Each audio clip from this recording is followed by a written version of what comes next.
The Battle of Kadesh, fought around 1274 BC between the forces of Egypt under Pharaoh Ramesses II and the Hittite Empire led by Muwatalli II, is one of the earliest well-documented battles in history. Taking place near the city of Kadesh on the Orontes River in modern-day Syria, it was a pivotal conflict in the struggle for control over territories in the ancient Near East. And despite grand claims of victory by Ramesses, depicted in numerous inscriptions across Egypt, the battle is generally considered a stalemate, with both sides incurring heavy losses and ultimately failing to achieve a decisive victory. This battle eventually led to the signing of the first recorded peace treaty in history, a document which still hangs in the UN headquarters to this very day. Hello there, welcome to the channel. If you're coming back, it's good to see you again. And if you're new here, it's good to meet you. If you'd like to support the channel, links to the Patreon are in the description and comments. Otherwise, a like, comment, and subscribe definitely helps push the video out more. Did you like it? Thank you in advance. Now, without further ado, let's get on to the topic for today. So, please get relaxed, and we may begin. The history of the Battle of Kadesh. After the Hyksos 15th dynasty was expelled around 1550 BC, Egyptian New Kingdom rulers, notably Thutmose I, Thutmose II, and Amenhotep II, aggressively aimed to regain control over their state's borders. Their military campaigns extended from Megiddo to the Orontes River, including conflicts with Kadesh. This period saw the general destabilization of the Jehi region, which was around southern Canaan, with Egyptian campaign accounts reflecting this instability between 1400 and 1300 BC. Thusly, the reigns of Thutmose IV and Amenhotep III marked a continuation of territory lost to the Mitanni in northern Syria, despite Egypt's ongoing efforts. One source that we have for this is the Amarna letters from the 18th dynasty, which indicate Egypt's declining influence in the region, showing a decreased interest in Canaan until the dynasty's end. The last dynasty's ruler, Horemheb, actively campaigned in the region, signifying a rejuvenation of Egyptian interest towards the end of the 18th dynasty. The revival persisted into the 19th dynasty. Seti I, like his predecessor Ramesses I, was a military leader solely focused on restoring Egypt's empire to its former glory. Seti's inscriptions at Karnak detail his campaigns into Canaan and ancient Syria, where he reoccupied Egyptian posts, garrisoned cities, and, in an informal peace with the Hittites, regained control of the coastal areas along the Mediterranean, thusly continuing campaigns in Canaan. His capture of Kadesh and the Amurru kingdom were significant victories, commemorated by stelae. His son and heir to Egypt, Ramesses II, also participated in these military ventures, Historical records do suggest that Ramesses ordered a large quantity of weapons in preparation for his expedition to Kadesh by his 5th regnal year. However, the control over both regions might have reverted to Hittite dominion after some time. The fate of Umuru is a matter of debate. Hittitologists posit that while Umuru could have been once again fallen under Hittite control, it was more likely that it remained a vassal state to the Hittites. Now, if you want a detailed history about the Hittites in general, I've got a video that, yes, is a little bit old and the visuals are a bit different, but it's going strong at about 5,500 views at the moment, so it must be good. If you want to learn about the Hittites in general, then it's probably a good place to start. But today let's just concentrate on the Battle of Kadesh. So leading up to the battle, the initial campaigns of Ramesses II into Canaan played a crucial role, and that's why we have to start there. In the 4th year of his reign, he undertook a northward march into Syria, aiming to either reclaim Amuru or as a strategic move to verify the allegiance of his vassals and, of course, scout the potential battlegrounds. By the spring of the 5th year of his reign, in May 1274, Ramesses set out from his capital, P. Rameses, which is modern-day Cannae, advancing beyond the fortress of Tegel and toward the coastal route of Gaza. This campaign to reclaim Amuru was explicitly cited by Muwatalli II, the Hittite ruler, as his reason for moving south to face the Egyptians head-on. Ramesses II commanded an army organized into 4 divisions, and they were named thusly: Amun, Re, Set, and the Tar division, the last of which appears to have been newly established at the time. Of course, these are all named after Egyptian theological terms. Additionally, there was a unit that was referred to as the Ne'arin or Niarin, whose exact nature is not fully clear due to the limited documentation that we have. But we do know a few things.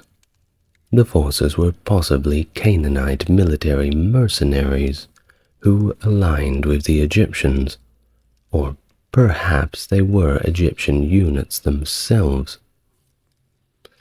Well, either way, Ramesses had stationed these troops in Amuru, ostensibly to maintain control over the port of Sumur. Not Sumer, Sumur. Very different. Now, the role of the Niarin division would prove to be pivotal in the ensuing battle. Notably, the Egyptian army also incorporated Shurden troops as mercenaries, and this marks the first recorded instance of the Shurden serving with the Egyptian military framework. Remember, first recorded. Now, their involvement would grow to be significantly influential, especially in the late Bronze Age, with the Shurden later emerging among the Sea Peoples. Yeah, that's right. Those guys who inflicted widespread devastation across the eastern Mediterranean at the close of the Bronze Age. In fact, many people just simply attribute the end of the Bronze Age to the Sea Peoples entirely, but well, it's a little bit more nuanced than that. Now, there certainly exists a lot of challenges in determining the exact size of the Egyptian chariot force at Kadesh, and it's estimated that it comprised no fewer than 2,000 chariots, which were, of course, distributed among the Amun, Re, Ta, and Set divisions, with each of them most likely commanding around 500 chariots respectively. The estimate might also need to account for the chariots of the Nearin, should they have been distinct from the main Egyptian army. Now, on the opposing side, the Hittites, the King Muwatalli II had rallied several allies, including Rimisharana, the King of Aleppo, among others. Ramesses II documented a comprehensive list of 19 allies that Muwatalli had convened at Kadesh. Muwatalli had strategically concealed his forces behind Old Kadesh. Unbeknownst to Ramesses, he was deceived by two captured nomads, who falsely claimed that the Hittite army was stationed far, far away near Aleppo. These nomads were, in reality, Hittite spies, tasked specifically with misleading the Egyptian pharaoh. And it worked. Strange to think that in the 1200s BC they had spies and espionage, but they did. Well, trusting this information, Ramesses instructed his troops to quickly establish their camp. He then led a rapid march towards Kadesh, completely unaware that a formidable Hittite force was there, lying in wait for him. Ramesses' arrival at the battlefield is detailed in two inscriptions associated with the battle, one called the Poem and one called the Bulletin. Let's read from the Poem, and this is a translation that can change between whichever source that you view. So, from the Poem. Now then, His Majesty has readied his infantry, chariotry, and the sure den of his master's capture. In year 5, the 2nd month of the 3rd season, day 9, His Majesty crossed the fortress at Sele and entered Canaan. His infantry navigated the narrow passes as if they were traversing the highways of Egypt. Following several days, His Majesty was in Ramesses Meri Ammon, located in the valley of the Cedar. Proceeding northward, upon reaching the mountainous terrain of Kadesh, His Majesty advanced, and he forded the Orontes River with the lead division of Armon, named He Gives Victory to User Mat Re Setep En Re. His Majesty approached the town of Kadesh. The division of Ammon followed directly. The division of Re was crossing the ford south of Shabtunah, about 1 eater from His Majesty's position. The division of Ta was positioned south of the town of Arnaim, and the division of Set marched along the road. His Majesty had arranged the foremost ranks of all the army's leaders while they were still on the shore in the land of Umuru. End of the text from the Poem source. Now, on to the shorter source of the Bulletin. In year 5, in the 3rd month of the 3rd season, day 9, under the majesty of Ramesses II, the Lord moved northward, and His Majesty arrived near the town of Shabtunah. As Ramesses II and the Egyptian vanguard were approximately 12 kilometers from Kadesh near Shabtunah, they encountered two Shasu nomads. These nomads informed His Majesty that the Hittite king was located in the land of Aleppo to the north of Tunip, around 200 kilometers away. So according to the Shasu, the Hittite king was too afraid of the pharaoh to venture south. This misinformation, as aforementioned and stated in his Egyptian records, was an intentional dissemination. Subsequently, an Egyptian scout arrived at the camp with 2 Hittite prisoners in tow. The prisoners were then brought before Ramesses for the interrogation, and the information was given thusly, as from the bulletin. Upon their presentation to the pharaoh, he questioned their identity, to which they responded, "We are servants of the Hittite king, sent to spy on you." Perplexed, Pharaoh then inquired, "Where is the adversary from Hatti?" "I was informed he was in the land of Aleppo." The prisoners from Tunip corrected him, saying, "The king of Hatti is indeed close by, along with the numerous allies who have joined him. They have marshaled their infantry and chariots, armed and ready for warfare. Their numbers surpass the grains of sand on the shore, and indeed they are fully prepared for combat, stationed behind the ancient city of Kadesh." Following the revelation of the Hittite army's proximity, Ramesses convened a meeting with his princes to address the negligence of his governors and officials for failing to accurately report the location of Muwatalli and his forces. During this critical juncture, Ramesses found himself accompanied solely by his bodyguard unit and the division of Amun. In response to the urgent situation, the vizier received instructions to expedite the march of the divisions of Tar and Seth towards the encampment, noting that the division of Re was nearing its arrival at the camp.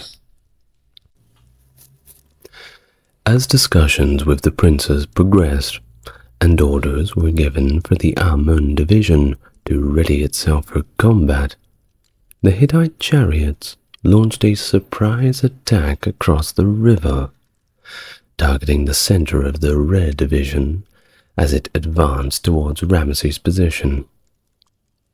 The Re division caught off guard in open terrain and faced with the very frightening prospect of the chariots, dispersed in chaos, with some retreating towards the Amun camp, albeit hotly pursued by the Hittite charioteers.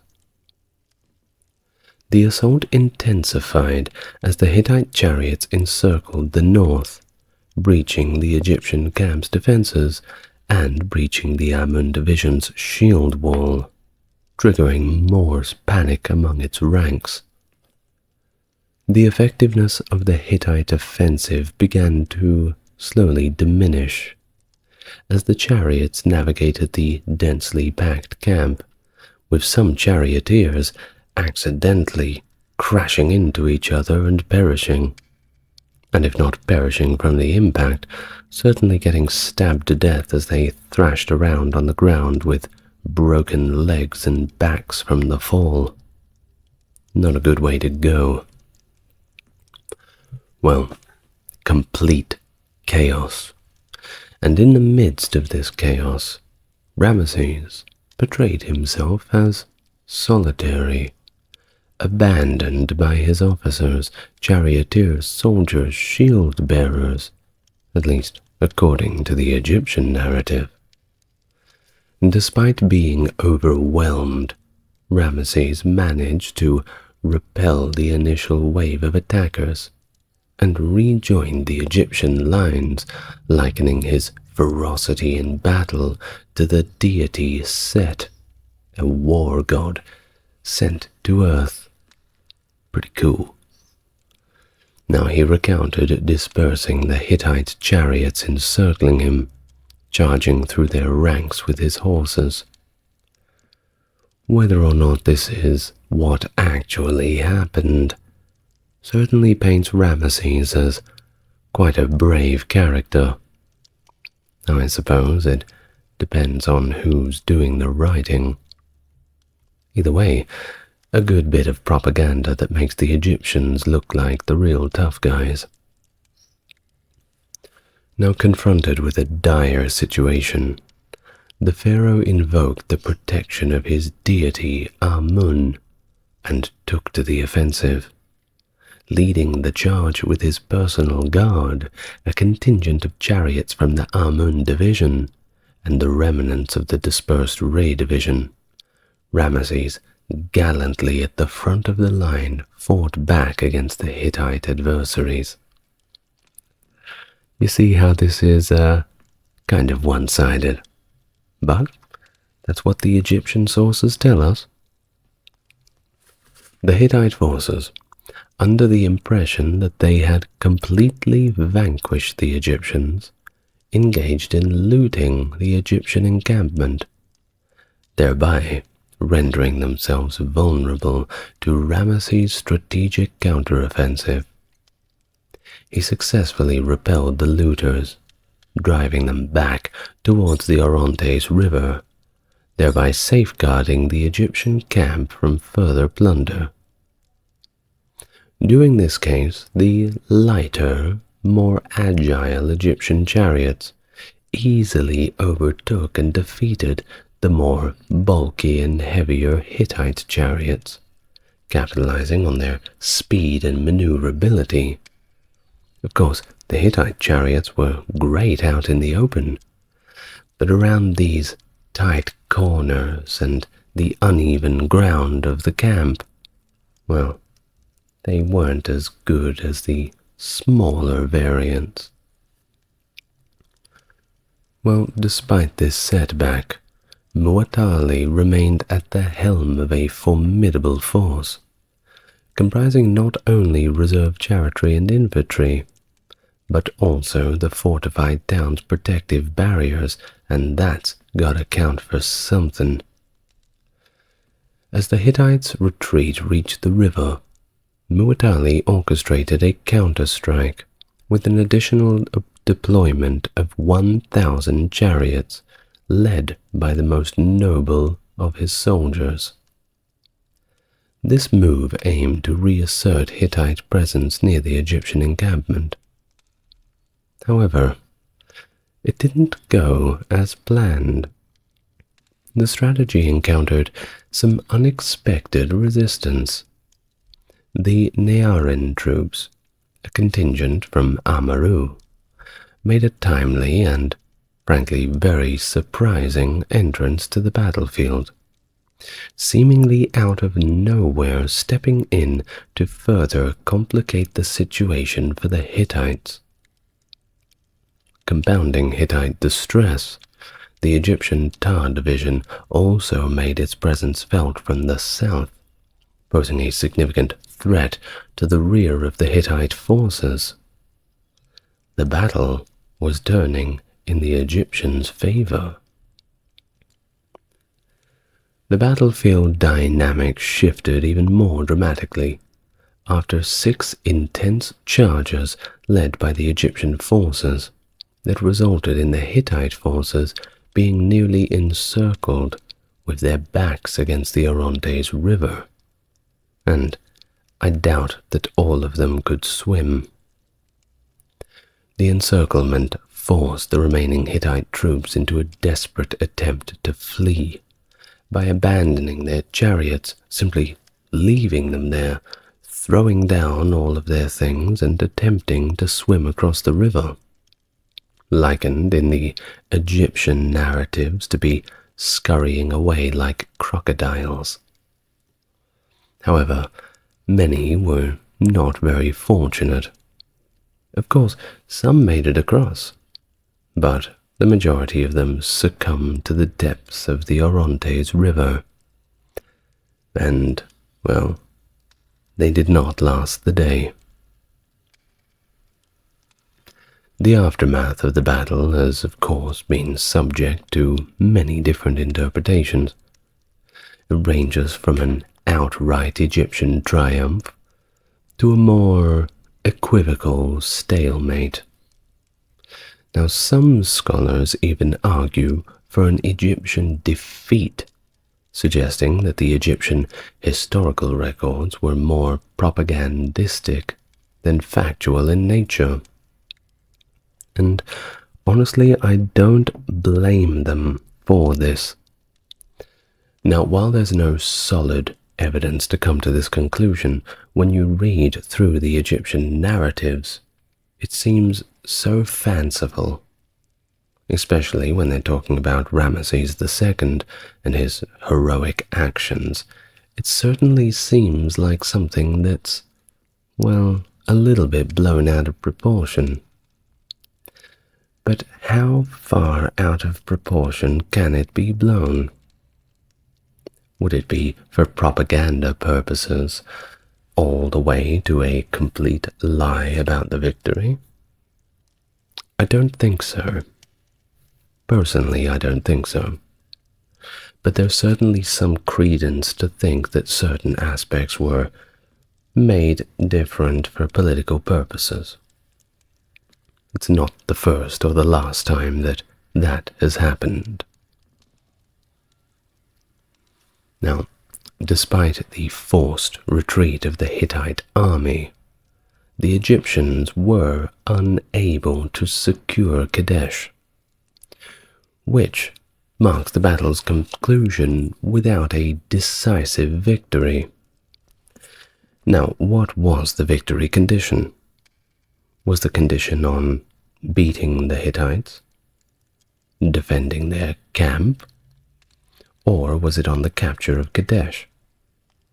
If it is on the latter, then we can't really chalk this one up to an Egyptian victory.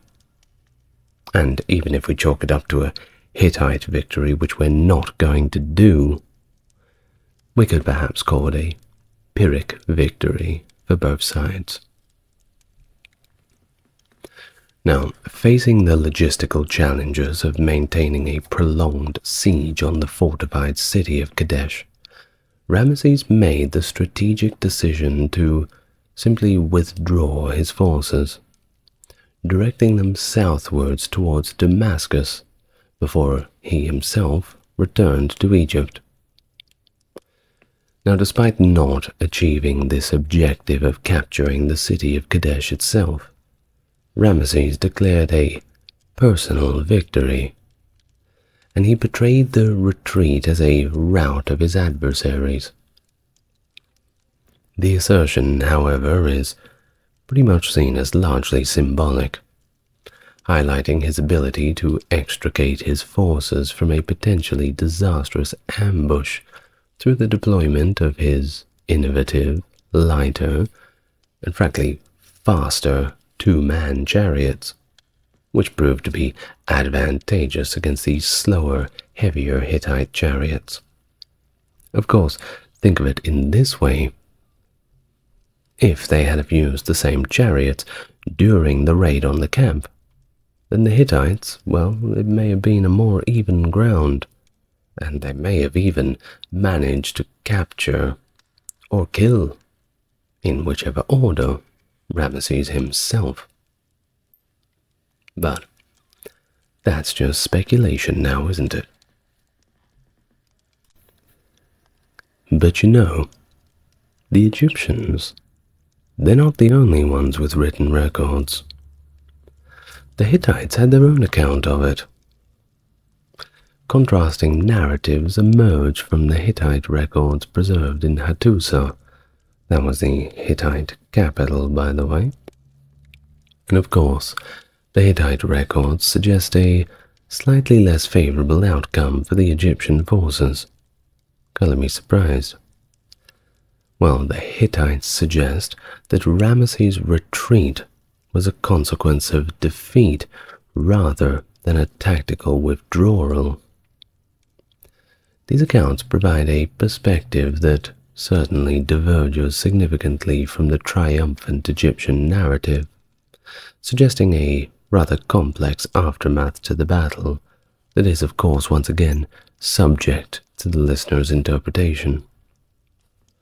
But in terms of modern historians, they genuinely still view the battle's outcome as inconclusive.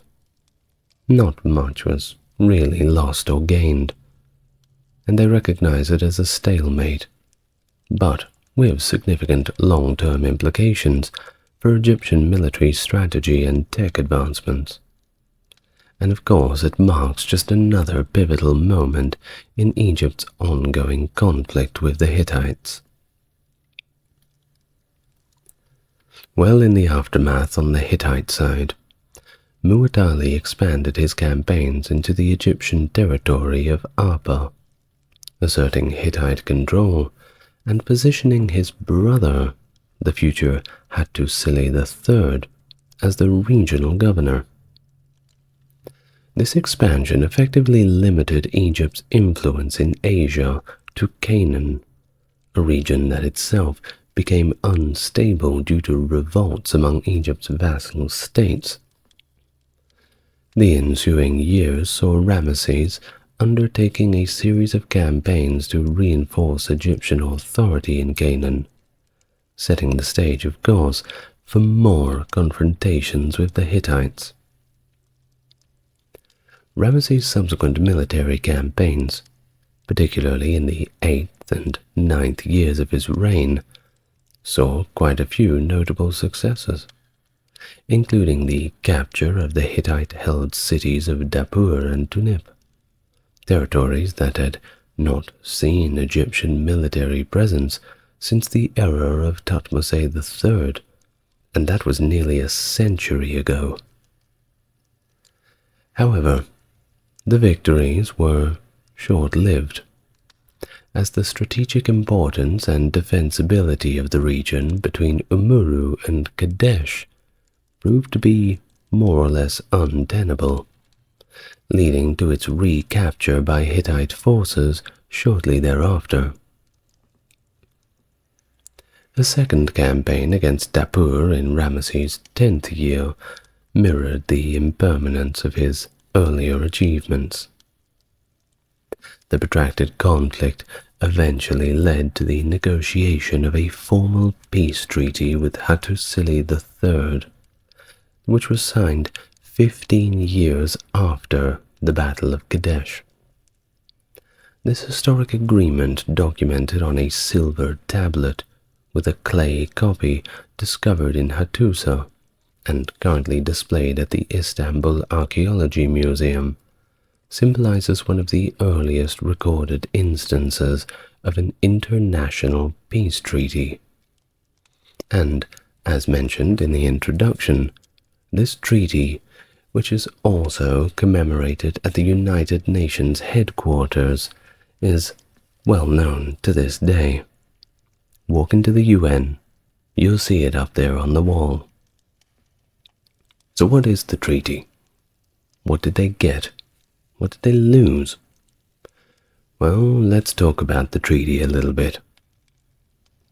It meticulously outlines pledges of peace and also mutual respect, effectively ending decades of conflict over Syrian territories and establishing a precedent for international peace agreements.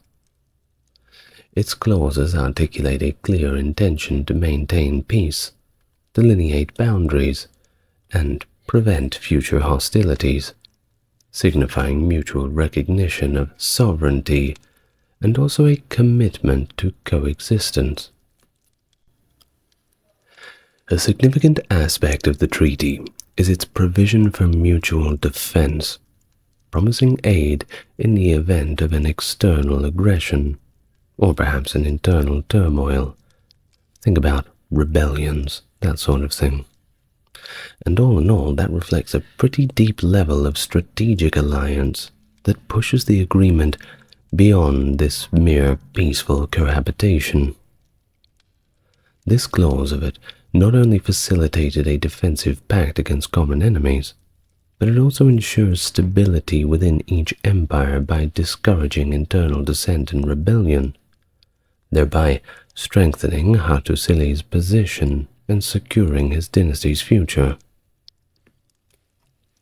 Furthermore, the treaty's emphasis on the extradition of political refugees and dissidents underscores a broader theme of legitimacy and political stability in general, with both empires agreeing to a protocol that prevented the harboring of fugitives who could pose threats to internal security. The invocation of divine witnesses in the treaty reflects another profound role religion played in legitimizing political authority and legal agreements in the ancient world.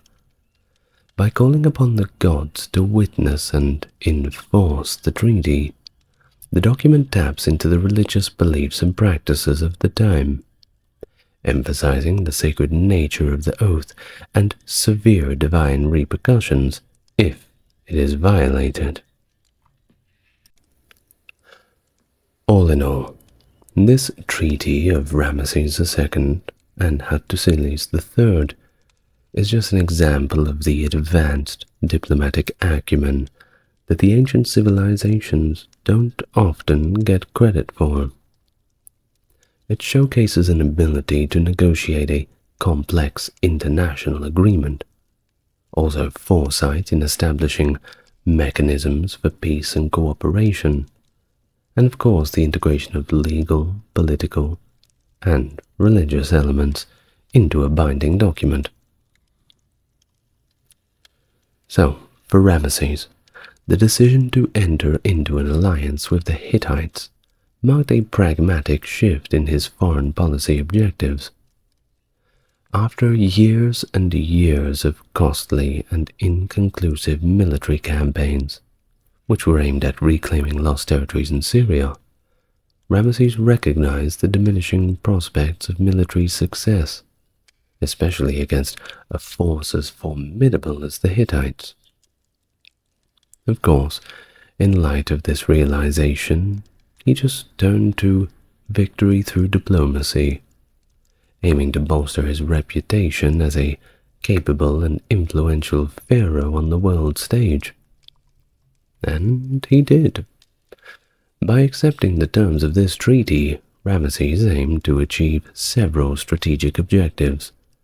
Firstly, he sought to maintain the status quo in the region and prevent any further depletion of Egypt's resources through costly wars like the one against the Hittites. Secondly, he aimed to secure Egypt's claims in Syria by establishing a mutually beneficial agreement with the Hittites, which of course would grant Egypt access to ports in Hittite territory and facilitate trade routes extending as far north as Ugarit.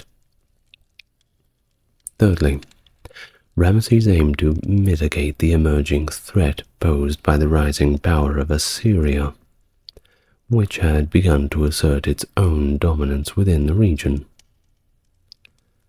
By forging this alliance, Ramesses simply hoped to deter Assyrian encroachment into Syrian territories and safeguard Egypt's interests against external threats. Did it work? Well, if you want to know, you should go watch my video on Assyria. Shameless self-plug, I know. Furthermore, by portraying the treaty as a victory over the Hittites, Ramesses sought to assert his supremacy as the ruler of Egypt and, of course, enhance his political stature among his own subjects. Through carefully crafted depictions at the Ramesseum and other monuments, Ramesses presented himself as the architect of the settlement, positioning the Hittite king as simply a supplicant seeking terms of peace. While this narrative, of course, allowed Ramesses to protect an image of strength and also leadership, further consolidating his authority and bolstering his legitimacy. Now, on the other hand, for Hattusilis, the treaty with Egypt offered a means to address more internal challenges to his reign and navigate the complex politics of the ancient Near East. Facing questions of legitimacy and internal dissent, Hattusilis sought to consolidate his position as the rightful king of the Hittites by securing the endorsement of Ramesses. By entering into an alliance with Egypt, he aimed to neutralize the threat posed by his nephew Urhi-Tesub, who sought to challenge his rule with the support of Ramesses. Of course, old Ramesses can only pick one side, can't he? And he chose Hattusilis. Urhi-Tesub knew that if he started up a rebellion, well, he'd have to fight both the Hittites and the Egyptians. And even fighting one of them is quite a tall order. Additionally, Hattusilis also recognized the pressing need to confront the growing threat that was posed by Assyria right on their doorstep, and it had already encroached on Hittite territories in Hanigalbat. The prospect of this further Assyrian aggression prompted Hattusilis to seek the protection of Egypt and forge a defensive alliance against what was quickly becoming a common adversary. Moreover, by aligning with Egypt, Hattusilis aimed to stabilize the volatile politics within his own region and consolidate his control over Hittite territories in Syria, simultaneously averting the risk of a conflict with Egypt over disputed lands. Well, this treaty of Ramesses and Hattusilis was a grand product of strategic calculations, diplomacy, and mutual interest between two powerful empires. By forging this alliance, Ramesses and Hattusilis safeguarded their respective interests, addressed internal challenges, and definitely left us with a template to follow for the future. In 490 BC, the Athenians achieved an unexpected triumph over the Persian Empire at the Battle of Marathon. As part of his campaign to punish the Greek city-states that had supported the Ionian revolt and expand the Persian Empire, King Darius I launched the first Persian invasion of Greece. Thus, on the plain of Marathon, nearby to Athens, the Persian army descended, bolstered by a coastal fleet and a numerically superior force. Despite being outnumbered, Miltiades led the Athenian army, supplemented by a small contingent from Plataea, into an attack on the Persians. He used a novel tactic to encircle the Persian forces by weakening their center lines and strengthening their flanks. Massive Persian casualties and a shattered battle line were the result of this strategic move, sending the Persians fleeing in disarray back to their ships. The morale of all Greek city-states was greatly boosted by the triumph, which proved that the Persians could be vanquished. Legends abound commemorating the battle and its significance in defending Greek liberty and political autonomy. One such legend is that of Pheidippides, the messenger who ran from Marathon to Athens to announce the victory, a story that is said to have inspired the modern marathon event of our Olympic Games. Hello and welcome to the channel. If you're new here, good to meet you, and for those coming back, good to see you again. Off we go back to ancient Greece today. That is going to be fun. Supporting the channel is just enjoying the channel, and I certainly hope you're doing that.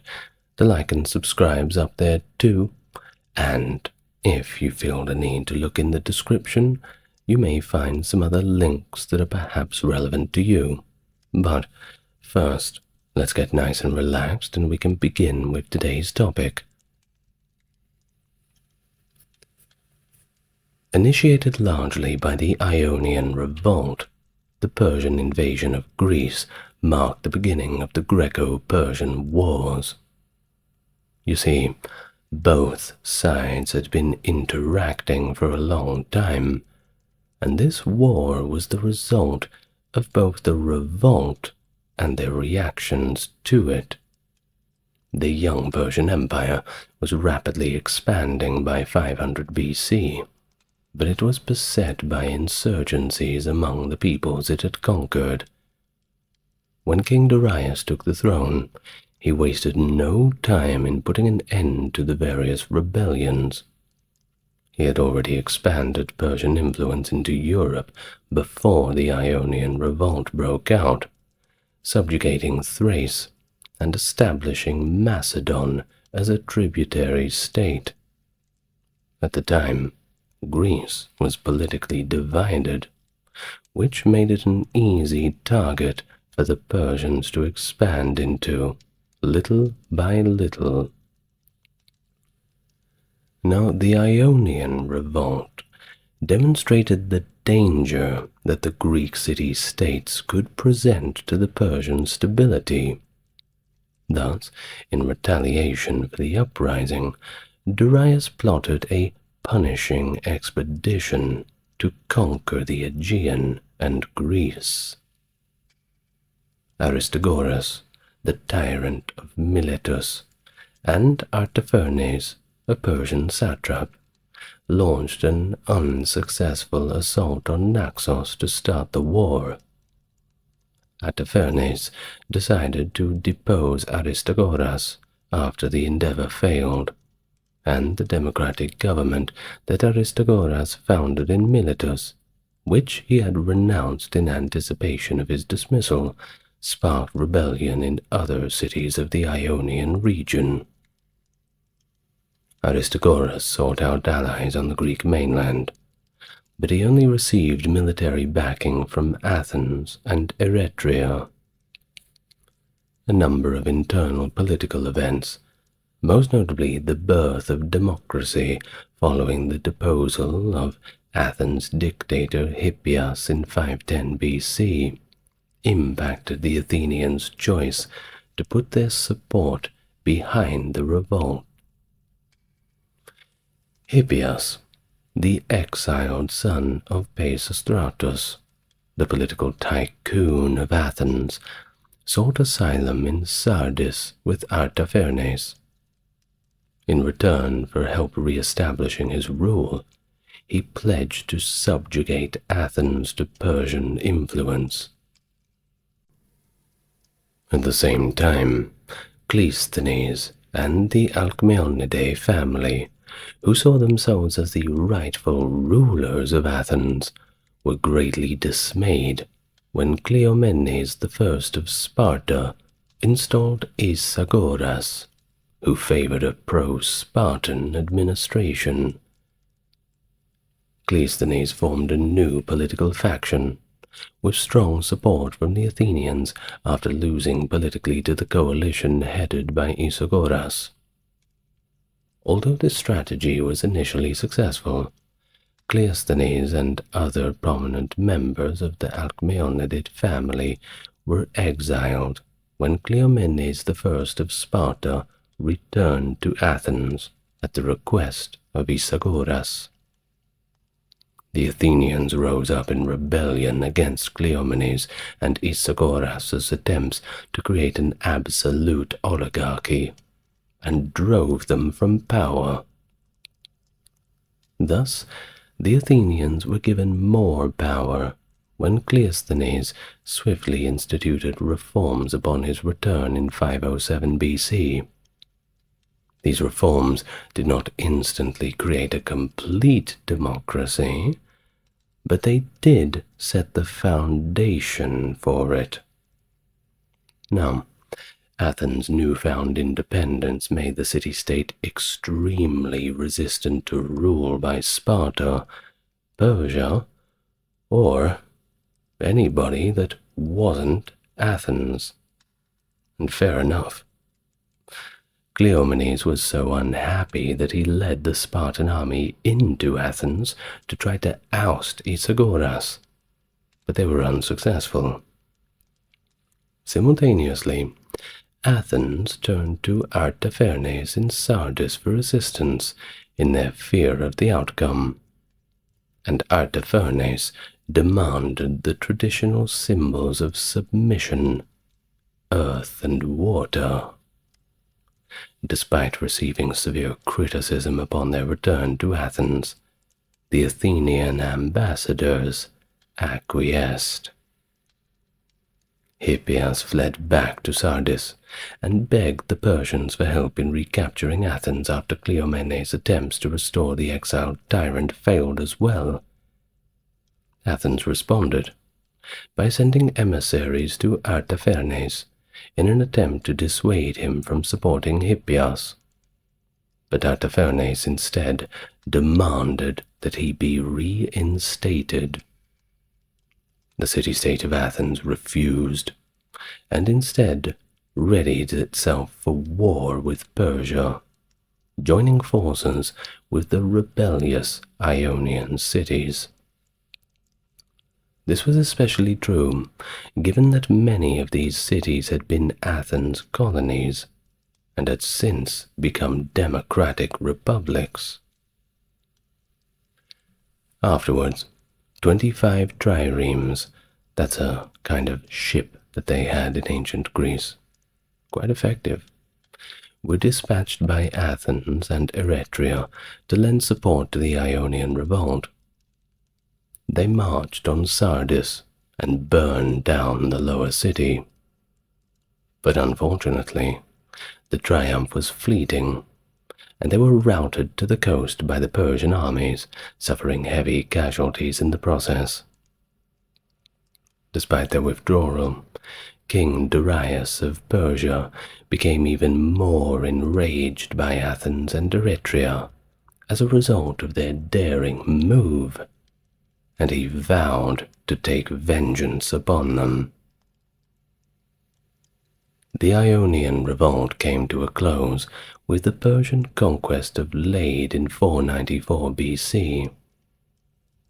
The Persian fleet had already subdued the remaining rebels by 493.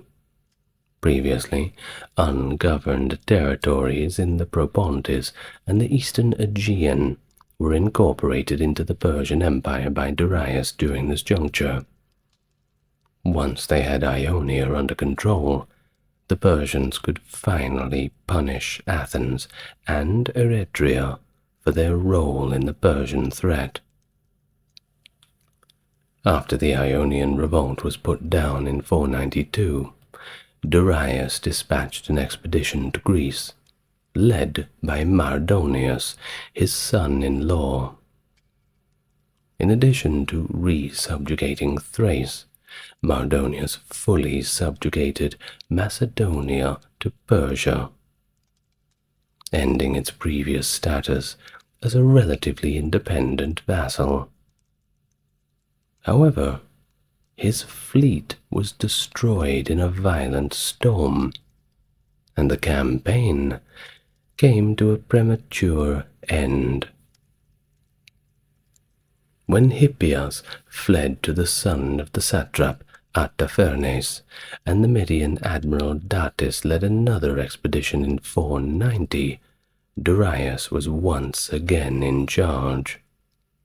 The injury Mardonius suffered in the last campaign caused him to lose favor with the team, and the new expedition's goals were to conquer or destroy Eretria and Athens in Greece, punish Naxos for its resistance in 499, and incorporate the Cyclades into the Persian Empire.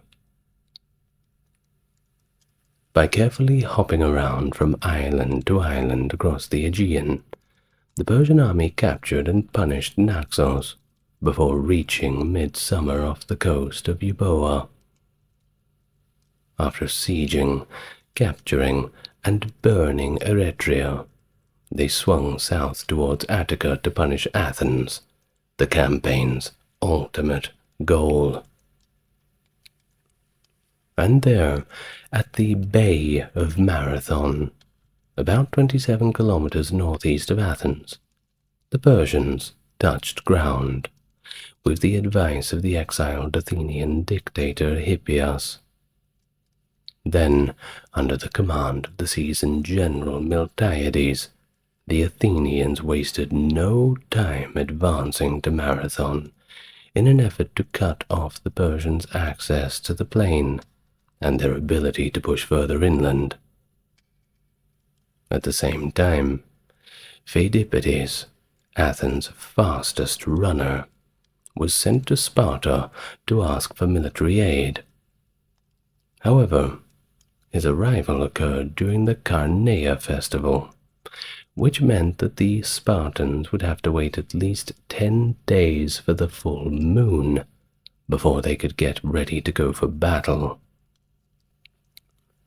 Even though the arrival of 1,000 hoplites from the small city of Plataea boosted morale and secured eternal Athenian gratitude, the Athenians had to hold their ground at Marathon in the meantime. And looking out at the Persians' army's numbers, it was not going to be easy. Thus, over the plain of Marathon, the two armies engaged in a stalemate that lasted for approximately 5 days. Now, it was either a forest of trees or an abatis of stakes that protected the flanks of the Athenians' camp. As the Athenians' arrival drew nearer by the day, the delay worked in the Athenians' favor. Athletes selected one general from each of their 10 tribes to lead the army, and Miltiades was one of them, and the entire citizen body elected Callimachus to be the polemarch, the war archon. Herodotus states that the strategoi, or the general, took turns in being in charge, but on Miltiades' day, they all yielded to his command. Even though he knew that the Spartans were on their way, Miltiades waited until his command day to take the attack to the Persians, according to Herodotus at least.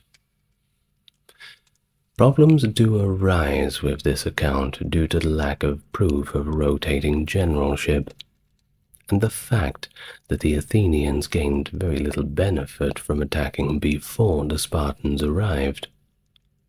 The arrival of the Athenians at Marathon was preceded by the Battle of Discernible Lag. It is possible that Herodotus made a mistake in his explanation of this delay because he thought Miltiades was eager to attack. But Herodotus is going to do what Herodotus does, and that is write somewhat questionable accounts. Well, as we will see later on, the main reason for the hold-up was likely just that the Persians and the Athenians weren't ready to risk fighting at first, and because of this we sort of have to wonder why the conflict did happen at that particular time. While all of the sources do agree with Herodotus that the Greeks attacked the Persians first, the motivation behind this action prior to the arrival of the Spartans remains a bit of a mystery.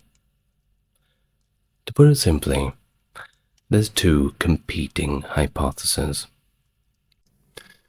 Well, according to the first school of thought, the Persian cavalry withdrew from Marathon, and upon seeing them go, the Greeks took the advantage of launching an attack. An entry in the Suda dictionary, and the fact that Herodotus does not mention cavalry in his account of the battle, provides the groundwork for this theory.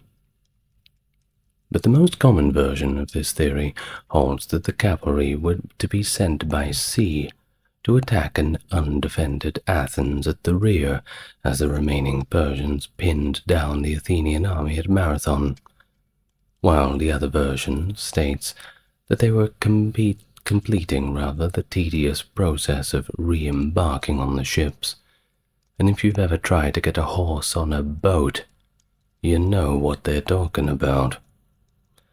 So, this theory takes Herodotus at his word and says that the Persian army started re-embarking after Marathon with the intention of sailing around Cape Sognon and attacking Athens directly. Therefore, this re-embarkation must have happened prior to the battle, and possibly even caused it. The alternate explanation is that the Persians' decision to attack on the Athenians was the sole cause of the conflict. Assuming that the Athenians took the tactical offensive and attacked the Persians when they saw their advance, this theory can be reconciled with the traditional account of the Persians attacking the Athenians, even though this theory has the Persians moving to the strategic offensive. Obviously, we don't really have enough evidence to say which theory is more plausible. Nevertheless, according to both explanations, the conflict was precipitated by Persian actions that took place on or around the fifth day. There is another possibility, that both explanations are true. The Persians launched their assault on Athens with their cavalry by ship, while simultaneously launching their infantry attack on Marathon, which led to the Greek counterattack. Well, dates of various events are provided by Herodotus, utilizing the lunar solar calendar, which differed among the Greek city-states.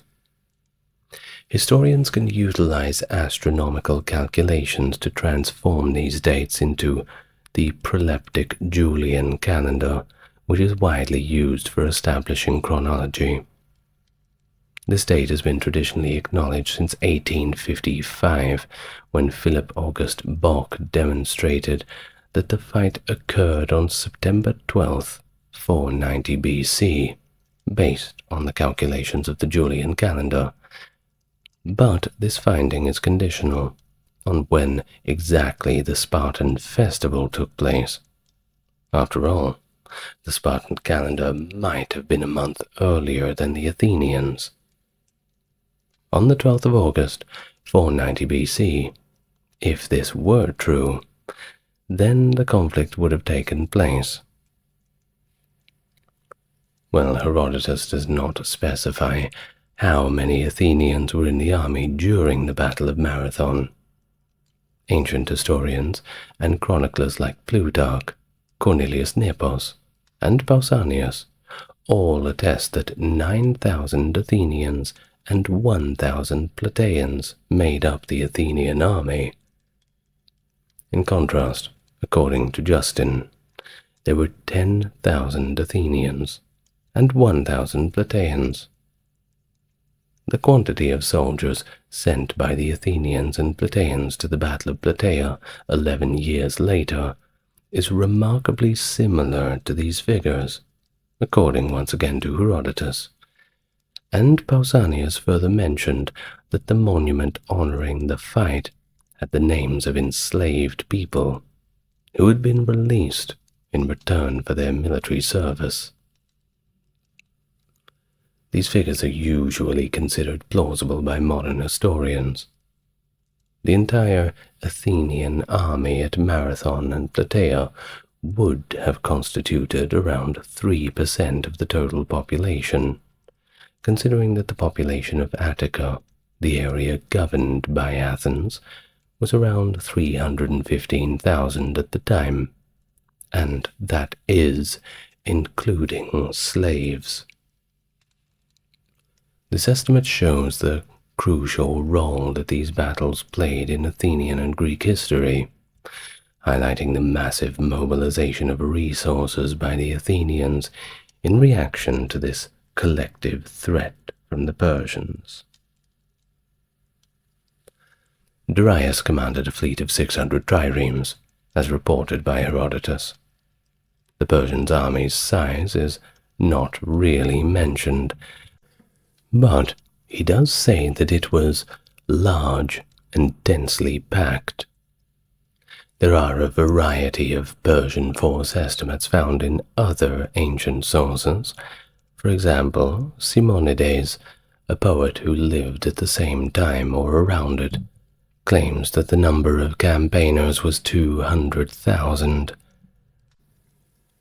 According to the Roman historian Cornelius Nepos, there were around 200,000 foot soldiers and 10,000 mounted troops, but only 100,000 fought on land, and the remaining were on the last fleet that rounded Cape Saunion. The numbers that the Suda Dictionary, Plutarch, and Pausanias all came up with are around 300,000. Lysias and Plato both say 500,000, and Justinus says 600,000. Of course, I will remind you, you should probably not take those numbers too seriously. Now, the number of Persian infantrymen has been estimated by modern historians to be anywhere from between 20,000 to 100,000, with 25,000 being the most commonly accepted figure. On average, 1,000 people make up the cavalry. While the Ionians and Aeolians were among the many contingents from the Achaemenid Empire that made up the fleet, they are not specifically named as having fought in the battle, and may have stayed on board. The Persians and Sacae were prominent figures in Herodotus's account of the Achaemenid line's central section at Marathon. He recounts, "They fought a long time at Marathon. In the center of the line the foreigners prevailed, where the Persians and Sacae were arrayed. The foreigners prevailed there, and broke through in pursuit inland, but on each wing the Athenians and Plataeans prevailed.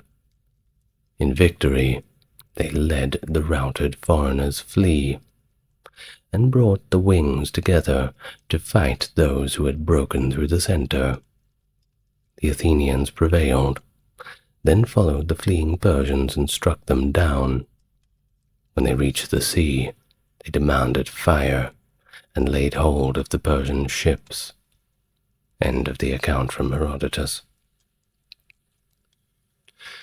While the Athenians faced multiple strategic obstacles during the Battle of Marathon, even after deploying all of their hoplites to confront the Persians, they were likely outnumbered by a factor of 2 or more. Athens was extremely exposed after its full mobilization, leaving it practically defenseless against any attack, and effectively opening the door to a secondary Persian maneuver that could cut off their forces from the city. Losing at Marathon would spell disaster for the Athenians, because they had no backup army.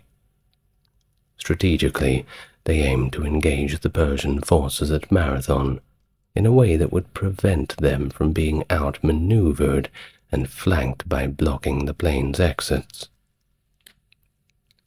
The Athenians still had important strategic advantages, though, despite all the limitations. You see, they had successfully confined the Persians to the plain of Marathon, so there was no immediate need to fight. But with each passing day, the Athenians' chances of receiving reinforcements from the Spartans grew.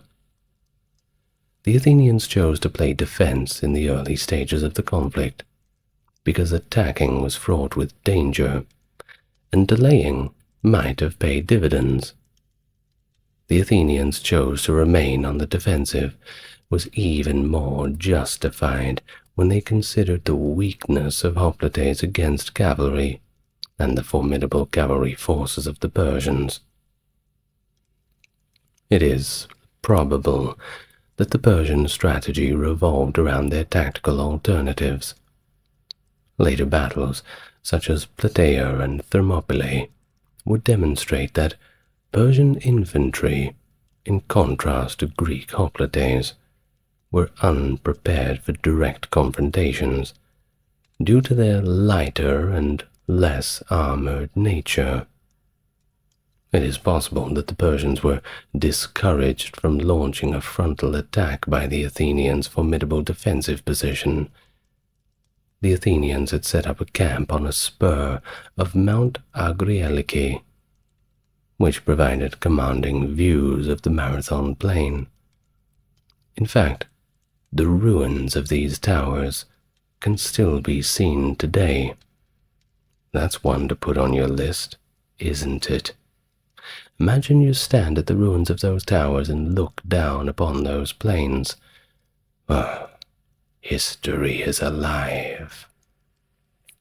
Anyway, although the precise cause of the conflict is still up for discussion, it did change the strategic or tactical balance of power in favor of taking action. It would have been strategically necessary and opportune for the Athenians to launch an offensive maneuver if the widely held belief that the Persian cavalry was momentarily off the field were correct. Another possible interpretation is that the Athenians were actually forced to act swiftly due to a sudden change in the battlefield dynamic, which could have been prompted by a Persian offensive move.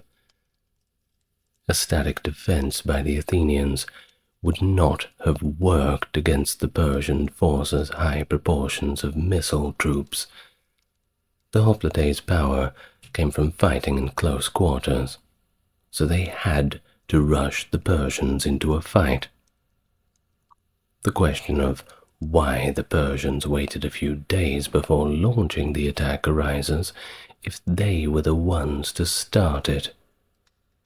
Now, this could have been due to the number of strategic considerations. The Persians could have known or suspected that the reinforcements from Athens were indeed approaching, or they could have felt that they needed to win decisively so they could leave Marathon indefinitely. Well, either way, on the day of the battle, when the gap between the two armies was about 1,500 meters, the Athenian general Miltiades formed a strategic formation. The two main tribes, Themistocles Leontis and Aristides Antiochus, were arranged in a 4-rank depth. On the other hand, the tribesmen who occupied the flanks were organized into 8-man ranks.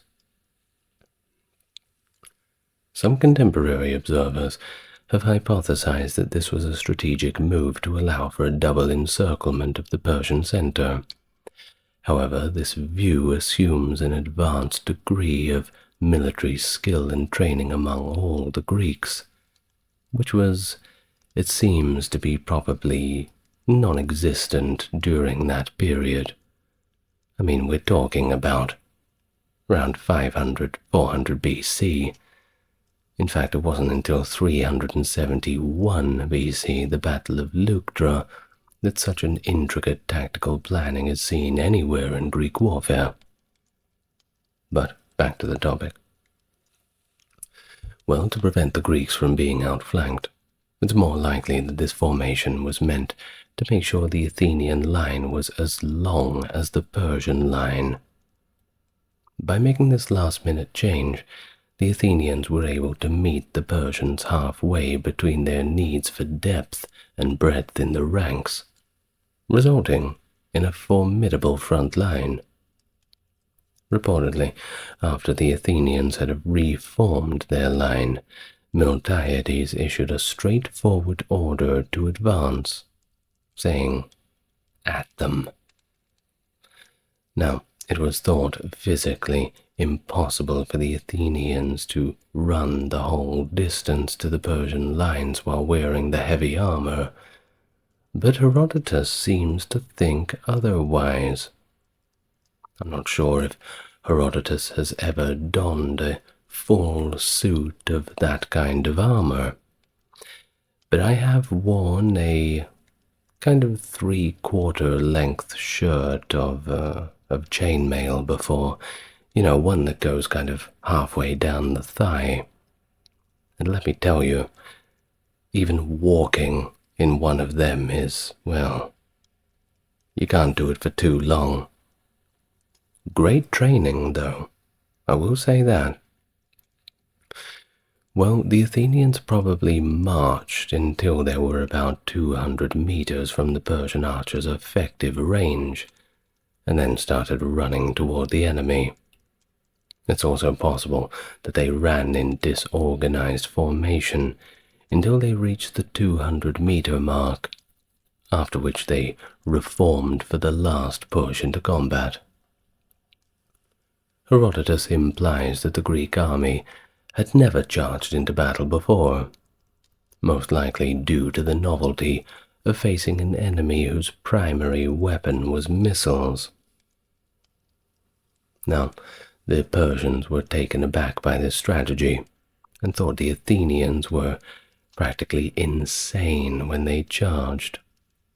In their minds, they charged the Athenians with madness which must be fatal, seeing that they were few and yet pressing forwards at a run, having neither cavalry or archers of their own. The Persians may have anticipated a different strategy from the Greeks based on their past encounters. But that's not what they got. The Athenians advanced through the Persian arrow barrage and finally made contact with the Persian army. At Marathon, a sharp and protracted conflict erupted. The Persians and Sacae, who were stationed in the middle of the line, broke through and pursued the Greeks inland after gaining the upper hand. Athenian and Plataean forces were able to vanquish their enemies on both flanks. The Athenian wings rapidly overcame the less experienced Persian levies positioned on the flanks.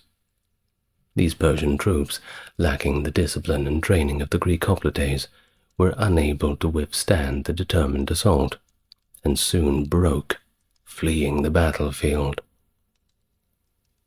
Once the flanks were routed, the Athenian wings executed a coordinated inward maneuver, turning towards the center of the Persian formation. This move effectively encircled the Persian center, which had initially managed to push back the thinner Greek center due to its stronger and more concentrated forces. The combined pressure from the Athenian wings closing in on both sides overwhelmed the Persian center, leading to its eventual collapse. The battle concluded when the Persian center, seeing their flanks routed and realizing they were being encircled, broke into panic and fled towards their ships, closely pursued by the Greeks. Unfamiliar with the local terrain, many Persians ran towards the swamps, where an unknown number of them drowned. The Athenians chased the retreating Persians back to their ships, managing to capture a few of them, though the majority successfully launched and escaped. Herodotus recounts a dramatic incident involving Cannae, the brother of the playwright Aeschylus, who was among the Athenian fighters on that very day. Cannae charged into the sea, grabbed a Persian trireme, and began pulling it towards the shore. A member of the ship's crew saw him and cut off his hand, and Cineagerus died as a result. Well, according to Herodotus, 6,400 Persian corpses were counted on the battlefield, with an unknown number perishing in the swamps. He also recorded that the Athenians lost 192 men, while the Plataeans lost about 11. Among the fallen were the war archon, the polemarch Callimachus, and the general Stesilaos. The Greek success at Marathon can be attributed to several factors, primarily superior equipment and tactics. Herodotus notes that the Greeks, though not using bronze armor but rather leather or linen, were still better equipped for combat, and the phalanx formation which the hoplites used was particularly effective because these soldiers were well versed in hand-to-hand combat, unlike the Persian troops, who were accustomed to a different type of warfare. And thus at Marathon, the Athenians deliberately thinned their center to match the length of the Persian line, rather than through any sophisticated tactical planning. And the Persian center, realizing their wings had been broken, attempted to regroup but was unfortunately caught in the flanks by the victorious Greeks. Now, Lazenby in 1993 suggests that the ultimate reason for the Greek victory was the courage displayed by Greek soldiers.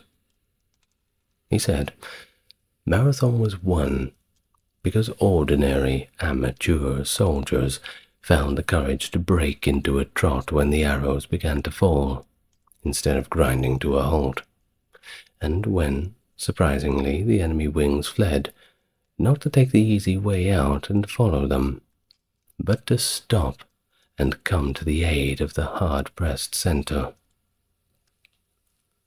Another modern historian, Vic Hurley, attributes the Persian defeat to their failure to field a representative army, calling the battle the most convincing example of the ineffectiveness of infantry bowmen in close-quarters combat, without support from cavalry or fortifications. As soon as the battle ended, Herodotus stated that the Persian fleet had planned to attack Athens directly from the direction of Cape Sonion. The exact timing of this maneuver is a matter of debate, however, but regardless of when it happened, the Athenians swiftly realized that their city was still under threat. The two central tribes of the Athens line, under Aristides' command, were left to guard the battlefield as they returned to Athens as quickly as possible.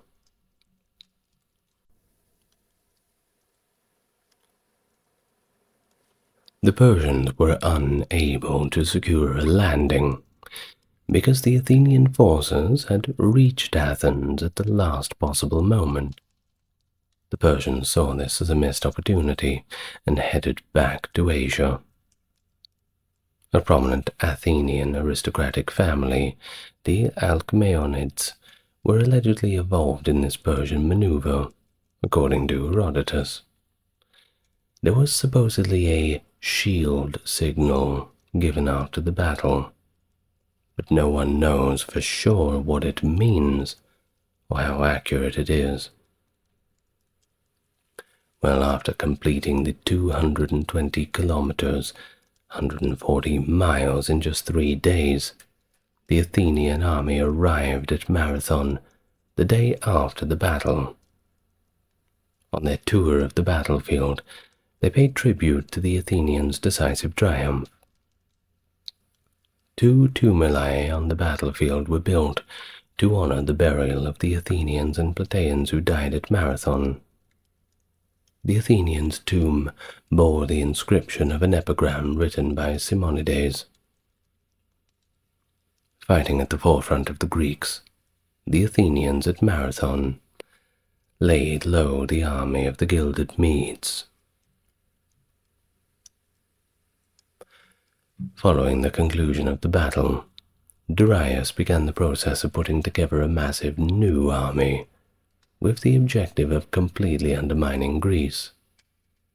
On the other hand, in the year 486 BC, a rebellion occurred among his Egyptian subjects, which put any expedition against Greece on hold. While Darius was making preparations to march on Egypt, he passed away, and his son Xerxes I succeeded to the throne of the Persian Empire. In a short amount of time, Xerxes was able to put down the Egyptian uprising and resume making preparations to invade Greece. And beginning in the year 480, the second Persian invasion began.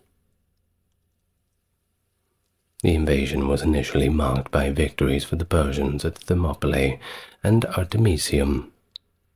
Following the evacuation of Athens by the Athenians, the Persians set fire to the city, leaving it in ruins.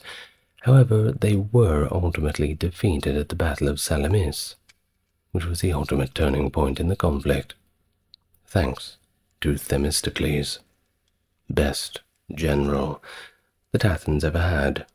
Well, until he decided to stab everybody in the back.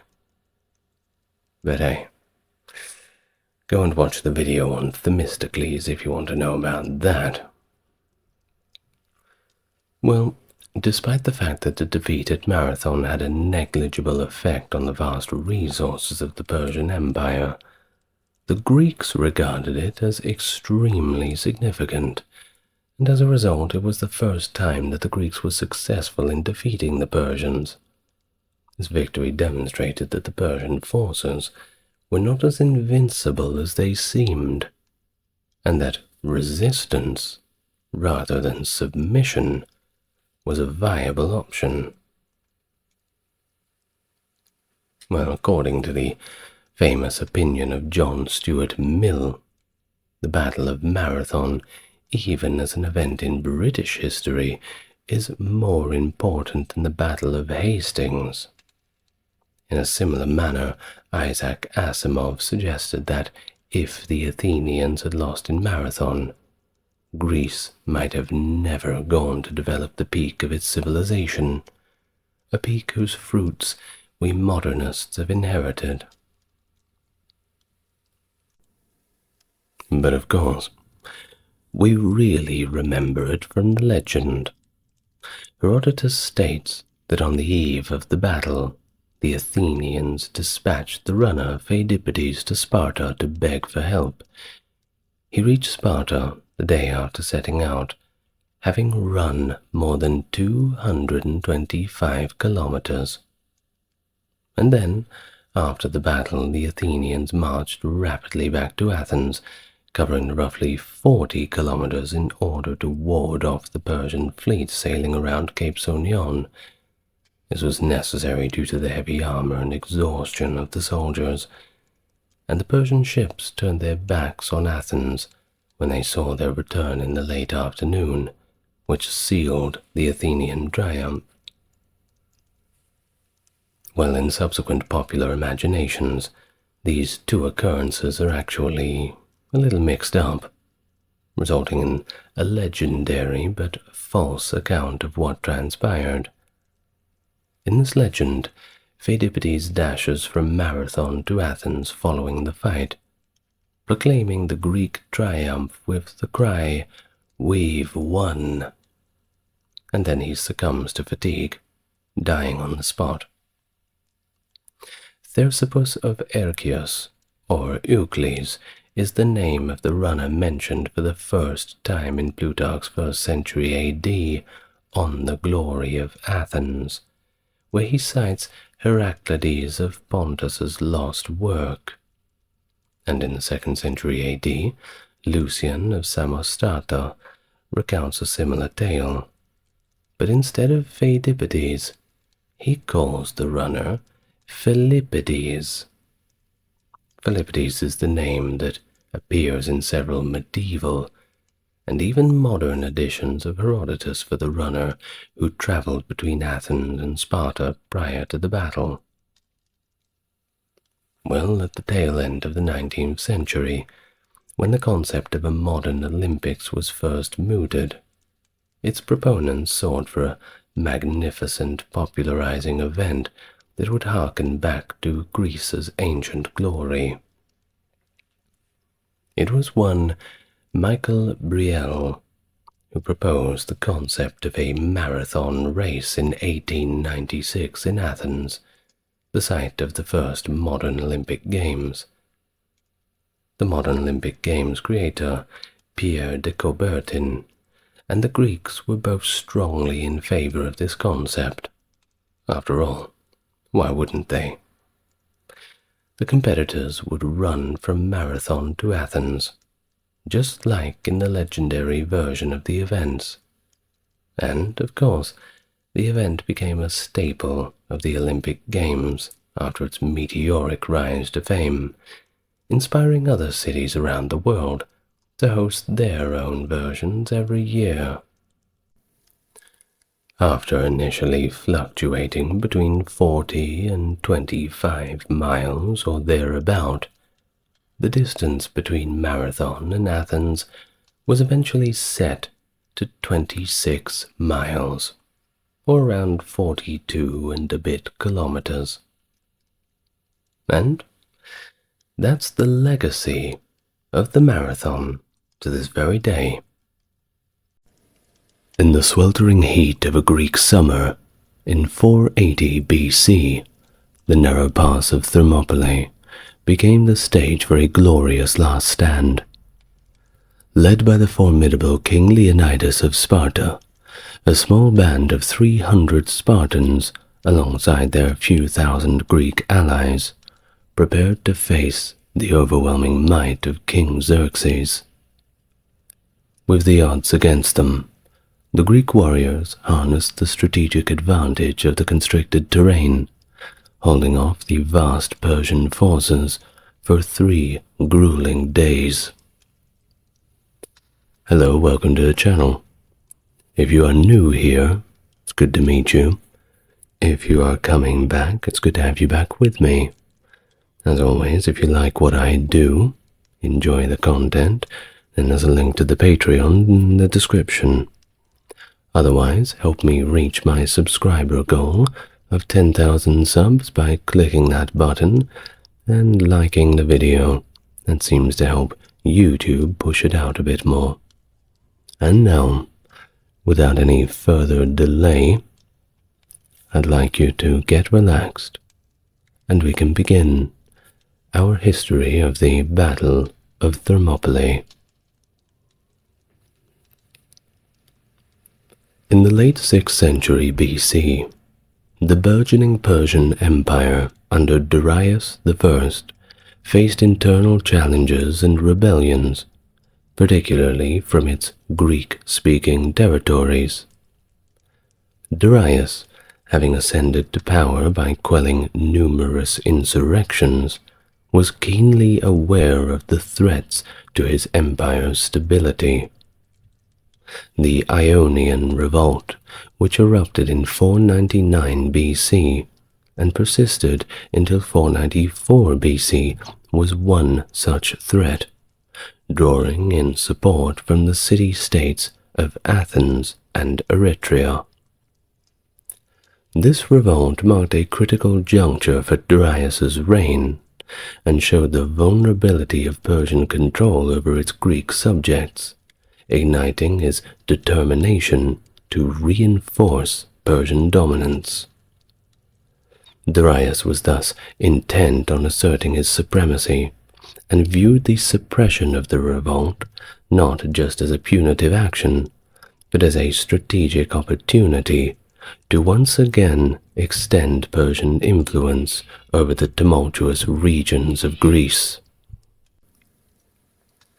His commitment to punish both Athens and Eretria stemmed from their pivotal roles in supporting the Ionian rebels, an involvement that he perceived as an unforgivable betrayal, and one that could not go unchecked nor unpunished. To set the stage for a broader conquest, Darius initiated a military campaign in 492, led by his more than capable general Mardonius. This expedition aimed not just to reassert control over Thrace, but also to integrate Macedon more tightly as a client kingdom, thereby securing a Persian foothold in the northern approaches to Greece. Thus, in 491, as part of his strategy to solidify control over Greece as a whole, Darius dispatched emissaries to demand symbolic gifts of earth and water from them, signifying their submission to his rule. This request followed his recent military successes, which had effectively demonstrated Persian power. While many Greek states complied with Darius's demand, whether by fear or financial coercion, Athens and Sparta defiantly executed the Persian ambassadors, a bold statement of refusal that escalated tensions into open conflict. Sparta attempted to mitigate this diplomatic disaster by sending 2 of its own citizens to Persia for execution, hoping to atone for the affront. Nevertheless, these actions signaled a clear commitment from Athens and Sparta to resist Persian domination, marking a critical point of defiance against Darius's expansionist policies. In response, Darius intensified his military campaigns. In 490, he tasked Datis and Artaphernes with leading a formidable amphibious force against Greece. This force first secured a victory over Naxos and subdued the other Cycladic islands before moving to Eretria, which they besieged and destroyed. The expedition culminated in a landing at Marathon, where the Persian army was unexpectedly defeated by the vastly outnumbered Athenians. This significant defeat forced the Persian forces to retreat, marking a temporary setback to Darius's plans. However, undeterred, Darius began preparations for an even larger invasion to subjugate Greece once and for all. But a revolt in Egypt in 486 diverted his attention, and thus his resources. The invasion of Greece would have to wait. It was not long before Darius passed away in 485 BC, leaving the task of quelling the Egyptian revolt, and of course continuing the campaign against Greece, to his son, Xerxes. Thus, Xerxes quickly suppressed the Egyptian rebellion and resumed preparation for the invasion of Greece. He ordered monumental engineering feats, including the bridging of the Hellespont and the construction of a canal across the isthmus of Mount Athos, to facilitate the movement of his massive army. By 480, Xerxes' preparations were complete, and his army crossed into Europe, ready for a confrontation. Meanwhile, the threat of a Persian invasion had galvanized the Greek city-states into action. Led by Athens and inspired by the strategic foresight of Themistocles, the Greeks had been fortifying their defenses and building a powerful fleet of triremes. Recognizing their inability to confront the Persians alone, the Athenians sought alliances with the other city-states. In 481, as Xerxes' expedition loomed, a pan-Hellenic congress was convened at Corinth, uniting various Greek states in a rare show of unity. The Congress, which continued into 480 BC, devised a strategic plan to confront the Persian threat directly. they decided to block the pass of Thermopylae on land and the Straits of Artemisium at sea, creating a choke point to neutralize the numerical advantage of the Persian forces. However, the Greeks were also prepared for the worst. Plans were also made for a strategic withdrawal to the Isthmus of Corinth, and arrangements were made for the evacuation of Athenian women and children to Troezen in the Peloponnese, should the initial defenses fail. As the Persians made their slow advance through Thrace and Macedon, news of their approach eventually reached the Greek states in August via a Greek informant. At that time, the Spartans, recognized as the military leaders of the Greek alliance, were engaged in the sacred festival of Cannae, during which military action was traditionally prohibited. This religious observance had previously delayed Spartan participation at the Battle of Marathon. Additionally, the Olympic Games were underway, marked by the Olympic truce, further complicating any military response from the entire Spartan army. Recognizing the gravity of the Persian threat, Spartan authorities deemed it urgent enough to dispatch an advance force to block the Persian advance at the strategic pass of Thermopylae. Commanded by the Spartan king Leonidas I, this force included the 300 elite members of the royal guard, the Hippeis, chosen for the mission due to their critical role as bodyguards. Leonidas' objective was to rally additional Greek forces along the route and hold the pass until the full Spartan army could be mobilized.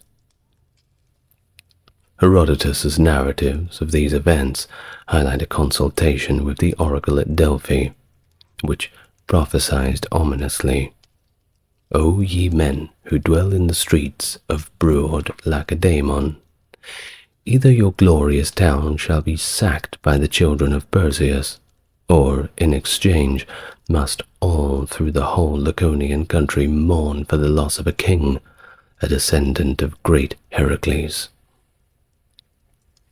Interpreting this as a prediction of his own demise and the dire situation facing his forces, Leonidas deliberately selected warriors who had sons to ensure the continuation of their lineages. As Leonidas and the Spartans journeyed to Thermopylae, they were joined by contingents from various Greek city-states, and eventually, by the time they reached the pass, their numbers had swelled to over 7,000 men. The strategic choice of the middle gate for their stand, a narrow section of the pass previously fortified by the Phocians, illustrated Leonidas's tactical acumen. Additionally, to safeguard against a potential flanking maneuver along a mountain track revealed by the locals of Trachis, Leonidas positioned 1,000 Phocian warriors to guard it. By mid-August, the Persian army appeared across the Malian Gulf, prompting a critical war council among the Greek forces. While some Peloponnesian contingents advocated a retreat to a more defensible Isthmus of Corinth, local Phocians and Locrians, driven by a sense of immediate threat to their homelands, argued for standing firm at Thermopylae and called for additional reinforcements. Leonidas, demonstrating calm leadership among all these rising tensions, resolved to hold the pass. In a dramatic parley, a Persian emissary was sent and offered Leonidas and his men admittedly generous terms in exchange for their surrender, including land and titles, if not just for their submission and laying down of their weapons. Leonidas's defiant reply, "Come and take them," marked his resolute refusal to yield. The messenger went back to the Persian side and gave them the news. After a 4-day standoff, during which Xerxes awaited for the Greeks to disperse, the Persian king ordered his forces to finally attack, and the legendary Battle of Thermopylae would finally begin.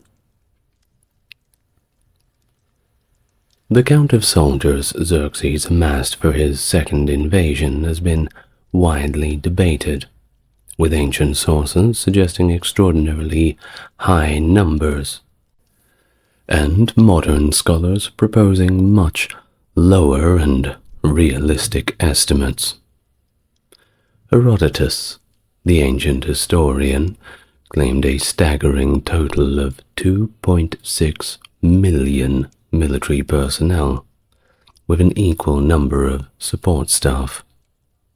This number is frankly ridiculous.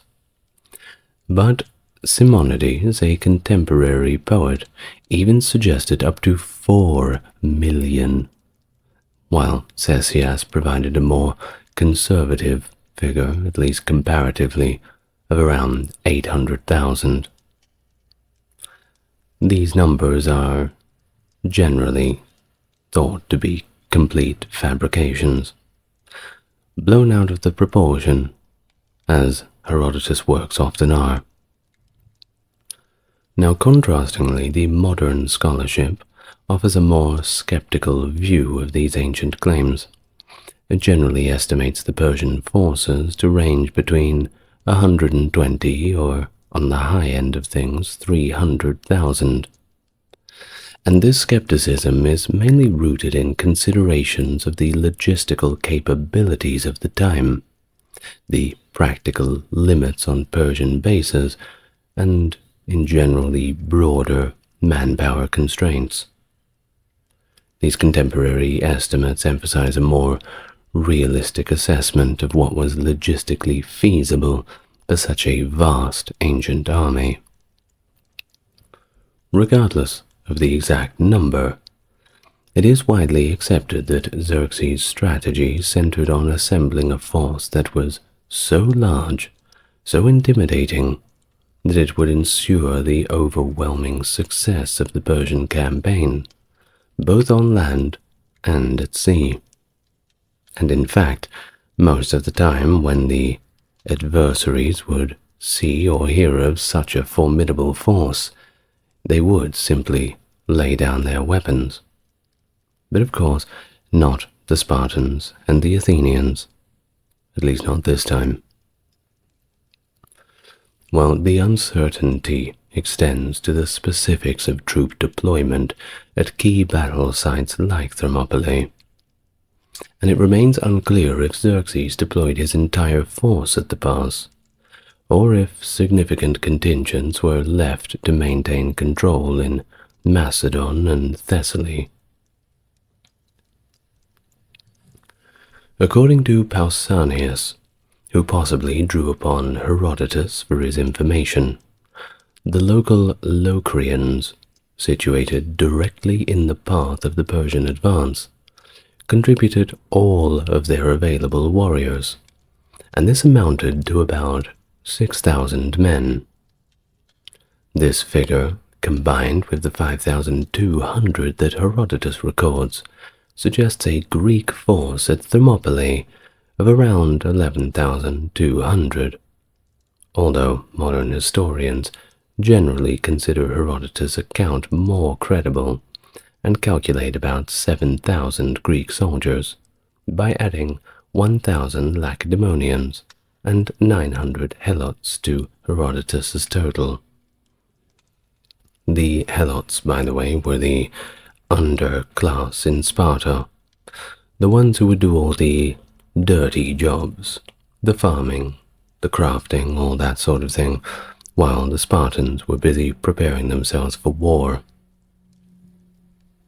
Other sources like Diodorus and additional accounts from Pausanias are often overlooked in these modern recalculations. Moreover, as the battle actually progressed, the Greek contingent was reduced to around 3,000 men, and that included the 300 Spartans, 700 Thespians, 400 Thebans, and up to 900 Helots, and 1,000 Phocians guarding the heights, adjusted for casualties over the course of the conflict. Now, by choosing to defend Thermopylae, the hot gates in our tongue, the Greeks strategically utilized their strengths optimally, aligning with their defensive military doctrine. The narrow pass was an ideal terrain that minimized the numerical advantage of the Persians, allowing the Greeks to hold off a much larger force without needing to engage in outright battle. This defensive position was crucial, as it hindered the Persian advance into Greece, giving the Greeks time to strengthen their positions and gather more forces. The formidable phalanx formation was really to thank for this, forming up with side to side, shoulder to shoulder with their friends. They would have their spears out the front, making this kind of porcupine that the Persians had no choice but to charge into. Well, the phalanx was essentially the nuclear bomb of the ancient world. Very difficult to go up against, unless the other people had phalanxes too, which if it was Greeks versus Greeks they usually did, and then it would simply become a pushing match, like the start of a rugby game. Now, the geography of Thermopylae itself played a significant role in the tactics employed. The pass, known for its narrowness, was perfectly suited for this formation, and this formation did effectively block the passage. Very tricky to get past it, especially in such a constricted space. Most of the time, if you wanted to beat the phalanx formation, you had to flank it from the side. Well, to the sides of the Spartan phalanx was a wall of solid rock. Very hard to flank around that. Well, because of this, the Persian cavalry, which was an essential component of their military might, was rendered almost useless in such terrain, and the lightly armored Persian infantry couldn't easily outmaneuver the heavily armored Greeks. A critical vulnerability for the Greeks, however, was an alternative mountain path that could potentially allow the Persians to outflank them, and Leonidas was very much aware of this, so he stationed those Phocian troops to guard the path, showing a keen awareness of the terrain and potential tactical movements by the enemy. But as long as nobody told them about the pass, maybe they'd be all right. Yes, foreshadowing. The pass at the time was said to be so narrow that only a single chariot could pass through, bordered by the Malian Gulf on one side, making it a choke point against the massive Persian army. Herodotus mentions that the Phocians had enhanced this natural barrier by creating a marsh, further narrowing the passage with a causeway that only allowed limited movement, ideal for defense, but a complete nightmare for an attacking force. The surrounding landscape was rugged, marked by sparse vegetation and steep hills, presenting a harsh environment, very unwelcoming for the equally unwelcome Persians, who were simply not accustomed to such terrain, despite their homeland being very mountainous. The strategic selection of this battleground by Leonidas and his men showcased their tactical acumen, as they positioned themselves in a locale where natural elements were just as much a part of their defense as their spears and shields. Over time, sedimentation in the Malian Gulf has shifted the landscape significantly, moving the shoreline away from the original site of the battle. And today the site is inland, with modern roads running near where the ancient warriors clashed. And by the way, even in the Second World War, the historical resonance of Thermopylae's tactical significance was echoed when the British Commonwealth forces made a stand against the Germans, not far from where Leonidas and his Spartans fought so bravely. On the initial day of combat at Thermopylae, Xerxes, growing impatient after the 5-day standoff, set out to engage the Greek forces. He first commanded his 5,000 archers to unleash a formidable volley of arrows towards the Greeks. However, these arrows failed to inflict any significant damage, as they were launched from a distance of about 100 yards away, allowing the Greek shields and helmets, crafted from wood and sometimes reinforced with bronze, to effectively deflect them. Following the ineffective archery volley, Xerxes escalated his efforts by deploying 10,000 troops from the Medes and Cesians to capture the Greeks and bring them to him. The Persian soldiers advanced in successive waves on and on against the Greek position, each wave consisting of roughly 10,000 men. The Greeks had strategically positioned themselves in front of the Phocian wall at the narrowest section of the pass. It was this narrow passage that enabled them to maximize their defensive stance of a phalanx while utilizing a minimal number of soldiers. The details of the Greek tactical formation during these assaults are not extensively documented, but accounts that we have do suggest that they adopted that typical phalanx formation, and it certainly makes sense that they would have used this formidable wall of overlapping shields and protruding spear points, effectively blocking the pass.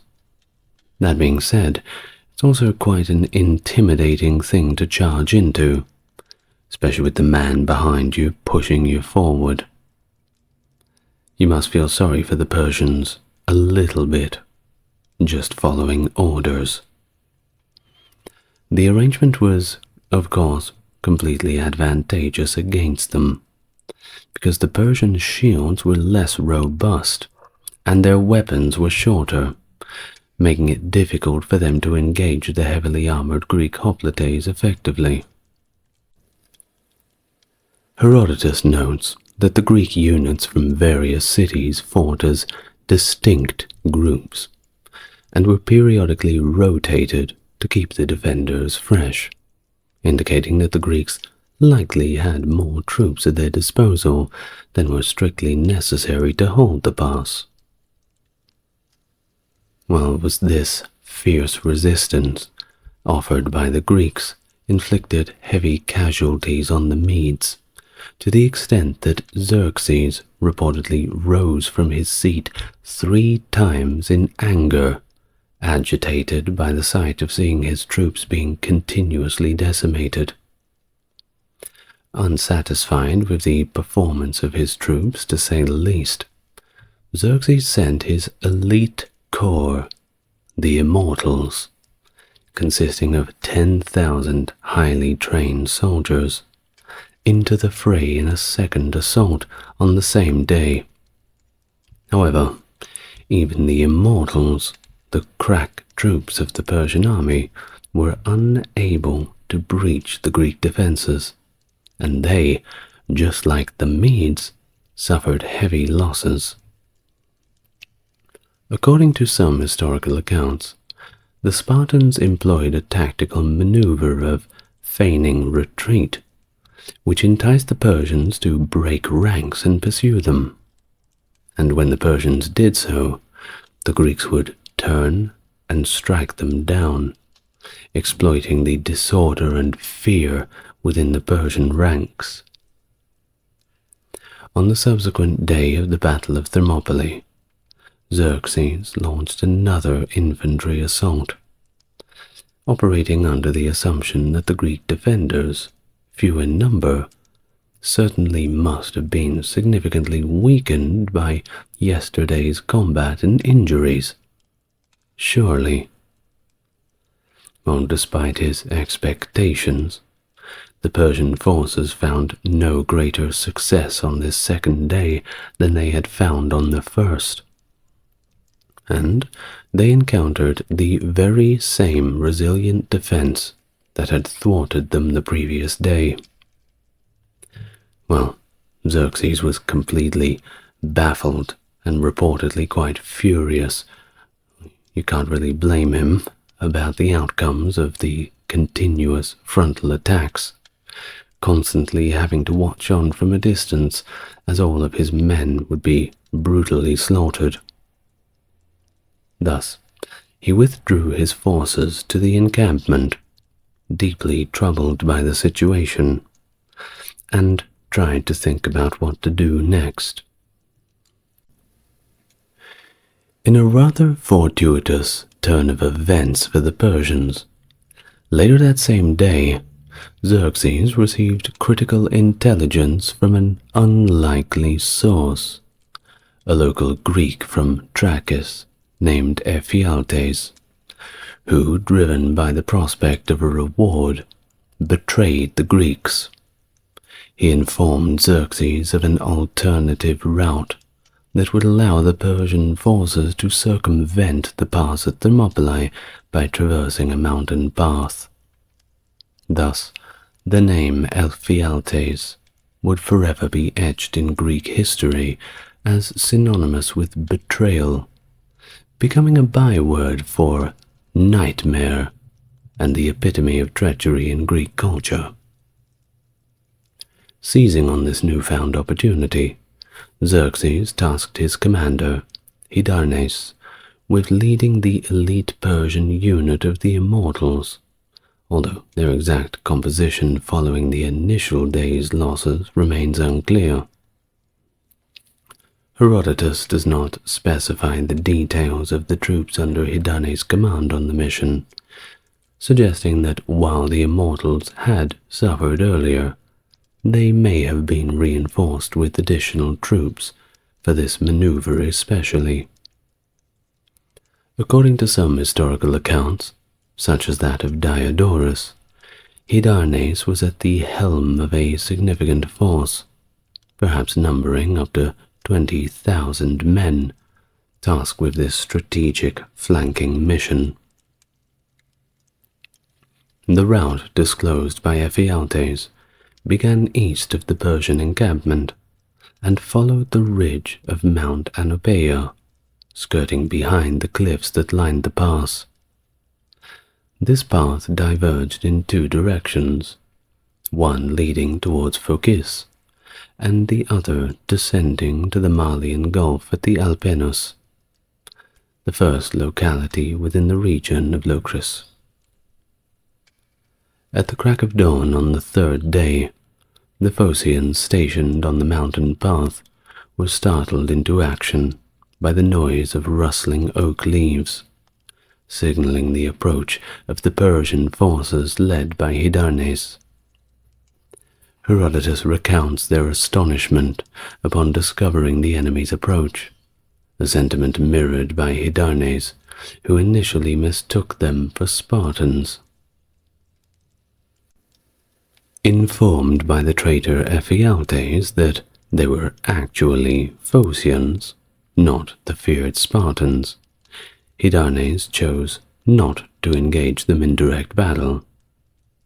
Instead, the Persians simply launched a volley of arrows towards the Phocians, who retreated to a nearby hill to make their stand, mistakenly thinking that the Persians intended to attack them directly. The Persian contingent, however, did not linger, continuing their march to encircle the main Greek forces at the pass, all while the Phocians looked on helplessly. As the day unfolded, Leonidas received the dire news through a runner. The path had been compromised, and the Phocians had failed to hold their position. Convening a council of war at dawn, informed by the Greek Tyrhastiadas of the imminent peril, a debate ensued among the Greek commanders. While some were advocating a retreat, Leonidas, perhaps remembering the words of the oracle, resolved to hold their ground at the narrow pass. He gallantly offered his allies the choice to withdraw, a proposal that many accepted.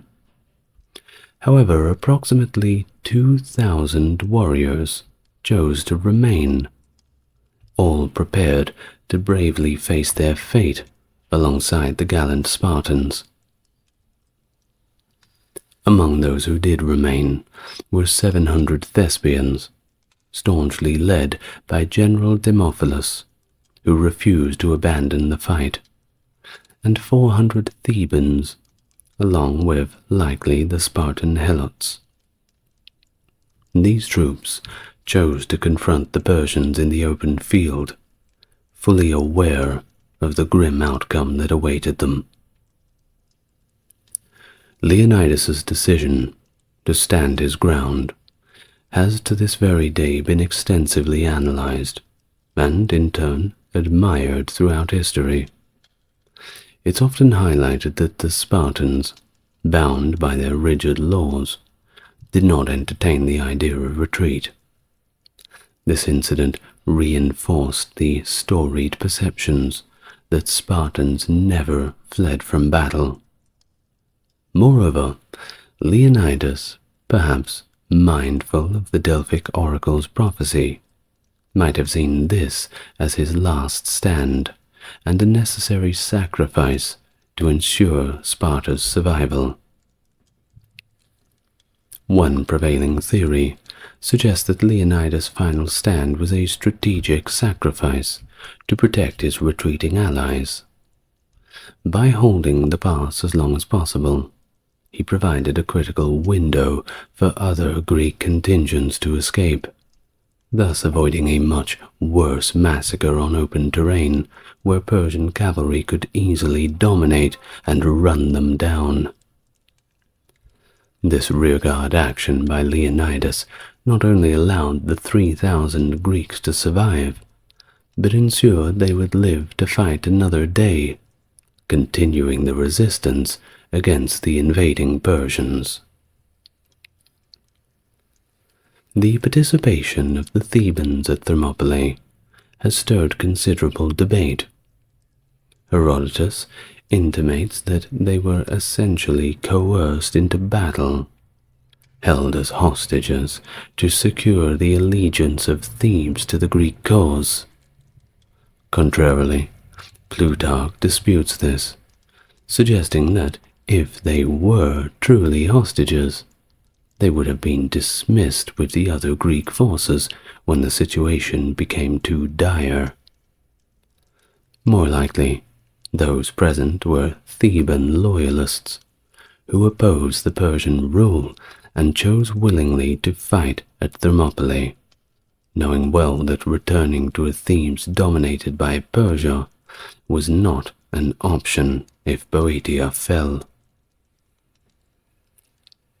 The Thespians, on the other hand, demonstrated extraordinary commitment to the battle, embodying a spirit of self-sacrifice that is often overlooked. Despite the complete evacuation of their city, they chose to stay and fight, representing every hoplite that Thespiae could muster. And this act of defiance was not unique in Thespian history. On at least 2 other historical occasions, Thespian forces similarly committed themselves to fight to the death. So when we remember the 300 Spartans at Thermopylae, perhaps we better remember them too. As the battle resumed at dawn, Xerxes delayed his assault, making libations and waiting for his elite troops, the Immortals, to descend from the mountain path. The Persian king then unleashed a frontal assault with 10,000 men, charging the Greek line that now extended beyond the narrow pass to engage the enemy head-on in a wider area, maximizing the carnage inflicted upon the Persian forces. The Greeks initially fought with spears until these were all shattered, then continued the battle with short swords. In the thick of the battle, several high-ranking Persians fell, including 2 of Xerxes' brothers. The Spartan king Leonidas was also eventually killed, and a fierce skirmish ensued over his bodies, which the Greeks ultimately secured. As the Immortals advanced, the remaining Greek forces retreated to a nearby hill behind the defensive wall.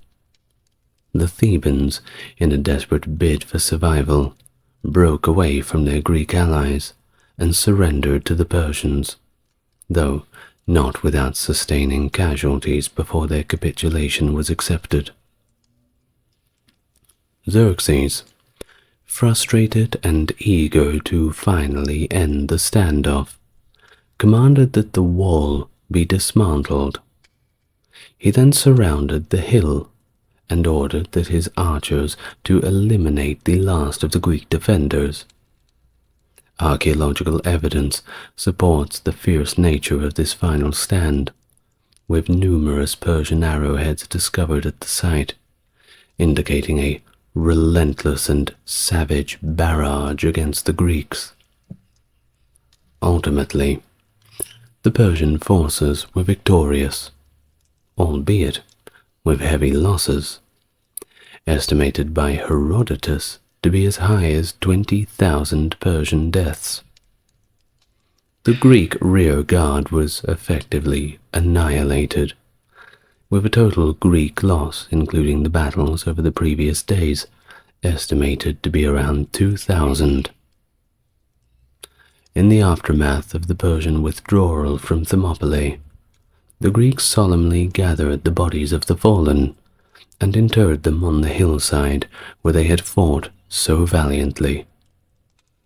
In recognition of their heroic stand, a stone lion was erected on the site to commemorate King Leonidas of Sparta, symbolizing his bravery and the sacrifice of his men.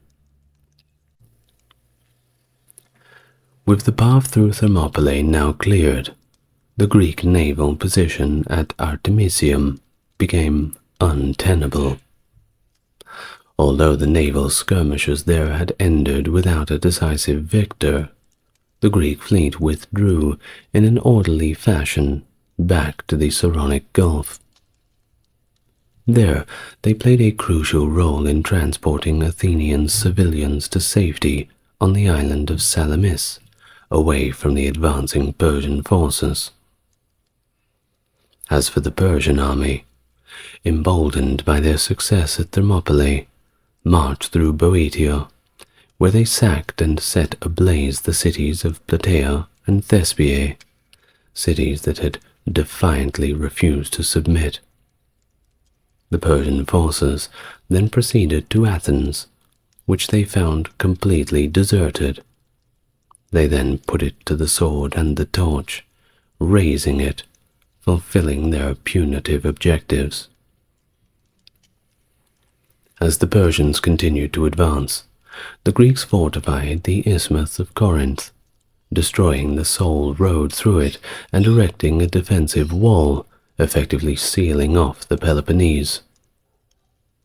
The strategic situation at the isthmus mirrored that of Thermopylae, requiring a strong naval presence to prevent Persian forces from circumventing the barrier by sea.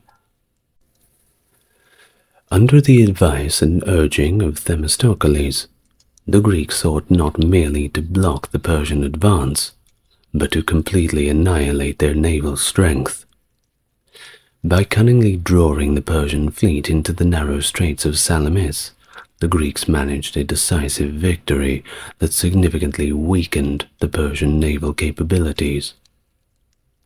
Fearing a potential Greek assault on the bridges across the Hellespont, which would trap his forces in Europe, Xerxes had no choice.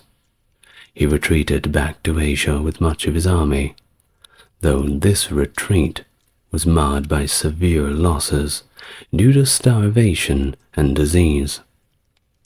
He left behind his general, Mardonius, with a select force to complete the subjugation of Greece. However, under Athenian instigation, the Greek coalition mobilized once more, confronting Mardonius in Boeotia, culminating in the decisive Battle of Plataea, where the Greeks achieved a significant victory, effectively ending the Persian invasion. Simultaneously, at the Battle of Mycale, the Greeks dealt further blows to the remnants of the Persian fleet, diminishing any remaining threats of another invasion. Well, despite being a tactical defeat, the Battle of Thermopylae gained an immortal legacy, one that still 2,500 years later we're still talking about. It's become emblematic of heroic resistance over overwhelming odds. While it was a strategic victory for the Persians in that they overcame the pass, the spirited Greek defense showcased their resolve and tactical prowess, turning the fallen defenders, especially Leonidas and the Spartans, into martyrs whose legacy would inspire subsequent generations. The battle underscored the effectiveness of Greek military tactics and the strategic use of terrain, contributing to a broader narrative that shaped Western perceptions of freedom against tyranny, a narrative that continues to resonate in contemporary culture. Thus, we reference the solemn plaque engraved at the site of the battle, still there to this day, attributed to Simonides, with the inscription, "O stranger, tell the Lacedaemonians that here we lie, obedient to their words." And with that, we reach the end of my little video on the Battle of Thermopylae and the brave 300s. Well, I'd first like to thank my top-tier patrons, Stark Factory, JC, Jeffrey and Susan, for supporting the channel. As always, it's greatly appreciated. And I would like to thank you. If you've made it this far, then that is certainly showing that you've learned something. I'm sure you have. And I enjoyed it. So there's that too. The Battle of Salamis, fought in 480 BC, a grand naval confrontation between the Greek city-states and the Persian Empire. It occurred in the straits between the mainland and Salamis, an island near Athens. The Greek fleet, who were significantly outnumbered, was commanded by the great Themistocles, who devised a cunning plan to lure the larger Persian fleet into the narrow straits, where their numbers would be less of an advantage, eerily reminiscent of the recently fought Battle of Thermopylae. Themistocles sent a servant to Xerxes I, the Persian king, who falsely claimed that the Greeks were in panic and disarray, planning to flee. Xerxes took the bait and ordered his fleet into the straits, where they soon found themselves cramped and unable to maneuver effectively. It was then when the Greek ships, smaller and more agile, were able to attack with greater efficiency and decimated the Persian fleet. Thus, this victory was among the greatest of ancient times, as it significantly weakened Persian naval power, not to mention morale, contributing to their eventual withdrawal from Greece. Hello and welcome to the channel. If it's your first time here, it's good to meet you. And if you're coming back for more, then it's great to have you back with me again. As always, if you like to support the channel, this is the best way to do it. You just enjoy the content. It's all good fun.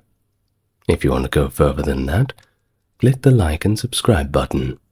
That helps YouTube know that you want to spread the word and want more people to see my channel.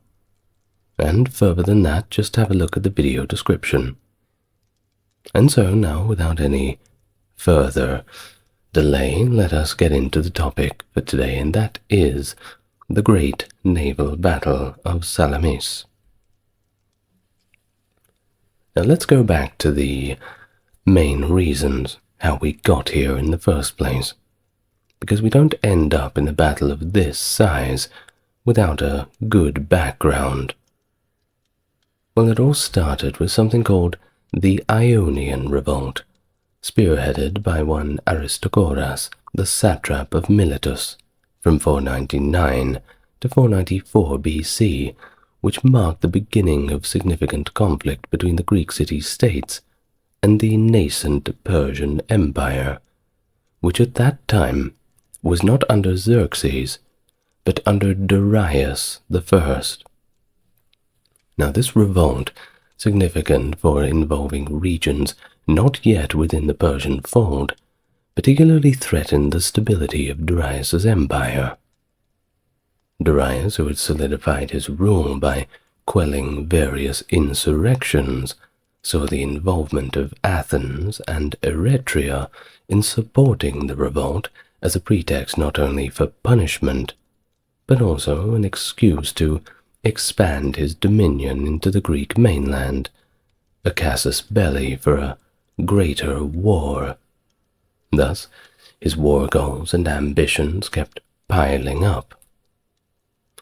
Now, in response, Darius launched a campaign in 492, led by Mardonius, which effectively subdued Thrace and coerced Macedon into becoming a vassal to Persia, demonstrating his new empire's military capabilities, and capabilities of which those who were not already aware of them were certainly about to be. Thus, the first direct Persian assault on Greece came in 490 under generals Datis and Artaphernes, who initially targeted Naxos and then moved against Eretria, which they brutally sacked. The expedition culminated at the Battle of Marathon, and yes, I'm sure you've heard of that one, where the Athenians, despite being vastly outnumbered, secured a stunning victory and forced the Persian forces to retreat. No doubt, this left a bitter memory in the mouth of the Persians. And, well, they had to get them back somehow, didn't they? But Darius, he was undeterred, and he began preparations for a more extensive invasion to achieve complete subjugation of Greece. However, his plans were interrupted by a revolt in Egypt in 486, and his subsequent death postponed the planned conquest. Nothing postpones a conquest like being dead. But don't worry, he had a replacement lined up. His son, Xerxes I, who very quickly quashed the Egyptian revolt and resumed preparations for invading Greece, because that was the big prize. Well, Xerxes' plans were admittedly grandiose, including the engineering marvels of bridging the Hellespont and constructing a canal across the isthmus of Mount Athos to avoid treacherous waters that had previously claimed a Persian fleet. And do remember that the Persians, well, if you've seen a map, you don't really learn how to swim. There's not much water, unless you're in the very far north. But generally, the Persians weren't the best swimmers. The Greeks, well, they grew up around water, didn't they? Sailing, navigation, all sorts of naval endeavors. That was their specialty. The Persians were better on land. Well, by 480 BC, these preparations had materialized, enabling Xerxes' vast army to march across the Hellespont on pontoon bridges, poised for a significant confrontation with the Greek states. Now, since that Battle of Marathon in 490, Athens had been anticipating further Persian attempts to subjugate Greece. The Greeks weren't stupid. They knew that this was far from over. They'd won the battle, but the war was about to begin. Well, under the strategic foresight of Themistocles, a prominent Athenian politician, it was resolved in 482 BC that Athens would augment its naval power by constructing a large fleet of triremes. Recognizing the impossibility of combating the Persians alone on both land and sea, Athens saw the necessity of forming an alliance with other Greek city-states. In 481, as Xerxes continued to marshal his forces for an invasion, he sent envoys throughout Greece demanding the symbolic tribute of earth and water, signifying their complete submission. Notably, he excluded Athens and Sparta from these demands, effectively acknowledging their leadership roles against Persian interests. Didn't want to waste the trip. Well, this diplomatic gesture inadvertently rallied support to those two dominant Greek states. That year, representatives from various city-states convened at a congress in Corinth, establishing a pan-Hellenic alliance, which was unprecedented in Greek history. You see, the Greeks never really got along in the beginning. If they weren't fighting somebody else, they were certainly very busy fighting each other. Well, now faced with mutual destruction, they found it to be in everybody's best interests to team up, at least for the time being. Now, this alliance, this pan-Hellenic alliance, was vested with the authority to send for help and coordinate the deployment of troops across member states, a significant step given the prevailing conflicts among them. The alliance had initially decided to fortify the Vale of Tempe on the Thessalian border to halt the Persian advance. However, they soon abandoned this position due to the strategic advisories from Alexander I of Macedon, who indicated that the pass could be circumvented and warned of the formidable size of Xerxes' forces. The retreat was hastened by the arrival of news that Persian forces had crossed the Hellespont and were already in Europe. Well, a revised defense strategy was quickly formed. The Greeks planned to make a stand against the Persians at the narrow pass of Thermopylae, which was ideally suited for their smaller hoplite forces to hold against a larger army. Concurrently, the Greek navy would block the nearby straits of Artemisium to prevent the Persian fleet from flanking the army at Thermopylae. The strategy was put into action as the Persian army approached. Despite their numerical inferiority, the Greeks managed to hold Thermopylae for 3 days. Eventually, however, they were outmaneuvered when Persian troops found a way around the pass through a little mountain trail, not known to too many. But they were betrayed by a little pathetic man called Ephialtes. And here's a fun fact for you. To this very day, the name Ephialtes is synonymous with betrayal and weakness. It's kind of like calling somebody a Judas. You know, Judas Iscariot, betraying Jesus Christ and throwing him to the hands of the Roman adjudicators.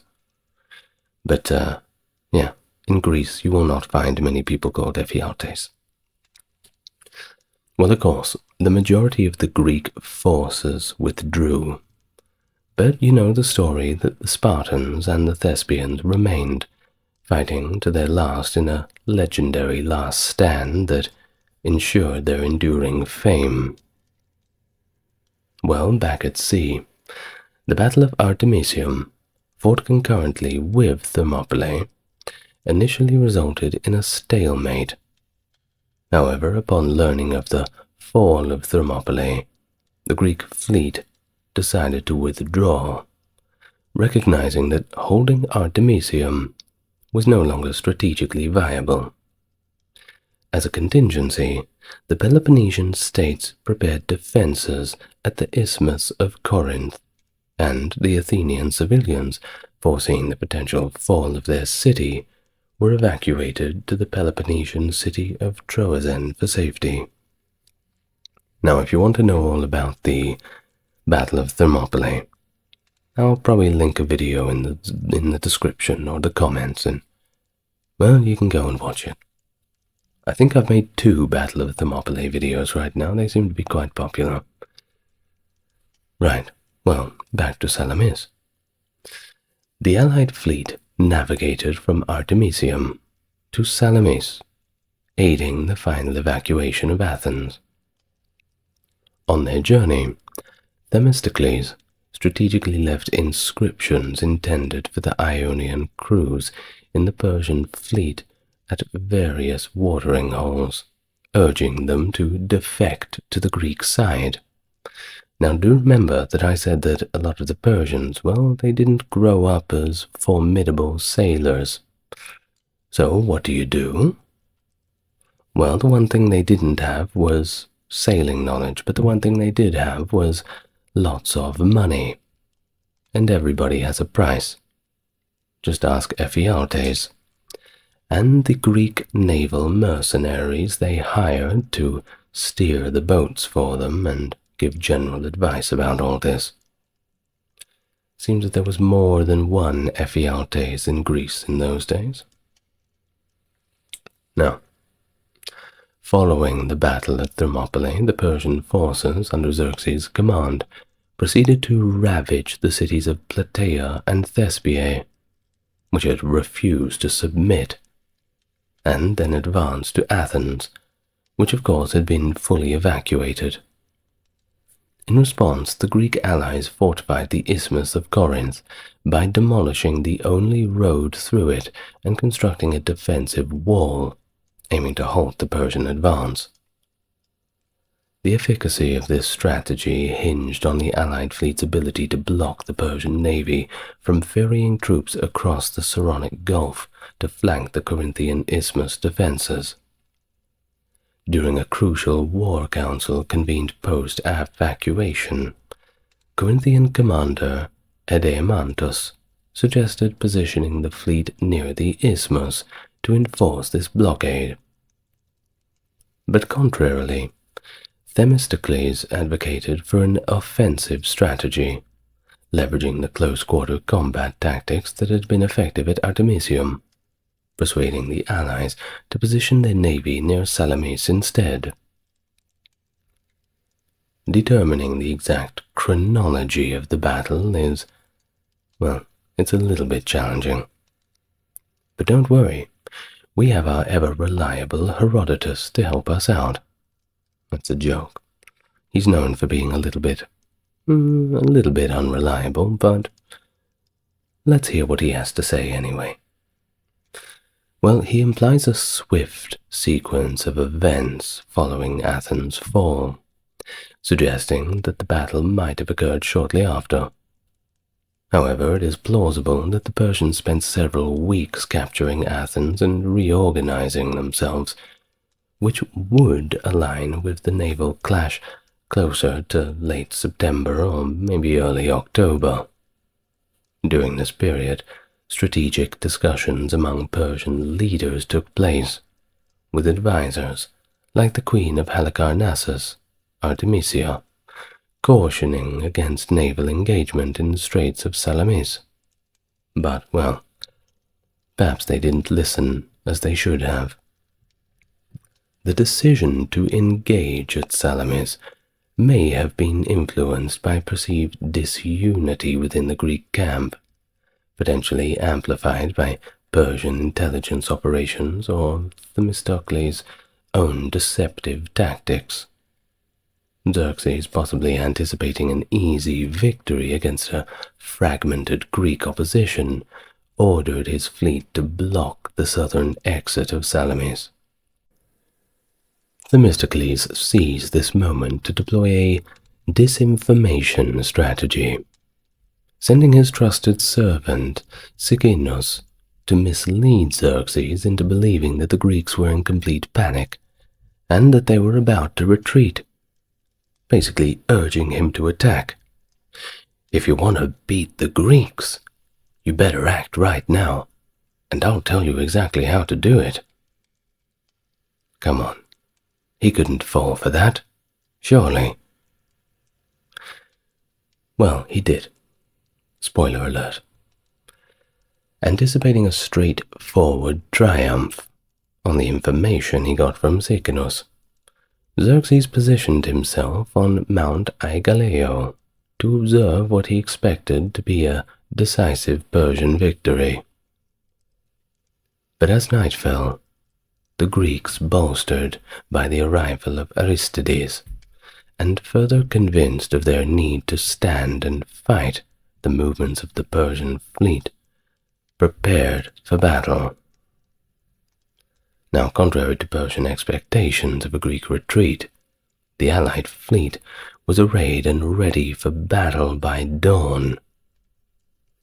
Herodotus documented the strength of the Allied fleet of the Battle of Salamis as 378 triremes, detailing contributions by various city-states. We're not going to go through every single one of them, but just think about that number of 378.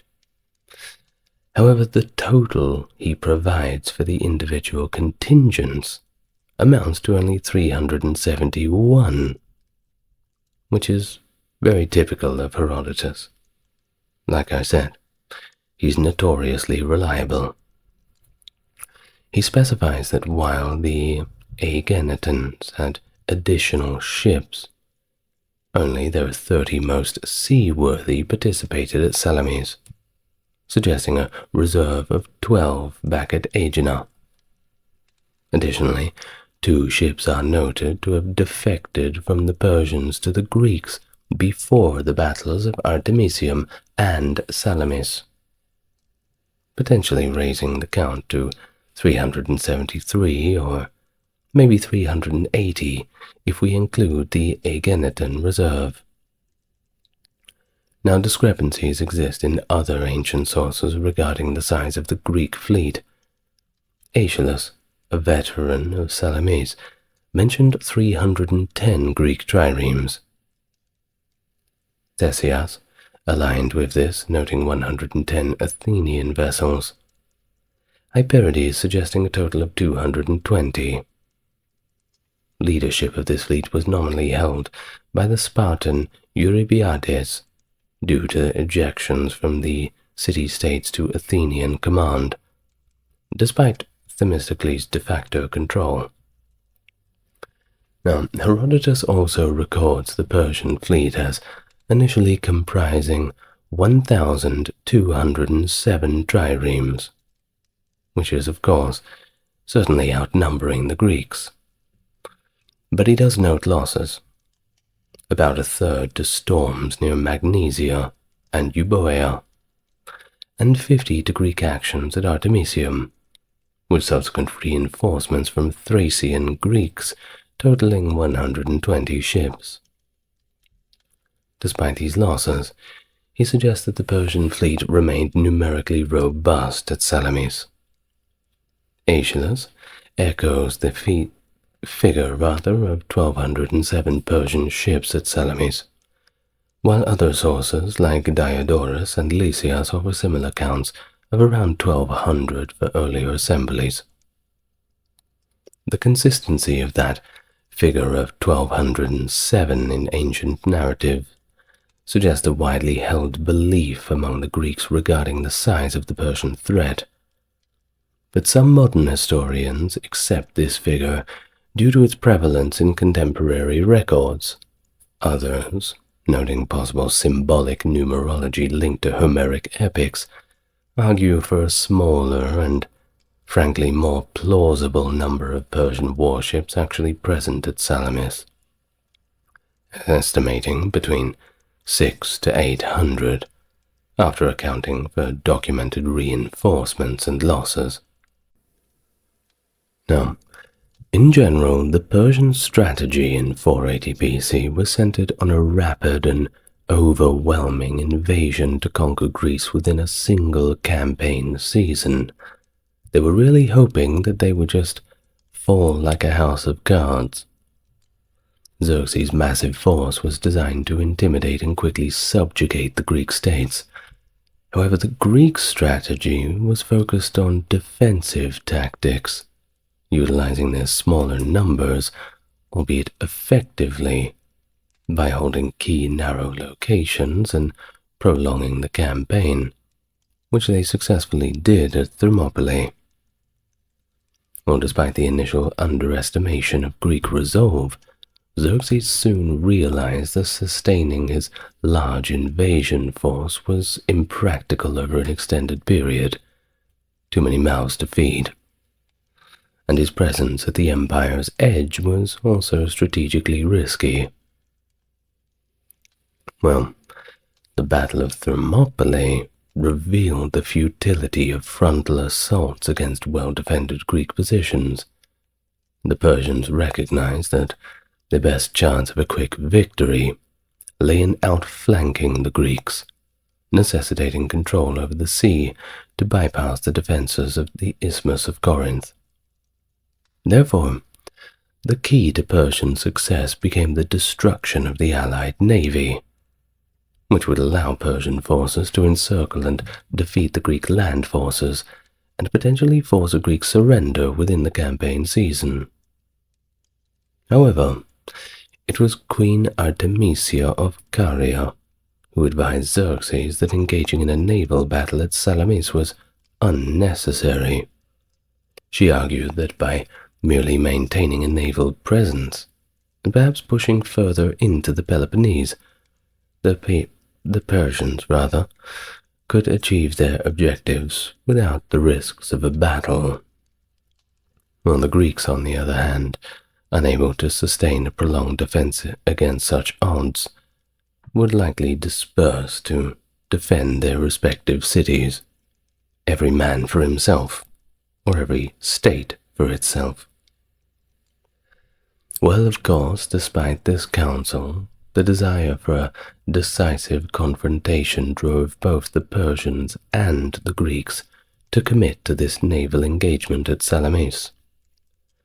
The battle was not strategically necessary for the Persians, who could have continued to apply pressure on land and sea without immediate combat. But it was that allure of a swift and conclusive victory that, well, it was just too good to pass up. The Persian fleet, despite being larger and possessing better sailing ships as noted by Herodotus, faced an unexpected challenge from the newly constructed Athenian triremes. These Athenian ships were part of a fleet expansion initiated by Themistocles in 483 BC, where he urged Athens to put up the investment to build another 200 triremes. Well, despite their crew's relative inexperience, these ships were pivotal for the Greeks in the conflict against Persia. The standard naval tactics of the era included ramming, which was facilitated by the triremes' reinforced bows, and boarding actions by marines, transforming sea engagements into what was effectively extensions of land battles. The Persians, along with their Asiatic Greek allies, were adept at a maneuver called diekpolos, likely involving a swift rowing through the gaps in enemy lines to attack the sides of opposing vessels.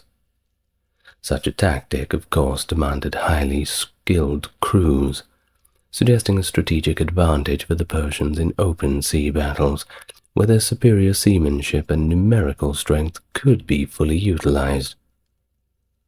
Herodotus hints that the Allied ships were heavier and possibly less maneuverable, a characteristic attributed perhaps to bulkier construction, or the substantial weight of armored hoplite marines on board. Each ship carrying fully armored hoplites added significantly to the overall weight, potentially making the Allied ships more stable in the windy conditions of Salamis, but also less likely to perform nimble maneuvers such as the diekpolos. Now, the Persian preference for open sea battles contrasted sharply with the Greek strategic imperative to engage in narrower waters, where the overwhelming numbers of the Persian fleet would be less effective. The Battle of Artemisium showcased the Greeks' efforts to counter the Persian numerical superiority, yet it likely underscored the necessity of an even more restricted battlefield, leading to the choice of the Straits of Salamis as the obvious place for their decisive stand. So, in the context of these tactical considerations, the decision by the Persians to enter the Straits of Salamis pretty much played directly into the Greek hands. Of course, it was all likely influenced by the strategic deception of Themistocles, but hey, all is fair in love and war now. Thus he misled the Persians, confidently sailing into battle, believing that the internal discord within the Greek ranks would have them break at the first sight of trouble, and this prompted the Persian decision to completely block off the straits to cut off any Greek escape. Of course, the Greeks couldn't get out, but neither could the Persians. Thus, it must be said also that the Battle of Salamis remains one of the less clearly documented naval conflicts of antiquity, with details obscured by the chaotic nature of the engagement and the limited perspectives of the ancient historians. The complexity of the battle fought in the narrow straits made it difficult for contemporaries, perhaps excluding Xerxes, to grasp the full scope of the events as they unfolded. But according to historical reconstructions, the allied Greek fleet was likely arrayed into two rows due to the constricted battlefield. The Athenians held the left wing of this formation, while the right was possibly occupied by the Spartans. though sources like Diodorus suggest it could have been the Megarians and the Aganetians. The deployment of the fleet stretched north to south, anchored possibly from the coast near modern-day St. George's Islet to the southern cape of Salamis. Contrary to Diodorus' assertion of an east-west alignment, it is improbable that the Greeks would position a flank against Persian-occupied territory, indicating a strategic preference to avoid exposing any side directly to the enemy. The Persian fleet's movement on the eve of the battle are also a subject of debate. Herodotus presents a scenario where the Persians entered the straits at dusk, potentially aiming to surprise the Greeks presumed to already be in retreat. However, the logistics of maneuvering such a large fleet in a confined and dark environment casts more than a little bit of doubt on this interpretation. It is thought to be more likely that the Persians positioned themselves to block the strait's southern exit by night and reoriented north-south by the morning, preparing for combat in a more traditional formation. And this formation, according to accounts, consisted of 3 lines, with the Phoenicians on the strategic right flank near Mount Aigaleo, the Ionians on the left, and other Persian contingents in the center. Such an arrangement suggests a calculated approach to engage the Greeks with a formidable array of forces, aiming to exploit their numerical and perhaps tactical superiority. Diodorus's mention of an Egyptian squadron sent to navigate around Salamis to seal off the northern escape route aligns with a comprehensive strategy of encirclement favored by Xerxes. Though Herodotus does not corroborate this maneuver, the possibility remains a topic of speculation among historians. Additionally, Xerxes' decision to station troops on the islet of Psytalea further illustrates the Persian intent to eliminate any Greek survivors from the battle, indicating a ruthlessly thorough approach to the engagement. Regardless of the exact timing for their entering the straits, the Persians did not initiate their attack on the Greek allies until daylight. The Greeks, contrary to Persian expectations of a retreat, were well prepared and used the night to ready themselves for the confrontation. According to Herodotus, as dawn broke and the Greek fleet was deploying, the Persian forces launched their assault. Aeschylus provides a dramatic account of the moments just before the clash, describing how the Persian forces had heard the Greeks chanting their battle hymn, a poignant call to defend their homelands and their cherished values. Before they even saw the Greek ships, they certainly heard them. As the dawn broke, and the Persians prepared to attack, they heard the Greek soldiers singing, "O sons of the Greeks, go, liberate your country, liberate your children, your women, the seats of your fathers' gods, and the tombs of your forebears. Now is the struggle for all things." I'm sure it's a lot more poetic in Greek, but that's mainly the translation that was given by Aeschylus. So, Herodotus adds another controversial episode involving the Corinthians, who, he notes, were said by Athenians to have sailed away from the battle, heading northwards. But this account is disputed by other Greeks and might have been a strategic feint to scout the northern exit of the straits, to mislead the Persians into thinking the Greek alliance was indeed crumbling. If it were indeed that the Corinthians did momentarily withdraw, they promptly rejoined the battle, dispelling any notion of a real retreat from them. Either way, as the battle ensued, the constrained waters of the straits caused disarray within the Persian ranks, who increasingly found themselves cramped and poorly organized. Contrary to appearing eager for combat, the Greek fleet did initially seem to retreat, which according to Plutarch was a tactical move to achieve a more favorable position and to await the morning winds that would be at their backs and give them an advantage, particularly because ramming was the soup du jour.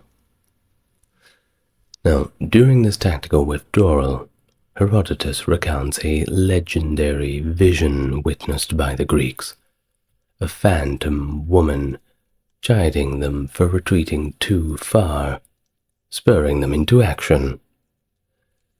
More credibly, though, Herodotus and other sources suggest that the Greek maneuver of backing water was a prelude to a decisive charge.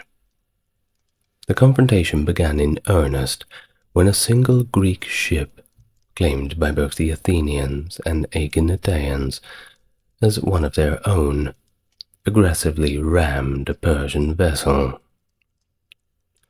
This bold action triggered a general advance by the Greek fleet, which surged forward to engage the disordered Persian ships.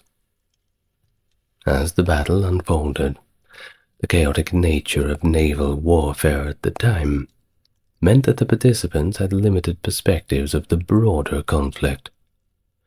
Triremes, the primary warships used, were equipped with formidable rams designed to breach the hulls of enemy vessels, or even destroy their ore banks, crippling them for easier boarding. And if the ramming didn't secure a decisive victory, heavily armored marines, including Greek hoplites, would engage in close combat, swinging onto the decks and stabbing everybody. Chop chop. Essentially transforming naval engagements into a kind of floating land battle. Persian forces, while likely less heavily armed, were nonetheless prepared for such encounters. During the melee, the disciplined coordination of the Greek fleets allowed them to press the initial lines of Persian ships backward. This movement caused a domino effect as the retreating ships collided with their advancing second and third lines, leading to further disarray and confusion within the Persian ranks. On the Greek left, the battle saw significant developments with the death of the Persian admiral Ariabignes, brother of King Xerxes, so certainly a high-profile target, a good one to get out of the way in the early game. Now, his early demise left the Phoenician squadrons completely without leadership, contributing to their disorder and eventual retreat towards a shoreline where many ran aground. Of course, when you're not receiving any orders, and everybody is screaming and dying around you, you have to make it up for yourself. And I suppose you can't blame a lot of those men at the time for thinking, well, if they're not ordering us to advance, then it's probably all over. Let's get out of here, lads. Save our skin. Well, Plutarch provides a dramatic account of Ariabignes' death, noting that he was killed during an attempt to board the ship manned by Amenias and Socles of Pallene. As Ariabignes boarded, he was repelled by spears and subsequently fell into the sea. Plutarch also records that it was Artemisia who identified Ariabignes' body amidst the flotsam and ensured its retrieval, bringing it back to Xerxes, which is quite nice of him. Well, during the Battle of Salamis, Queen Artemisia of Halicarnassus, commanding the Carian contingent of the Persian fleet, found herself in a precarious situation when pursued by Amenias of Pallene, an Athenian captain. In a desperate bid to escape, Artemisia rammed a friendly Persian ship from Calindia, sinking it and killing its crew, including its king, Damasithemos.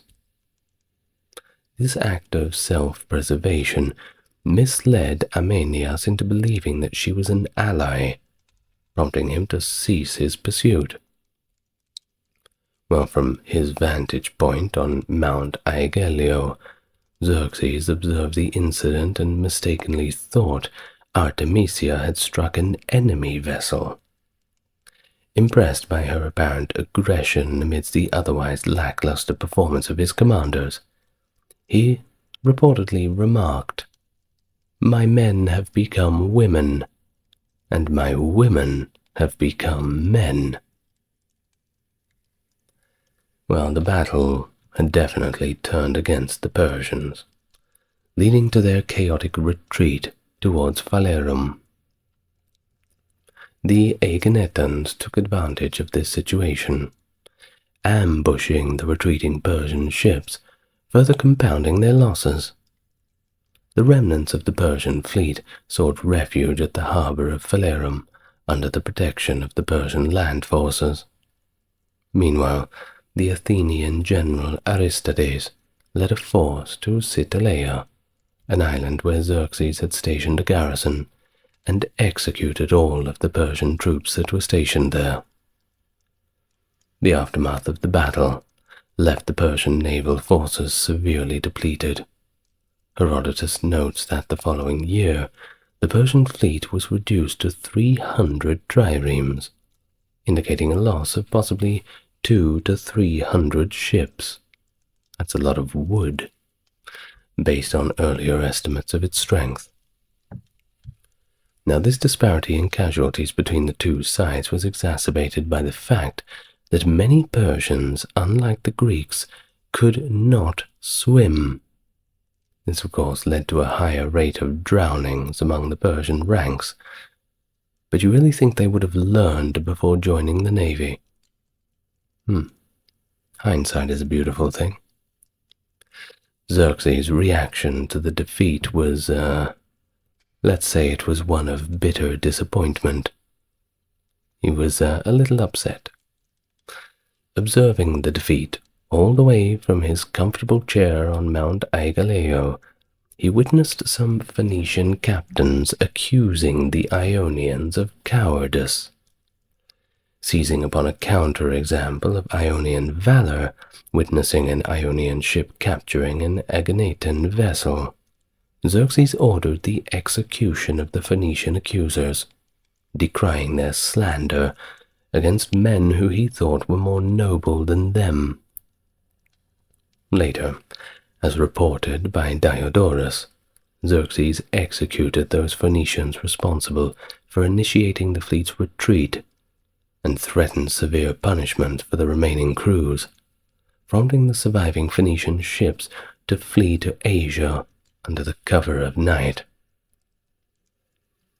Well, after the defeat at Salamis, Xerxes tried to construct a bridge or causeway across the straits to attack the Athenians directly, but this effort was thwarted by the vigilant Greek fleet now controlling the straits, and well and truly controlling it. Well, in the wake of the setback, Herodotus describes a council of war where the Persian general Mardonius attempted to downplay the naval defeat, urging Xerxes not to worry about the incredible loss of ships, and suggesting either an immediate attack on the Peloponnese or a more cautious delay. Mardonius emphasized the valor of the Persian soldiers and proposed that if Xerxes chose to retreat to Persia, he could leave behind a substantial force under his command to continue the campaign.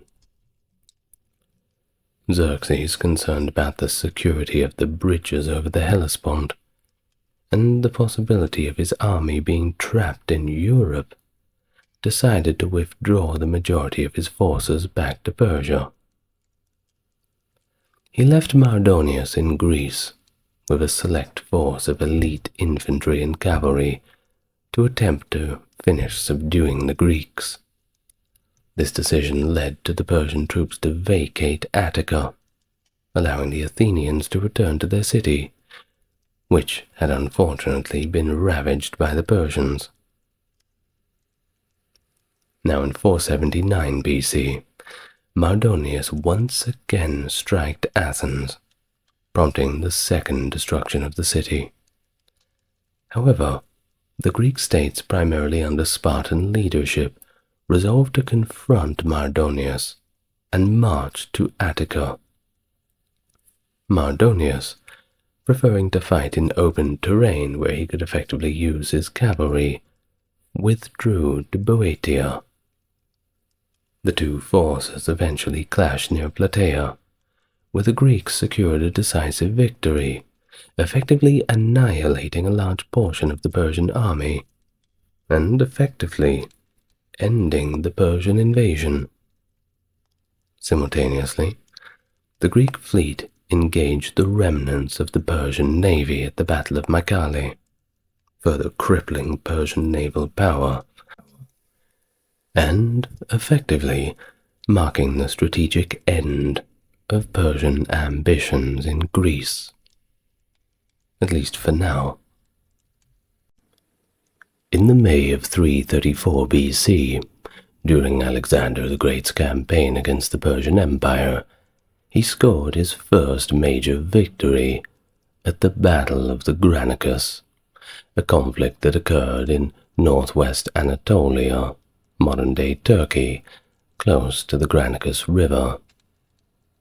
Positioned along the steep river banks, the Persian forces, commanded by local satraps and generals, presented a formidable challenge to the young general, owing to the difficult terrain.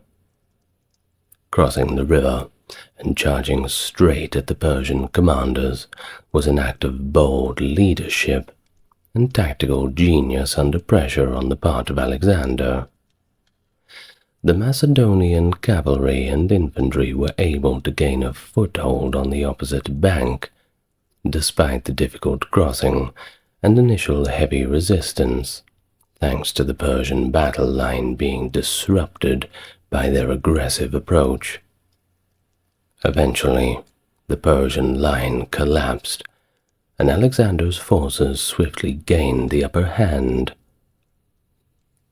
Politically and militarily, the triumph was pivotal, as it cemented Alexander's position within his own army and deterred any potential alliances between Persian and Greek states in the future. With the victory, the stage was set for Alexander's rapid and extensive conquest of the region, now that the gates of Asia Minor had been flung open before him. Welcome to the channel, everyone. To the newcomers, nice to meet you. To those returning, good to see you again. Off we go on another adventure, this time all the way back into the time of Alexander the Great. Those who want to support the channel are already doing so. Just enjoy it. Have a laugh sometimes and learn something. Get nice and relaxed. Like and subscribe also helps the algorithm, and there's a few links in the description if you feel inclined. But, most importantly, let's all get ready for a long one again. Take a seat, or busy yourself with whatever you want to do. We're about to begin. Following the victory in Cannae in 338 BC, King Philip II of Macedon coerced the majority of the Greek states into joining what was known as the Hellenic League, a military alliance. You see, in 480 BC, the Persians had invaded Greece again, and this time they wanted revenge, so that they went to war with the Achaemenid Empire. He began making preparations for war after successfully persuading the other Greek states to elect him as the leader of the Hellenic League. Meanwhile, the Achaemenid Empire, also known as the Persian Empire, had been in shambles ever since King Artaxerxes III was assassinated in 338 BC. This led to Egypt's second succession from the empire, which was a major issue. No one wants to lose Egypt. It's a good one to have on your team, particularly because of all the crops that grow along the Nile River. You get a little bit hungry when Egypt leaves the party in ancient times. Well, there was no Persian army of any size in Asia Minor at the time, and no one even anticipated that the Persian fleet would soon be in the Aegean Sea. Philip probably intended to take advantage of the imperial anarchy, but his army was not prepared to invade Asia Minor on a massive scale, at least not just yet. And this is why he most likely dispatched a more manageable portion of the army, not fully committing. Well, he sent thousands of Macedonian soldiers on an expedition to the western coast of Asia Minor in the spring of 336 BC.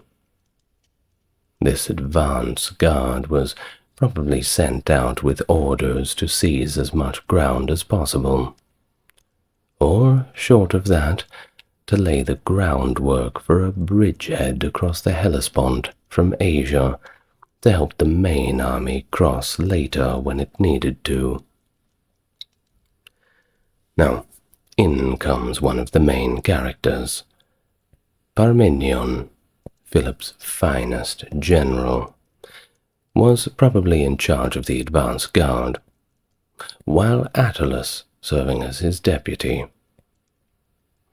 At first, the campaign was fruitful. The Macedonians peacefully captured numerous Greek cities in Western Asia Minor, very little resistance, walking straight in. But suddenly, in the year 336, everything changed. It was in the October of that year that Philip was assassinated. Alexander III, who succeeded his father Philip, had to quell the multiple uprisings in Greece and the Balkans before he could restore Macedonian rule. Thus the operations in Asia Minor were diverted from his attention by this. At the same time, in the fall of 336 BC, Darius III succeeded to the title of Great King of the Achaemenid Empire. He restored order to the empire, and upon doing so, made plans for a retaliatory attack against the Macedonian expedition. This town is not big enough for the both of us. One can only imagine. Well, of course, deep-seated anxieties between the Persians and the Greeks, and, as extension, Macedonians too. Well, the Egyptian uprising, which occurred between the last days of 336 and the beginning of 335, was Darius's top priority, and until it was put down, nothing could really be done further north. After this, he dispatched Memnon of Rhodes to lead a group of Greek mercenaries, infantry fighting as hoplites, to Asia Minor. Memnon likely vanquished a Macedonian army in the early spring of 335 at Magnesia, or on the Meander, or ad Sipylum, In the same year, in the Troad, a Persian army, perhaps led by a satrap or a few different satraps, routed yet another Macedonian force. With the exception of Abydos and maybe Rhoetium, the expeditionary force lost control of the majority of Greek cities by the end of 335. In the early spring of 334, after quelling the uprisings in Greece and the Balkans, Alexander decided to march his army to the Hellespont. About 32,000 infantry and 5,000 cavalry made up the force. 20 days later, he reached Sestus, withdrew his army, and prepared to cross the Hellespont. Alexander led the remaining infantrymen from Eleos across the sea to land near Carpe Sigium, where the bulk of the army was marched from Sestus to Abydos in Asia Minor. Arisba, Percote, Lampsacus, Colonae, and Hermotus were among the places he passed after Ilium. A tour of all of the great sites of Asia Minor at the time. One can only imagine being a soldier in Alexander's army, that excitement of going out to see the world, albeit with a little bit of naivety. I suppose when you're that young, you don't think of the risks. Well, if you're going to be in anyone's army, you may as well be in Alexander's. You have a pretty damn good chance of winning. Well, Darius, he would have known where Alexander was going, at least for a while, perhaps even before the invasion army departed from Macedon. You see, the great king of Persia was still unconcerned about it, though, and delegated the defense of Asia Minor to his satraps. After all, how far could one Macedonian general get? Well, the possible causes for this include Alexander's perceived lack of experience as an overseas commander, and the relatively easy retreat of the Macedonian expeditionary force the year before, who gave up without much of a fight. Hearing of Alexander's crossing, the Persian satraps and commanders assembled their armies, and camped near Zeleia. Now, Hellespontine Phrygia's satrap Aristes is believed to be in overall command, because the enemy had invaded his territory, even though ancient historians don't specifically name a Persian commander-in-chief, so we're led to decide on the most likely scenario. Grains of salt, please. Now, at Zeleia, the Persians convened a council to review the situation and decide on the best course of action. And here we do have our sources of the time, Arrian and Diodorus Siculus, who assert that Memnon counseled the Persians against engaging in open combat with the Macedonians. He deduced that the Macedonian infantry was more formidable than theirs, and that Alexander was physically present, but Darius was nowhere to be found. In order to prevent Alexander from continuing his campaign with proper supplies, he suggested a scorched earth strategy. Burn the farms, burn it all. The granaries, too. We can't have the Macedonian soldiers looting and eating the food that is grown on our soil, can't we? Well, to safeguard their subjects' property, Arcides and the other Persians, remember that Arcides is the Hellespontine Phrygia's satrap and the commander, Arcides and the other Persians disregarded Memnon's advice They weren't too keen to just burn everything down that quickly.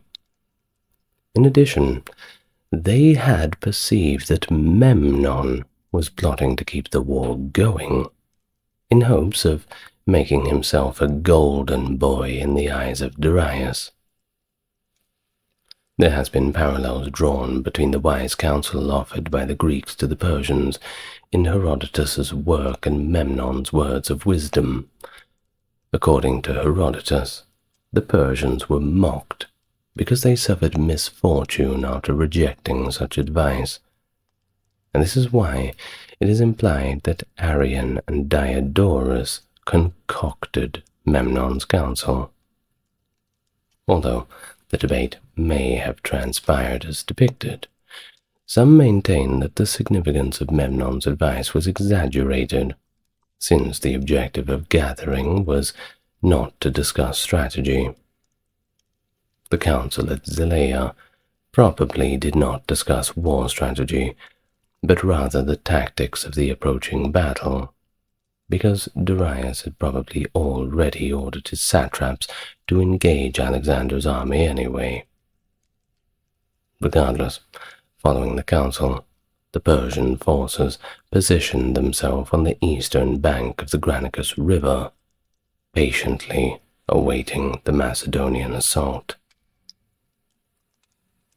According to Arrian, Alexander received word from his scouts about the whereabouts of the Persians as he advanced towards the Granicus. He organized his army into battle formation. If the army could not cross the river with its extended front, Parmenion feared, it would have to cross in column, destroying its battle formation. He told Alexander that tenting on the western bank and making an uncontested crossing tomorrow at dawn would be better than leaving the army exposed to a Persian attack, but not wanting to waste any time, Alexander gave the order to launch the assault right away. This pattern of Parmenion and Alexander debating tactics and strategy appears again and again in the works of the ancient historians. Parmenion comes across as cautious in these exchanges, while Alexander is portrayed as more daring. Every time that the old general advises Alexander against doing something rash, Alexander seems to ignore him and just goes on to accomplish his own daring plan. Perhaps Callisthenes first used these motives in his writings to highlight Alexander's bravery. Well, either way, historians have therefore speculated that the conversation may have been an invention, kind of a play on the personalities. Makes for an interesting story, but it's not too far-fetched. You'll find less believable things in the works of the ancient historians, especially their estimates on numbers, that's for sure. Now, according to the Gregorian calendar, May was the month of Decisive in Macedonia when the battle took place, and some Macedonians expressed their unwillingness to fight prior to the battle, citing the religious tradition that forbade them from engaging in combat during the month of Nisan. This was resolved when Alexander proclaimed that this month should be counted as a second Artemision, and there was no taboo on warfare in that month, which came before Decisive. Well, today, the Granicus is known as the Biga River. It has long been believed to be the site where the battle occurred at a ford or even downstream on the Biga River, or perhaps above the river's confluence with the one that flows through Gumasque. The idea that the Biga River might have flowed eastward in its valley during the battle was put forward more recently by N.G. Hammond. but there is still modern-day evidence of an ancient riverbed there, and according to the ancient chroniclers, the Persians stationed their Greek mercenary infantry along a continuous ridge. Hammond has positioned the ford between the modern villages of Gumaske and Sesmelti due to the fact that the ridge has only one potential candidate. Scholarship that came after the battle corroborated this theory, although the ancient historians stressed the difficulty of fording the river, in contrast to contemporary accounts that the river is not that difficult to cross. But then again, anything's difficult to cross wearing all that armor. Of course, it is possible that the ancient historians embellished Alexander's achievements just a little bit to give the impression that they were more significant, which personally I don't think they really needed to. They were significant enough as it is, without any embellishment. Well, I suppose I wasn't there, so. Now, let's talk a little bit about the army of Macedon. Well, infantry units made up the bulk of it, of course. In fact, there were 12,000 heavy infantry, among whom were the foot companions and a smaller number of elite hypaspists. There were 1,000 light infantrymen too, including archers and the best Agrianian javelin men. A total of 1,800 elite companion cavalry, 1,800 cavalry from Thessaly, and 600 cavalry from Greek allies made up the heavy equestrian contingent, and there were a total of 900 light cavalrymen, including Paeonians and Thracians. Though he had marched to the Granicus without them, Alexander likewise possessed Greek allied and mercenary infantry, just in case. Thus there was a grand total of about 18,100 men in Alexander's army, that once again being 12,000 heavy infantry, 1,000 light infantry, and 5,100 cavalry. Moving from right to left, Alexander assigned Philotas command of 7 of his 8 squadrons of companion cavalry, the archers, and the Agrianians. The Agrianians were probably positioned in front of the companion cavalry, because they typically fought alongside them. Their flank was occupied by the Prodromoi, the Paeonian cavalry, and the 8th squadron of the companion cavalry, commanded by Socrates. Amintas, son of Archebeos, was in charge of these 3-horse units as a whole. They were followed by Nicanor's hypaspists, who stood guard on the right flank of the foot companions adjacent to them. Perdiccas, Coenus, Craterus, Amintas, Philip, and Meleager were the 6 foot companions under the command of Andromenes' son. The Thracians' cavalry, led by Agathon, stood to Meleager's left of his foot companions. The Greek cavalry assigned to Philip, son of Menelaus, was stationed adjacent to them. On the far left, there was Callas's Thessalian cavalry, and Parmenion was assigned the general command of Philip and Meleager's foot companions, as well as the cavalry on the left flank. On the right side of the army, Alexander had the remaining troops under his command. But the battle action did not involve the mercenary infantry or Greek allied infantry that had been part of the invasion force. They stayed behind, at least for now. Now, what about the Persian side? Well, we know about that from Arrian, who provides a total of 20,000 cavalry, and 20,000 infantrymen, all of whom were paid off Greek mercenaries. You can imagine that they weren't going to fight too hard for the Persians, but money talks. Well, according to Diodorus, we have a little bit of a different account. Remember how I said those ancient sources can blow things out of proportion a little bit? Well, Diodorus claims there was 10,000 cavalry and 100,000 foot soldiers. And if you thought that that was a little out of proportion, another historian, Justin, provides an even more impressive figure of 600,000 in total. Of course, the modern historian Azargat says that the Greek accounts greatly exaggerated the size of the Persian Empire's armies. But the empire and the armies were still huge.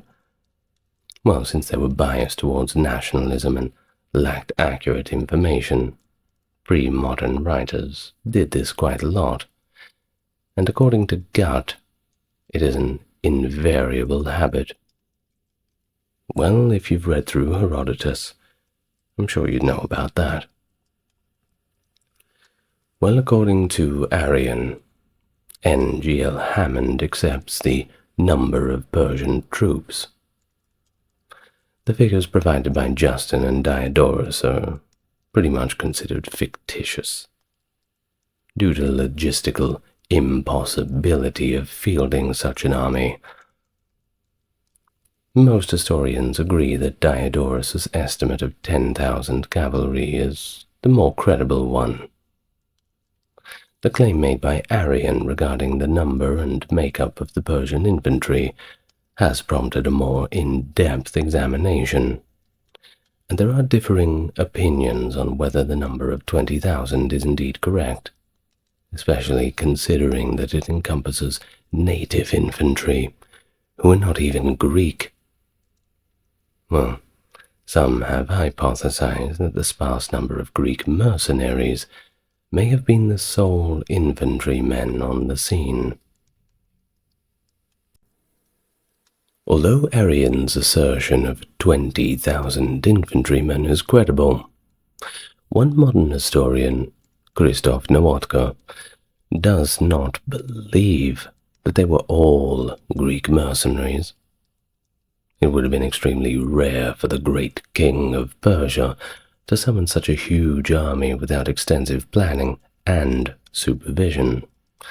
So, according to his assessment, only a small percentage of the infantry would have consisted of Greek mercenaries, since the Achaemenids had neglected to make such preparations for the battle.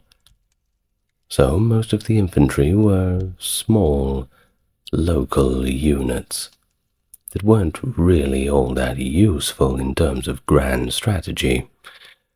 And there are people who agree with this assessment. In fact, Ernst Badian agrees with Plutarch that non-Greek infantry was part of the Persian army and stationed directly behind the cavalry. He bases this on the fact that both sides' infantry engaged after the Macedonian phalanx crossed the river. The total number of infantrymen, in his opinion, should be around 20,000. Well, according to another modern observer, A.M. Devine, Arrian probably inflated the number of Greek mercenaries for purely propaganda reasons. Besides Diodorus and Polyaenus, he says, no one else writes about Greek mercenaries in Asia Minor during that time. According to Diodorus, there were 5,000 men in Memnon's Greek mercenary group that Darius dispatched to Asia Minor to engage the Macedonian expeditionary force. Polyaenus lists 4,000 as a lesser figure. If the estimate of Diodorus of 10,000 cavalry is credible, and Arrian's assertion that the infantry was composed entirely of Greek mercenaries is indeed correct, then the Persian army probably had about 14 to 15,000 men. Comparatively, Alexander fielded 18,100, which was a vast improvement in both quantity and quality. Now, once again, according to A.M. Devine, the Persians' decision to deploy their cavalry in the forefront and defend a river crossing is a reflection of their inferior force. The rationale behind Alexander's decision to launch a frontal assault there would also be clarified. Similarly, if there had been 20,000 Greek mercenaries instead of 4,000 or 5,000, the subsequent encirclement and slaughter of these men would have been highly improbable. Last, but not least, the small number of casualties for the Macedonians would be consistent with the low estimate for the size of the Persian army. So, was it really that great victory against the overwhelming odds? It doesn't seem so. But hey, it's still a victory. Anyway, along the Granicus banks, the Persians posted their cavalry, with their respective cavalry units, Memnon and Arsames holding the left wing. Arsaces led the Paphlagonian horsemen who were stationed next to them. He was accompanied by Siphratates, who commanded the Hyrcanian horsemen. Cavalry of unknown ethnicity held the center, and 1,000 Median cavalry, 2,000 of them under Rheomithres' command, and 2,000 Bactrian horse made up the right wing. When the Persians saw that Alexander was stationed opposite their left wing, they sent some cavalry to reinforce it. Behind the cavalry, under the command of the Persian Omares, were stationed more Greek mercenaries. Many of the Persian commanders' decisions have come under fire from historians. One of these is the cavalry's deployment on the riverbank, which prevented them from charging. The absence of charge tactics by the Persian cavalry during that era explains this. From a distance, they would instead approach the enemy formations, launch javelin attacks to disrupt and demoralize. The cavalry would transition to curved swords for close-quarter combat once the formation had become sufficiently disorganized. Historians have also pondered the question of why exactly, after his successes in leading the Greek mercenaries, Memnon was assigned command of a cavalry unit on the front line. The Persian commander's distrust and envy of him could have been a driving factor. Well, being right there on the front line would have made Memnon much easier to command after all. The third grievance from the modern observers is that their infantry are being sent far from the front lines. The Persian commanders may have been motivated by animosity towards the Greek mercenaries who had vanquished the Macedonians at Magnesia the previous years. They could have restored their honor by vanquishing Alexander using only their cavalry.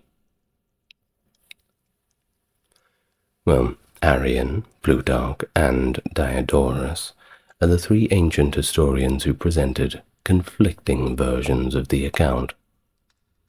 Though shorter, Plutarch's narrative is most consistent with Arrian's narrative, with a few minor exceptions.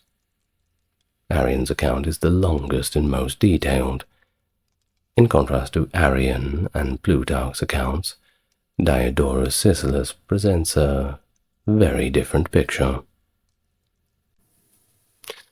Arrian, first, claims that a moment of quiet was observed after the two armies had completed their deployment.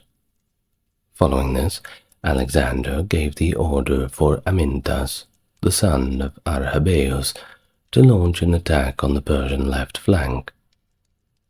The formation should have consisted of the following: the Paeonian cavalry, the prodromoi, an infantry unit whose composition is a little unclear, and the companion cavalry squadron of Socrates, which is now being led by Ptolemy, the son of Philip. Arrian later clarifies that Alexander's assault followed the retreat of Amyntas's forces, but initially gives the idea that he advanced simultaneously with the rest of the right wing and the infantry. It's possible that Arrian's source did this to give Alexander a more heroic appearance. Volleys of javelins were fired by the Persians in response to the advance of the vanguard. The Persians were defending the higher ground at the top of the bank, and Amyntas's force was greatly outnumbered. The Macedonians were overrun and forced to retreat towards Alexander, who launched an assault with the remnants of the right wing's companion cavalry. The failure of Amyntas's attack, according to A.M. Devine, was not accidental, but rather a trap to force the Persian cavalry to break formation and pursue Amyntas's retreat into the riverbed. If the Persian formation had been disrupted, Alexander himself could have launched a second attack on them. Various versions and readings of Arrian's account of Alexander's cavalry attack have been proposed. While the Persian center has been interpreted by some historians as the target of Arrian's description. According to J.F. Fuller, Alexander led his attack diagonally to the left in order to attack the Persian center from that side. Similarly, according to A.B. Bosworth, this migration was headed leftward towards the Persian center downstream. As they ascended to the eastern bank of the Granicus, the Macedonian forces would have formed up in a wedge formation after initially moving in a diagonal line, which takes quite a lot of coordination, credit where it's due, and adrenaline notwithstanding. Now, according to some, Alexander actually launched an assault on the Persian left flank, and Arrian makes it very evident, according to Ernest Badian, that the Persians had gathered their cavalry on the left flank, and it was precisely this formation that Alexander attacked. As a result, Alexander would have had to have gone in a fairly straight line. It seems he would have stepped onto the riverbed at a very narrow point, leaving his cavalry in a column that would be attacked from the flanks as they climbed the Persian side of the river bank at a wider point. While remaining on the riverbed, Alexander could have avoided this by leading his men to the left, against the flow of the water. He could have made his formation more visible to the Persians as they emerged from the opposite bank if he had have done this. According to N.G. Hammond, the troops were ordered to stay in line as they crossed the Granicus, so they moved upstream to the right, and this would have allowed Alexander's cavalry to largely mimic the Persian cavalry's formation, while avoiding disorderly and column crossings. It was an oblique formation, not just an oblique movement. Well, Alexander and his army fought a fierce battle against the Persians and their commanders, according to Arrian's account. The Macedonians were able to gain the upper hand due to the superior melee effectiveness of their lance, the ziston, compared to the Persian javelin. Alexander himself requested a new lance from his servants Aretis after it broke during the combat. Thus Alexander received Demaratus of Corinth's lance, since Aretis had also broken his in combat. Mithridates, Darius' son-in-law, was subsequently observed by Alexander directing a cavalry unit.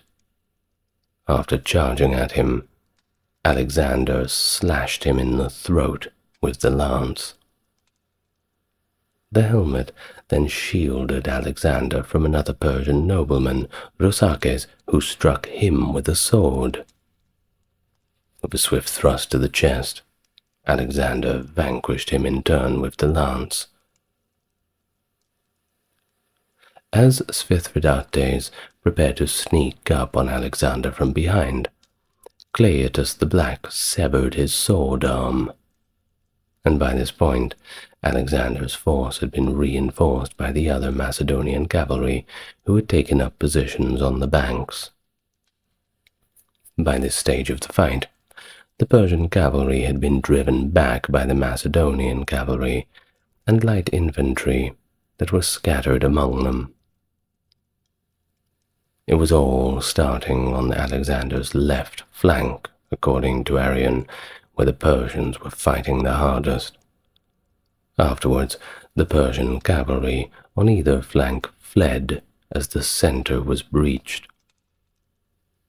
After a brief pursuit, Alexander shifted his focus to the Greek mercenaries, who had mostly done, well, pretty much nothing since arriving. The mercenaries were caught off guard by the sudden change of events, and were pursued by the foot companions in the lead and the cavalry in every other direction. Shortly after they were routed, and only a handful managed to flee. Well, that is the account of Arrian. But what about Plutarch? What did he have to say about it? Well, the movements and strategies of the armies receive rather less attention in Plutarch's accounts. It's just not as detailed. It's primarily devoted to the aristeia of Alexander's personal combat with the Persian leaders. But there are some discrepancies. But generally speaking, the story lines up with Arrian's account, unless we really go into technicalities. But the Persians had infantry and cavalry stationed at the front line, according to Plutarch, just as it was in Arrian's writing. While Alexander's battles with Rosakes and Mithridates were similar, Alexander spearheaded the initial assault on the Persians himself. Crossing the river, the foot companions engaged the Persian infantry as the cavalry battle raged on. Everyone was vanquished after a brief skirmish, with the exception of the Greek mercenaries. They withdrew to a more advantageous vantage point. Alexander was asked to negotiate their surrender, but he declined and chose to attack instead. Most of the Macedonian casualties were caused by the mercenaries' fierce fighting. Well, in terms of Diodorus's account, the armies of Macedon and Persia camped on opposite sides of the Granicus and remained stationary for the remainder of the day. The following day, at first light, Alexander crossed the Granicus without any resistance. After that, the cavalry of both armies charged into the battle. Then, in a slightly different account from Arrian and Plutarch, Diodorus details Alexander's personal combat with the Persian nobles. Following the deaths of numerous Persian commanders and widespread retreats of Persian cavalry, Alexander's opponents were ultimately defeated. As they took flight, the remaining Persian cavalrymen followed suit, and after this, the infantry began fighting, and the Persian infantry quickly lost the battle. Well, in terms of the modern perceptions, Alexander of Macedon, written by historian Peter Green in 1974, offered a solution to the conflict between Diodorus and Arrian's narratives, a middle ground some sort. Well, Green argues that the river bank was defended by infantry rather than cavalry, and that Alexander's army was obliged to retreat after suffering heavy casualties in their first foray across the river. After reluctantly listening to Parmenion's advice, Alexander forded the river at night in an undefended spot, and on the following day fought the battle. The Persian cavalry arrived at the site of the battle ahead of the slower infantry, and the fighting continued in a fashion similar to that described by Arrian and Plutarch, as the army rushed to the spot of Alexander's crossing. To explain the discrepancy between his story and the ancient records, Green suggests that Alexander later attempted to hide the fact that his crossing had failed. According to Green, Alexander would not be able to accept even a temporary loss due to political considerations. The 2013 reprints preface included Green's admission that he no longer found his theory compelling, and that the inexplicable contradiction still perplexed him. While a number of other historians have sided with Arrian and Plutarch and outright rejected Diodorus' story as false. You see, the Macedonians were known for their seamless coordination of infantry and cavalry, so Diodorus' depiction of a distinct conflict between the two types of troops would have been highly unusual. The Persians probably would have noticed and fought against a Granicus crossing at night or dawn. I mean, it's kind of hard to miss, don't you think? It could have caused the Persian army to withdraw, even if there was another, less obstructed crossing available. That would have meant that Alexander missed out on the chance to swiftly wipe out the lone Persian army stationed in Asia Minor at the time. Even more so than if the Macedonians had have attacked at dawn. The Persians would have fought with the sun in their eyes if they had attacked in the afternoon, and we know they wouldn't have done that, because none of them brought their sunglasses. Now, what about the casualties? Let's get back to being serious for a moment. Arrian reports 115 casualties for the Macedonians. Now, this breaks down to 25 companion cavalry, 60 normal cavalry, and 30 infantry, all of whom were killed in the preliminary attack. The casualties recorded by Plutarch were 34, with 25 being cavalry and 9 infantry. Out of the 120 cavalry killed, 9 were actually infantry according to Justin's account. Now, according to A.M. Divine, the first person cited by Arrian regarding the number of casualties was Ptolemy I, and Ptolemy I was citing Callisthenes. Aristobulus was the source that Plutarch drew from. Since Plutarch's 25 dead are likely the 25 companions that died during the preliminary attack, it appears that he has misinterpreted the information. No one's perfect. Justin's depictions appear to be a muddled-up hybrid of Aristobulus and Ptolemy I. Due to the brief nature of the conflict, A.M. Divine finds Arrian's calculations to be quite plausible. That figure I just cited of 115. What about the Persian army?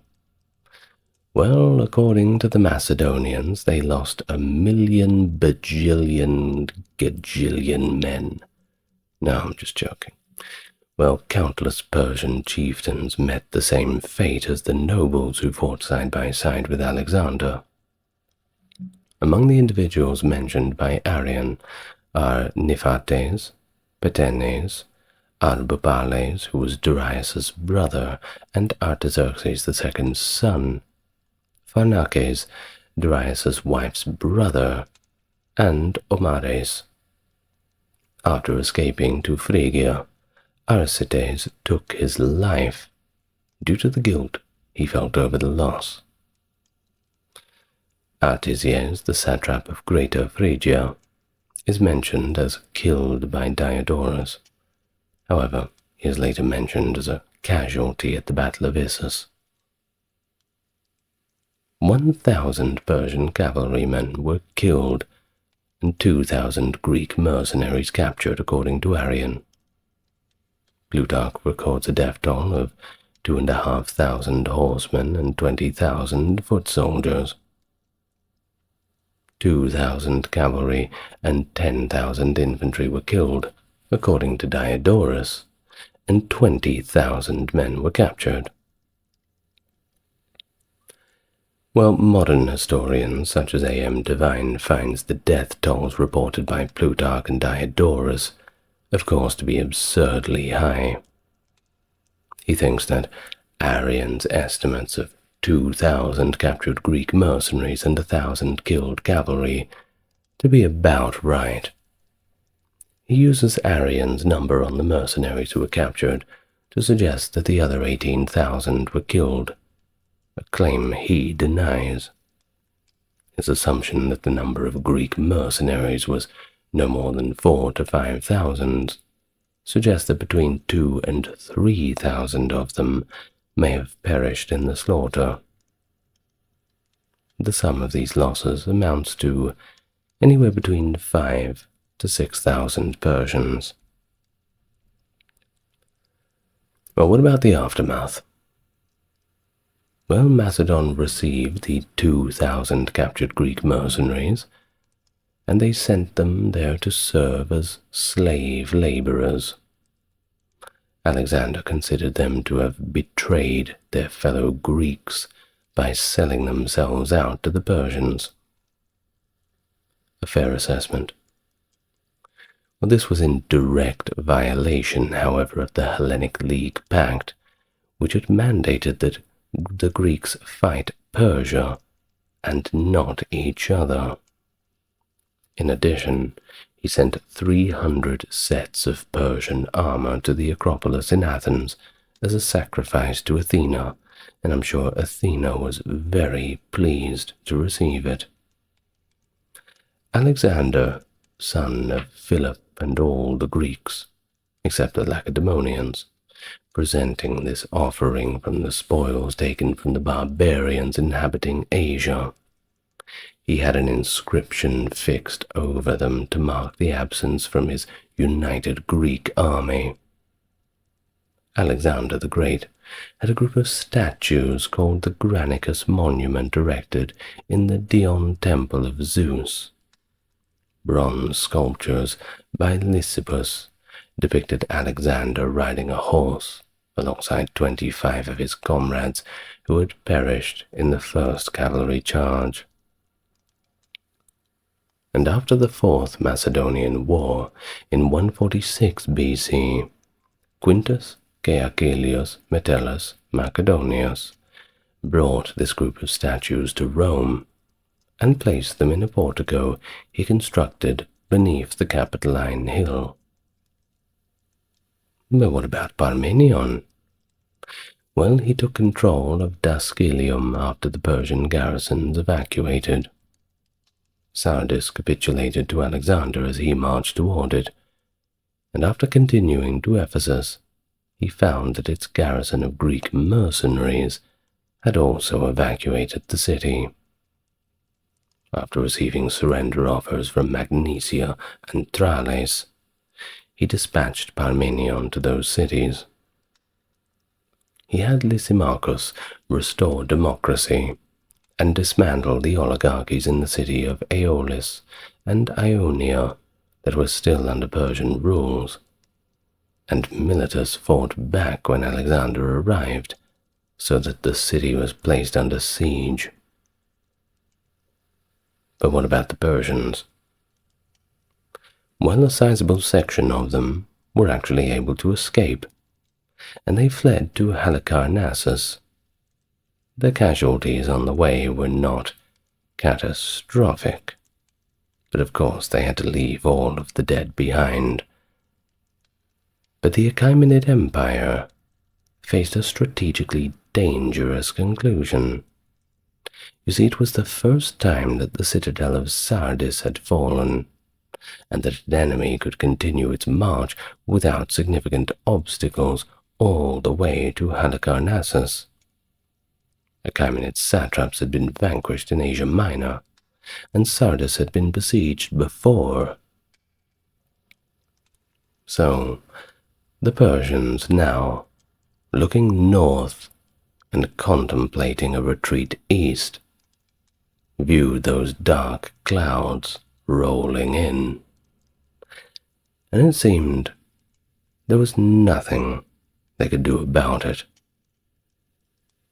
See you at Gaugamela.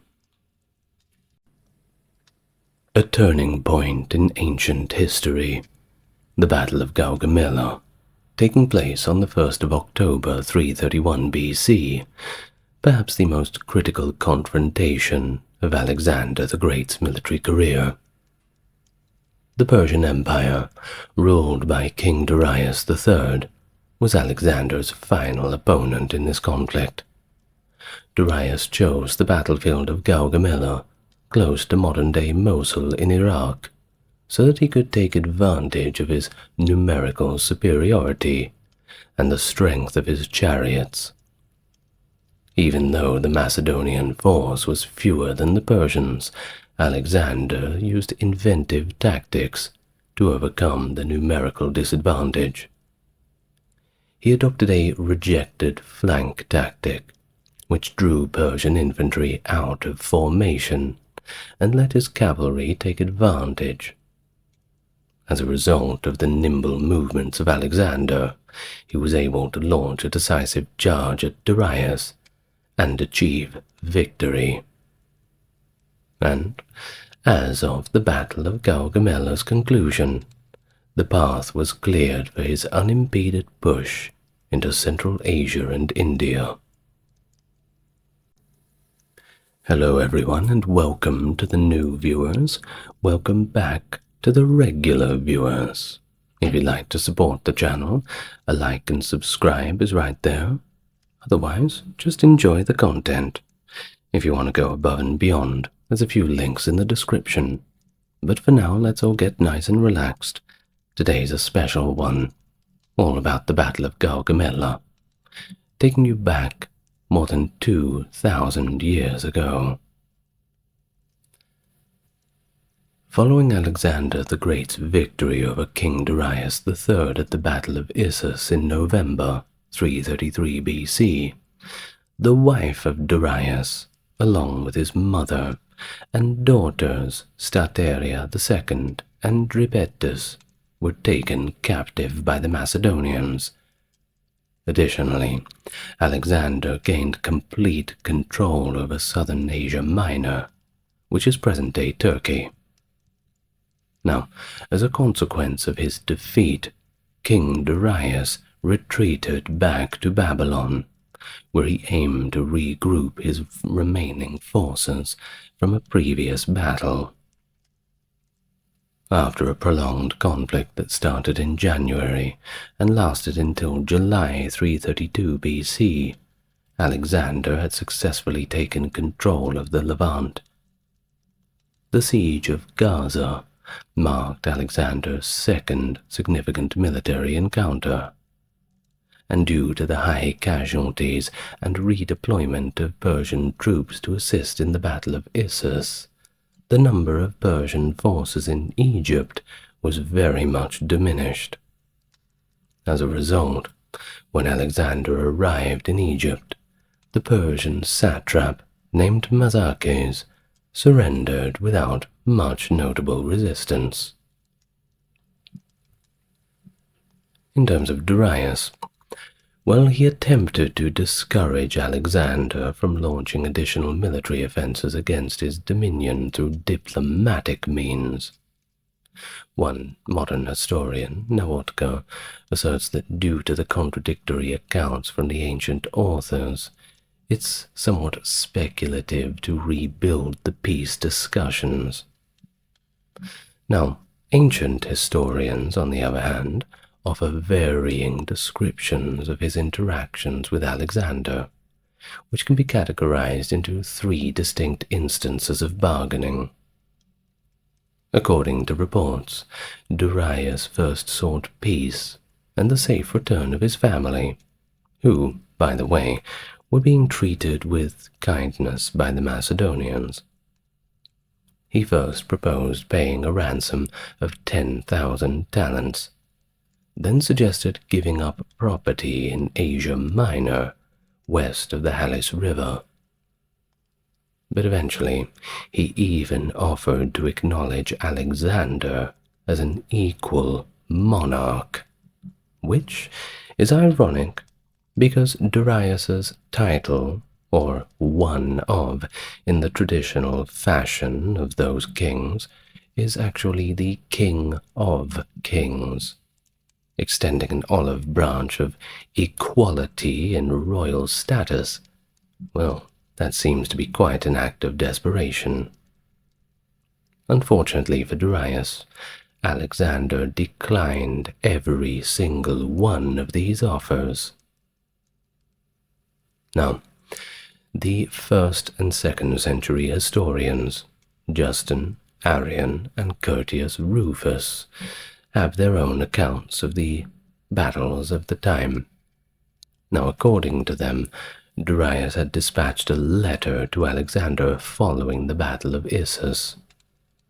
The message explicitly instructed Alexander to retreat from Asia and liberate all of his captives. Curtius and Justin report that Darius proposed a payment in exchange for his captives, whereas Arrian does not make any reference to such a payment.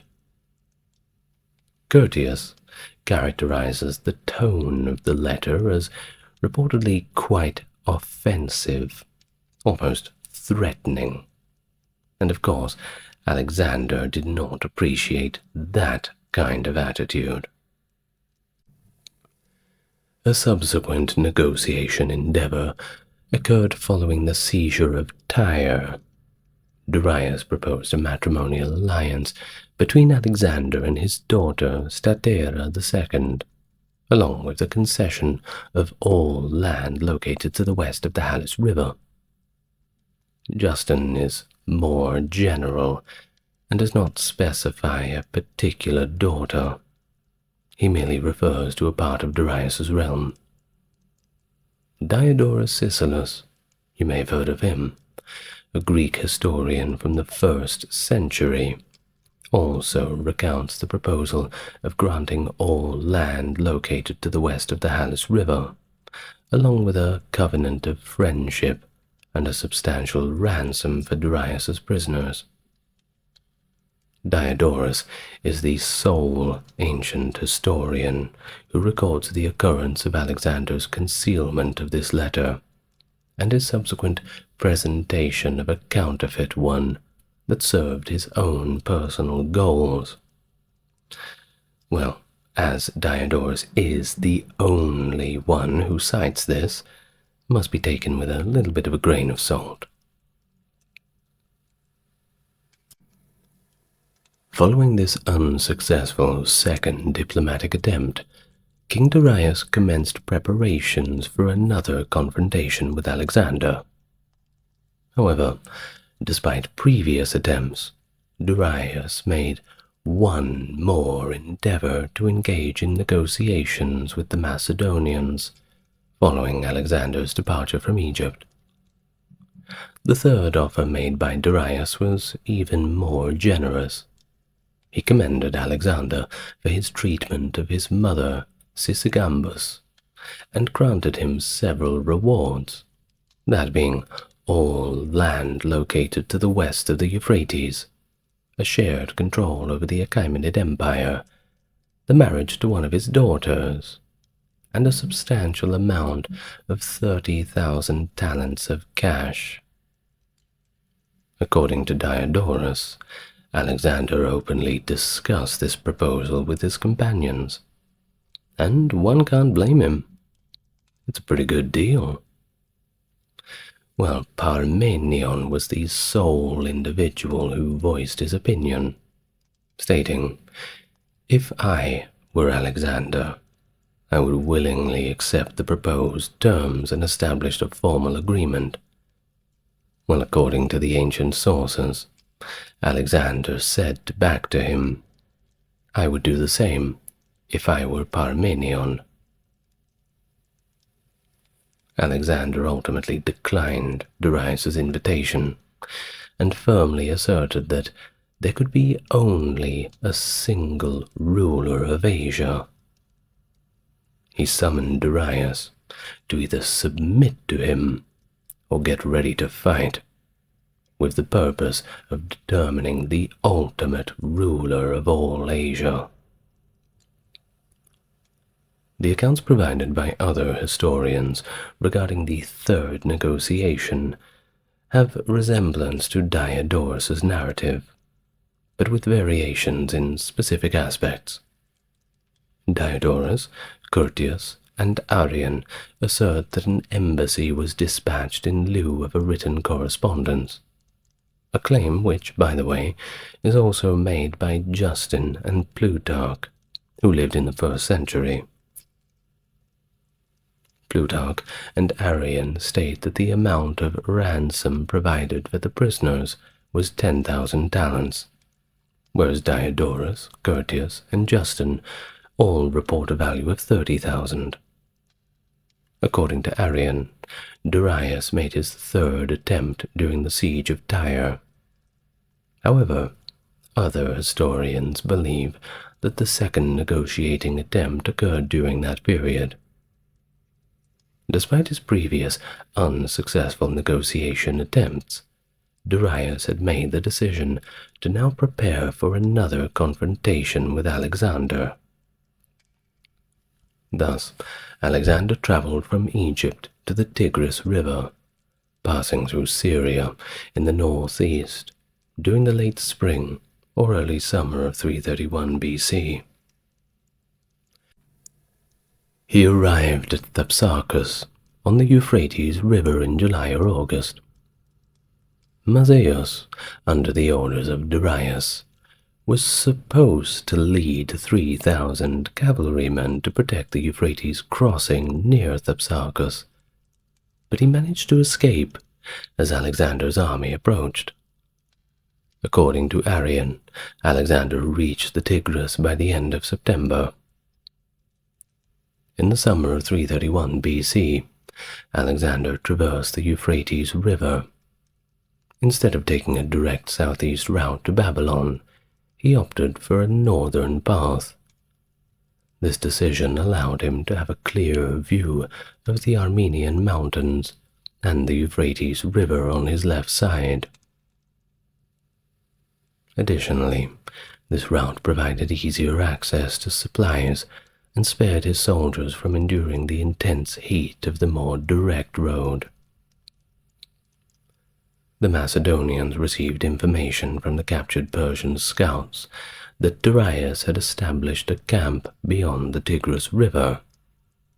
So, despite the challenges, Alexander successfully crossed over the river, as it was not defended, on his way for the confrontation. However, back to Diodorus Siculus for a moment, who shows that Alexander's expedition to Mazaeus was the sole mission undertaken to cross the Tigris. In fact, due to his perception of the river's depth and the strength of its stream, he decided against defending it. Mazaeus employed scorched earth tactics in the region that Alexander's army had to cross, as reported by Diodorus and Curtius Rufus. On the 20th to the 21st of September 331 BC, a nearly complete lunar eclipse occurred after the Macedonian army crossed the Tigris River. Shortly after, Alexander's army captured 2 or 3 cavalrymen from the forces of Mazaeus. These captives provided valuable information about the location of Darius's army.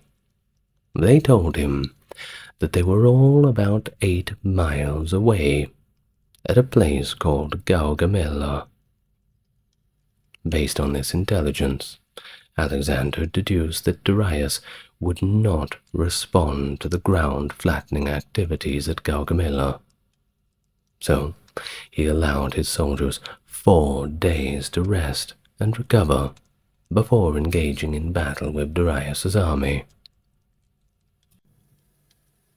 The Persians were expected to disrupt Alexander's army and sever its long supply routes as it advanced into Mesopotamia. However, for them, they were unsuccessful in accomplishing either of these objectives. The Persians were reportedly surprised by Alexander's choice to take the northern route, completely unexpected.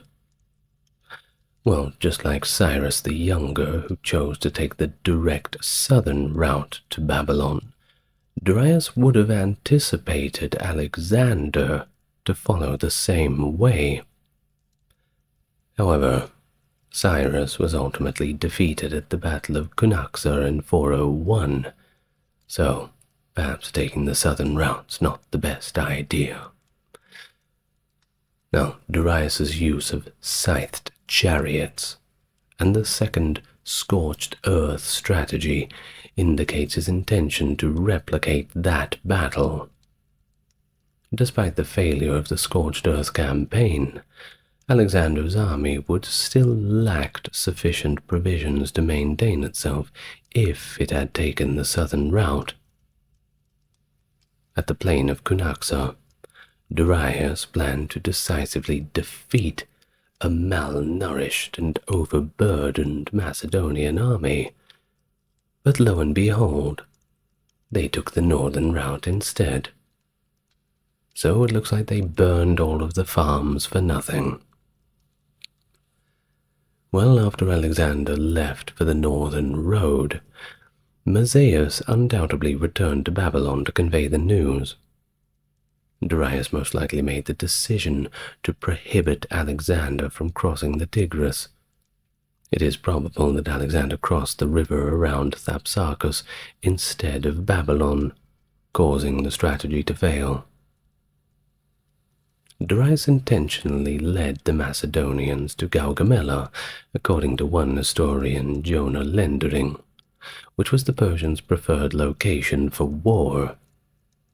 In contrast, it suggested that Alexander had to make spontaneous decisions, and really didn't have much of a choice but to choose Gaugamela as the ideal place to fight. Not the best place, but the best among the worst.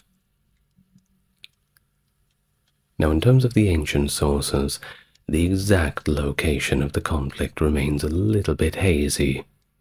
We don't have precise or reliable information, and archaeologically, as of 2024, we've not found anything really conclusive. But there are several possible locations mentioned in the text, including Tel Gomel, a mountain south of Wardak. We also have Karamlesh, Karakosh, and Tel Aswad. Either way, they're all pretty close to modern-day Mosul. After archaeologist Sir Aurel Stein proposed the name Karamlesh in 1938, it became widely accepted as the most likely site. That being said, that doesn't mean that it's always correct. These locations are all situated in the Nineveh plains of modern-day Iraq, to the east and west of Mosul and Erbil, and to the north and south of Jebel Maklub, or Mount Al-Faf, and Mount Maklub. Although Arrian's estimates of Alexander's army's strength are widely accepted by modern scholars, The ancient sources once again provide varying accounts for the size of Darius's army.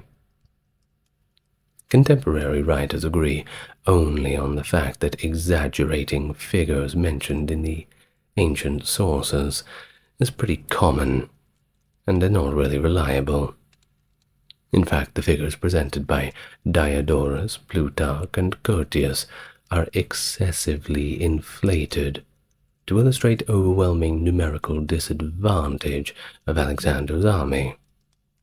Now, why would they do such a thing? Well, it's mainly to make him look a lot braver. Of course, if you're outnumbered 2 to 1, yes, that's very impressive.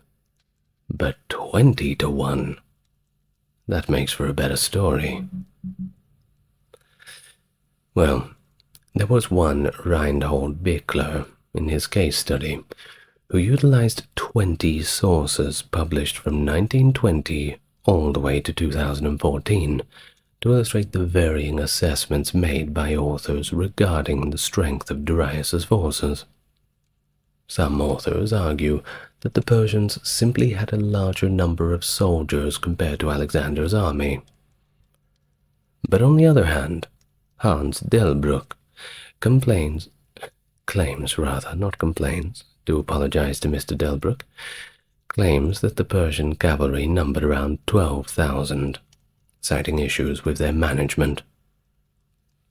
The Persian infantry had a smaller number of soldiers compared to the Greek heavy infantry, although the Greek mercenaries numbered around 8,000. Added to that, differing estimates suggest that the total size of the Persian army was approximately 91,000 according to Worry, reporting in 1998, and even up to 120,000 according to other historians. Now, according to multiple sources, Darius's military force had 40,000 cavalry and, get this, 1 million infantry. Wow. Now that's pretty impressive, isn't it? Arrian states that the number of soldiers was 40,000. Diodorus Siculus claims it was 200,000, and Plutarch estimates it to be 1 million, though interestingly enough, in Plutarch's work, there isn't really a breakdown of the forces. He just smacks you with that number. It's not really believable. Well, Curtius Rufus reports 45,000 cavalry and 200,000 infantry, which is equally as far-fetched. Well, prove him wrong, I suppose. Additionally, Diodorus, Curtius, and Arrian all have the same agreement, that Darius had 200 chariots, although Arrian only mentions 15 war elephants. Darius's infantry consisted of around 2,000 mercenaries too, Greek hoplites at that, so there's something. Well, furthermore, Arrian alleged that the Indian forces were deployed as well. Darius III enlisted the assistance of the Indians living near the Bactrians, as well as the Bactrians and Sogdianians themselves, all led by Bessus, who was the satrap of Bactria. It is probable that these Indians were originally from the Gandhara region. Arrian mentions that there were Indian hill men, as he calls them in the text, who served under satrap Barcentes, who were also part of the Arakotians. These individuals belonged to either the Satagedian or the Hindush ethnic groups. Well, either way, no matter how many there was, we do know that Darius had the larger numbers on his side. But the majority of his troops were of worse quality compared to Alexander's. You see, the Sarissa A 6-meter pike was one of the weapons used by Alexander's Pechatarii. Now, the Pechatarii and hoplites in Alexander's army possessed superior training and were outfitted with superior gear compared to the regular Persian soldiers. Darius lacked any capable foot soldiers, except from his personal bodyguard, the 10,000 immortals, and his 2,000 Greek hoplites. Now, during the battle, the Greek mercenaries organized in a phalanx formation, because nothing beats the phalanx, engaged in combat with the immortals, who wielded 2-meter-long spears instead of bulky shields.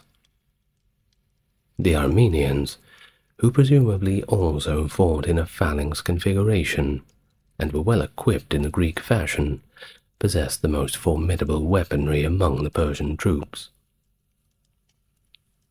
Alexander commanded the Hellenic League, the Macedonian realm, Greek mercenaries, and levies from the dependent people of Paeonia and Thrace. According to Arrian, his armies consisted of 40,000 infantry and 7,000 cavalry. Historiographers generally agree that the Macedonian army had 31,000 heavy infantry, including reserve mercenaries and hoplites from other allied Greek states, as well as 9,000 light infantry, mostly peltasts, with a few archers. The Greek mounted army comprised roughly around 7,000 men, perfect for some flanking. Well, upon the arrival of the Persians on the battlefield, hostilities ensued pretty much straight away. To optimize the effectiveness of his scythed chariots, which is as horrifying as it sounds, Darius cleared the battlefield of vegetation and recruited elite cavalry from his eastern satrapies and related Scythian tribes. Ever wondered why he was doing all that ground flattening? Well, it was to make sure he could wheel the chariots around and cut everybody in half with those terrible scythes on the side of them. Ugh, imagine the screaming. Well, additionally, there were 15 Indian elephants available to him, which were to be harnessed to Indian chariots.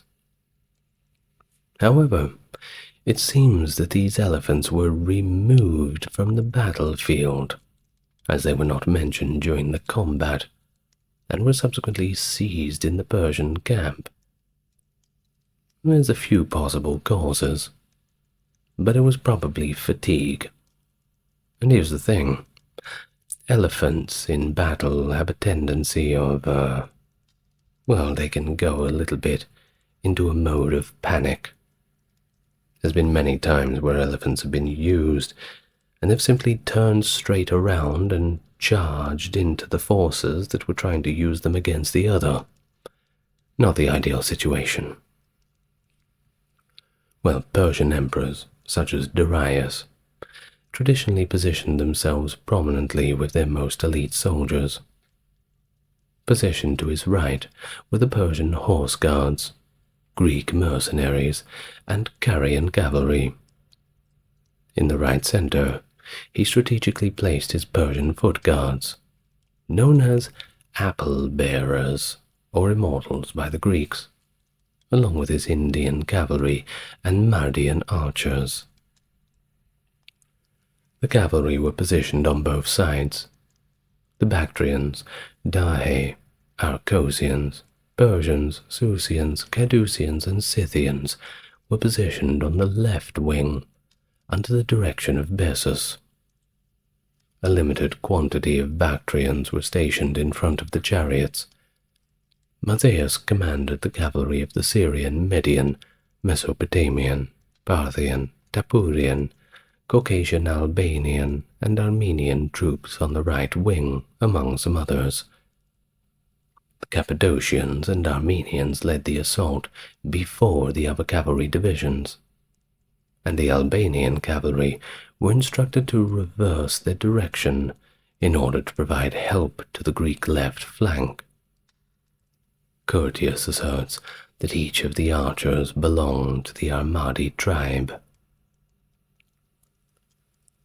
The Macedonians were divided into two factions, with Parmenion leading the left side, and Alexander leading the right half. The cavalry of Alexander's companions were involved in the battle too. The Greek and Paeonian light cavalry were in attendance also, and the mercenary cavalry was divided into two groups, the experienced soldiers positioned on the right of the phalanx, and the remaining soldiers positioned in front of the Agrians and Greek archers. Parmenion stood on the left side of the field, among the Thessalians, Greek mercenaries, and Thracian cavalry. Their task was to maintain their position there, while Alexander executed the decisive attack from the right flank, securing victory. Cretan mercenaries were strategically placed in the center-right position. Accompanying them were mercenaries hailing from Achaia, and cavalry under the leadership of Philip of Thessaly. Another group of Greek cavalry, aligned with them, was positioned on their right flank. And thus, the phalanx proceeded forward in a formation consisting of two parallel lines starting from that location. Due to their significant numerical deficit of over 5-1 in the cavalry, and the fact that their line was positioned more than a mile behind, the Greeks were inevitably at the risk of being outflanked by the Persians. In the event of a necessity, the second line was assigned to address the situation, where units were positioned on the sides of the main force. The majority of the personnel in this second regiment were mercenaries. Commencing with the phalanx configuration, Alexander commanded his foot soldiers to progress towards the central point of the adversary's structure. The Macedonians strategically positioned themselves by advancing their wings out at a 45-degree angle, aiming to incite an attack from the Persian cavalry, bait them in. A segment of Darius' equestrian force and standard foot soldiers launched an assault on Parmenion's army from the left flank, while the phalanxes engaged in combat with the Persian infantry. Alexander employed a distinctive strategy in the battle that has been replicated on a few other occasions. Accompanied by his companion cavalry, Alexander advanced to the farthest point of the right flank as the infantry battled the Persian forces in the middle. His plan was to redirect a significant segment of the Persian cavalry towards the flanks, with the aim of disrupting the enemy formation and delivering a devastating strike to Darius at the heart of the battlefield. This required nearly perfect timing and skillful movement, with Alexander assuming the role of leader. As they were about to depart from the well-prepared battleground, he decided to command Darius to initiate an attack. Despite Darius' apprehension about being the first to succumb to a comparable configuration at Issus, and his reluctance to repeat that error, Darius ultimately succumbed and launched an assault due to the overwhelming pressure he experienced. During the initial engagement, the Scythian cavalrymen positioned on the left side of the Persian army attempted to outflank Alexander's far-right position. The subsequent stage was a prolonged and severe clash of cavalry forces between the Persian left and the Macedonian right. The Macedonians, being much outnumbered, consistently experienced intense pressure. Alexander's ultimate attack hinged on the Greeks' capacity to control the Persians, a feat they accomplished by executing disciplined attacks and employing reserves strategically. I'll now read an account of the battle from Arrian. This is directly from the text. Then the Scythian cavalry rode along the line and came into contact with the front men of Alexander's array, but he nevertheless still continued to march towards the right, and almost entirely got beyond the ground, which he had been cleared and levelled by the Persians. And then Darius, fearing that his chariots would become useless if the Macedonians advanced into the uneven ground, ordered the front ranks of his left wing to ride round the right wing of the Macedonians, where Alexander was commanding, to prevent him from marching his wing any further.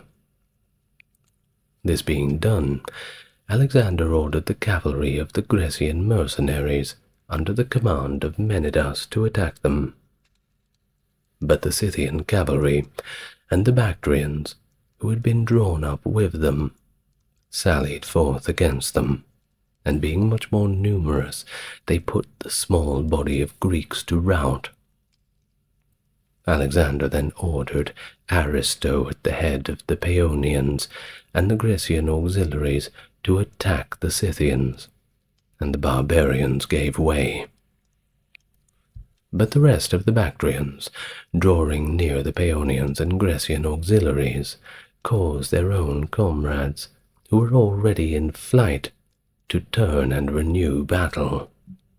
And thus they brought about a general cavalry engagement, in which more of Alexander's men fell, not only being overwhelmed by the multitude of barbarians, but also because the Scythians themselves and their horses were much more completely protected with armor for guarding their bodies. Notwithstanding this, the Macedonians sustained their assaults, and assailing them violently, squadron by squadron, they succeeded in pushing them out of rank. End of the account from Appian.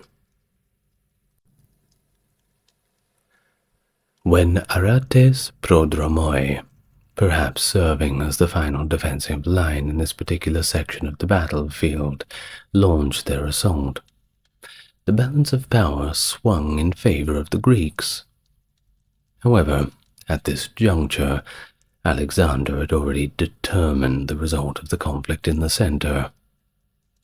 The Persians, who were circling the flank, were filled with apprehension when Aretes launched a forceful assault against them. During this time, the Persians fled quickly, and the Macedonians went soon after them, cutting them down as they ran away.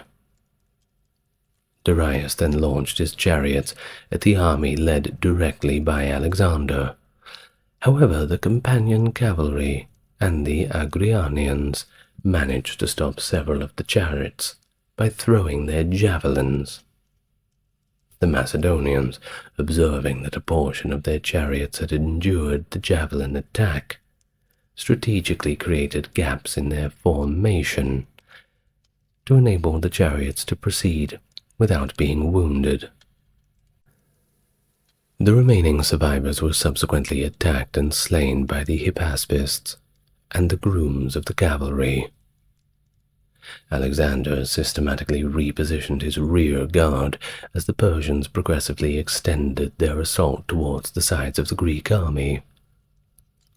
He disengaged from his allies and prepared himself for the ultimate attack. They were pursued by the brigade of guards and whatever phalanx battalion he could withdraw from the conflict. Assuming the leadership role, he strategically arranged his units into substantial wedge formation.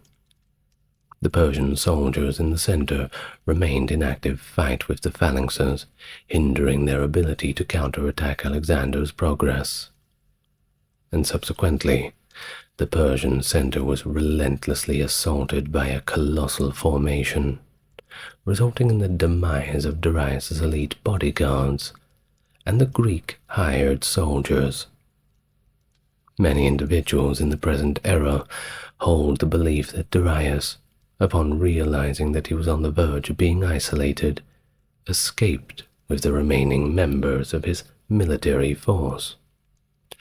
According to Appian's account once again from the text, for a short time there ensued a hand-to-hand fight, but when the Macedonian cavalry, commanded by Alexander himself, pressed on vigorously, thrusting themselves against the Persians and striking their faces with their spears, and when the Macedonian phalanx, in dense array and bristling with long pikes, had also made an attack upon them, all things together appeared full of terror to Darius, who had already long been in a state of fear, so that he was the first to turn and flee. Alexander had the opportunity to pursue Darius in this moment. Conversely, he received urgent messages from Parmenion, which Callisthenes and others would exploit to tarnish Parmenion's reputation later. Amidst a barrage of attacks from several angles, Parmenion's military unit was in a state of chaos, seemingly encircled by the horsemen of the Persian right wing. Alexander was faced with two alternatives. Either he could elect to pursue Darius and eliminate him swiftly, at the potential cost of his own army, or he might choose to go back to the left flank to assist Parmenion and safeguard his troops, so enabling Darius to escape to the neighboring mountains. In the end, he chose to support Parmenion. There was a significant gap that formed between the left and center of the Macedonian phalanx. Simmias's division of the Pegitarioi was under intense pressure and unable to accompany Alexander in his last attack. Darius, leading the Persian and Indian cavalrymen, achieved a breakthrough in the center. However, rather than capturing the phalanx or the rear guard commanded by Parmenion, they chose to engage in simply looting the camp. An attempt was made to rescue Sysigambus, his mother, but she refused to go with them. The rear reserve phalanx successfully repelled the invaders' assaults and dispersed them while they were looting. When Alexander and his allies confronted the Persian right flank cavalry, which included Parthians, Indians, and the most courageous and numerous division of the Persians, their main goal was to break through and escape. Arrian described this event as the most significant clash of the entire fight. As a consequence of the combat, 60 companions perished, while Hephaestion, Coenus, and Menidas sustained wounds. However, Alexander emerged as the winner, and Mazaeus, like Bessus, started to retreat with his army. While Bessus on the left remained cohesive, the Persians, in contrast, rapidly lost their organization, and they were pursued by Thessalian horse soldiers. After the altercation, Alexander and his personal protector chased after Darius, while Parmenion collected the Persian convoy of supplies and equipment. A comparable quantity of wealth was seized, equivalent to the amount captured at Issus, 4,000 talents, together with the war elephants, the king's chariot, and his bow, and a great few trinkets to add to the pile. And thus, with that, Alexander, once again living up to his epithet, the Great, achieved one of the most significant victories, which resulted in a devastating and frankly embarrassing defeat for the Persians. Only a small fraction of Darius's soldiers managed to escape on horseback.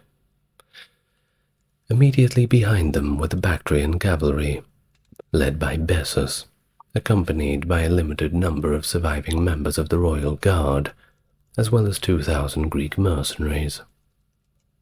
The Persian Empire had previously undergone a division, resulting in the establishment of separate east and west districts that operated autonomously.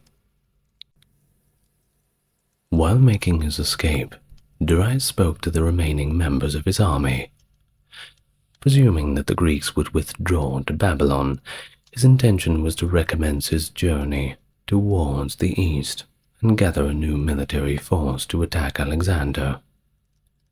At the same time, he corresponded with his satraps in the eastern region, begging them to demonstrate loyalty.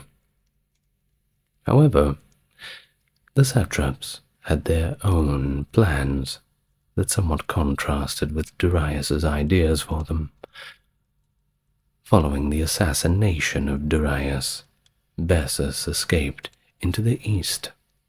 A comprehensive funeral ritual was conducted for Darius at Persepolis, the former ceremonial capital of the Persian Empire, after Alexander was deeply sorry to witness the death of an adversary with whom he held in high regard, reportedly seeing it as a pretty unfair way to go, poisoned by one of your own people.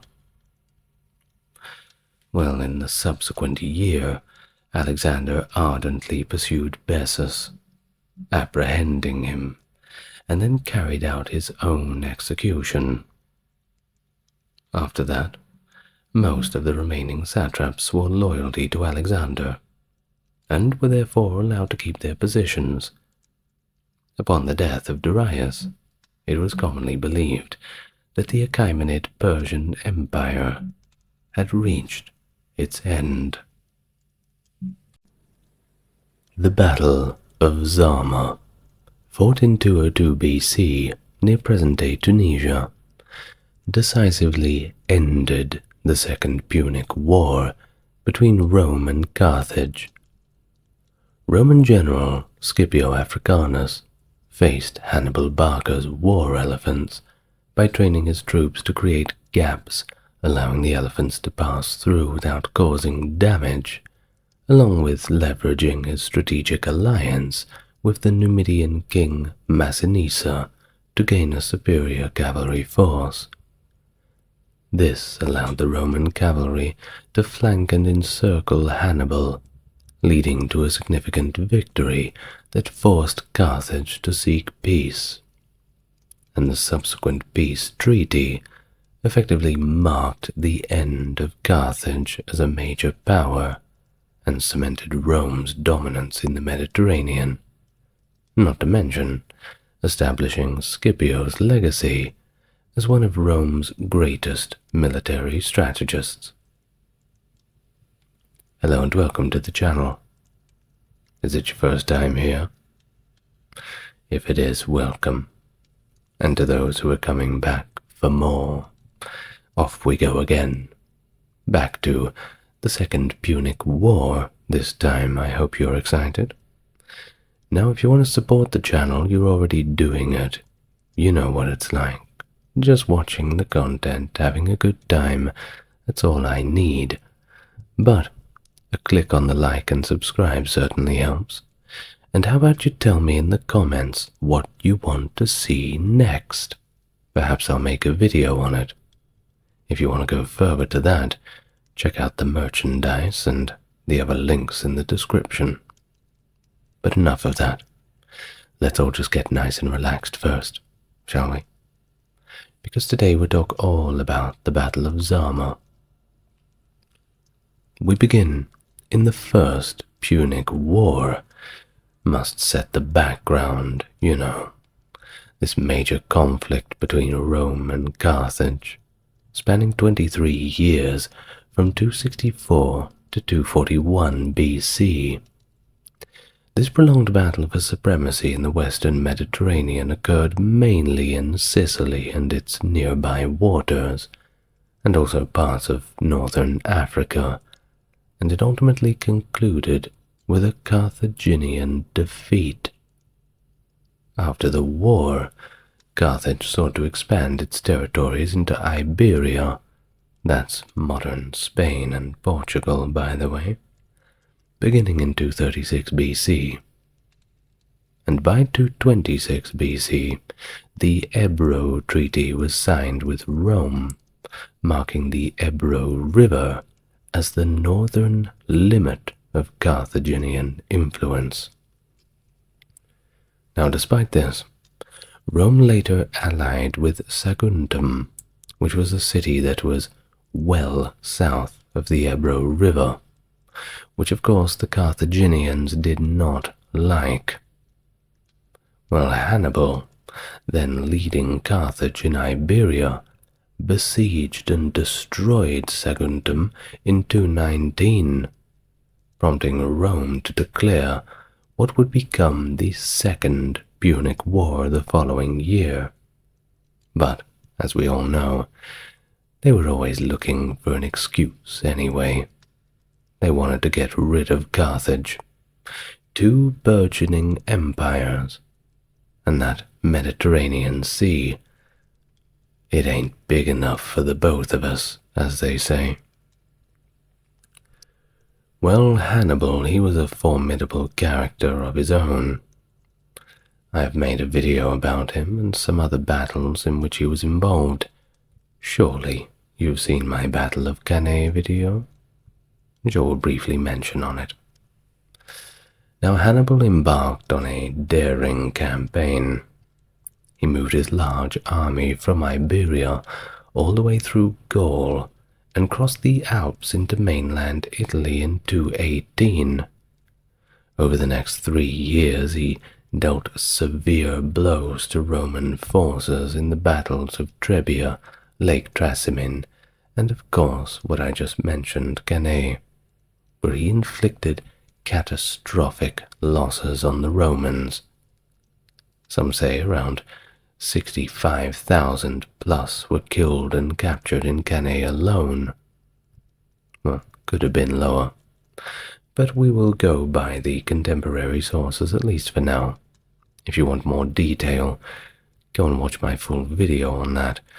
But for now, we will just say that these defeats were described as great military calamities by pretty much anybody who would talk about them, contemporary or modern, and some even say this was the closest Rome ever came to collapse before its eventual collapse under the Visigoths and arguably other events extending a few hundred years later, depending on how one defines the Roman Empire. Well, Hannibal maintained his campaign in Italy for 14 years, maintaining pressure on the no doubt traumatized Roman forces.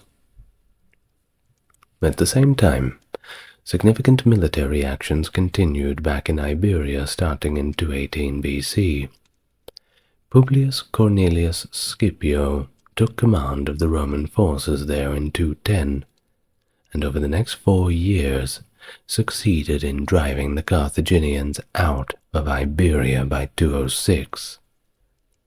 Carthage's involvement in Iberia also included alliances, such as with the Numidian prince Massinissa, who commanded light cavalry forces in several key battles during the conflict.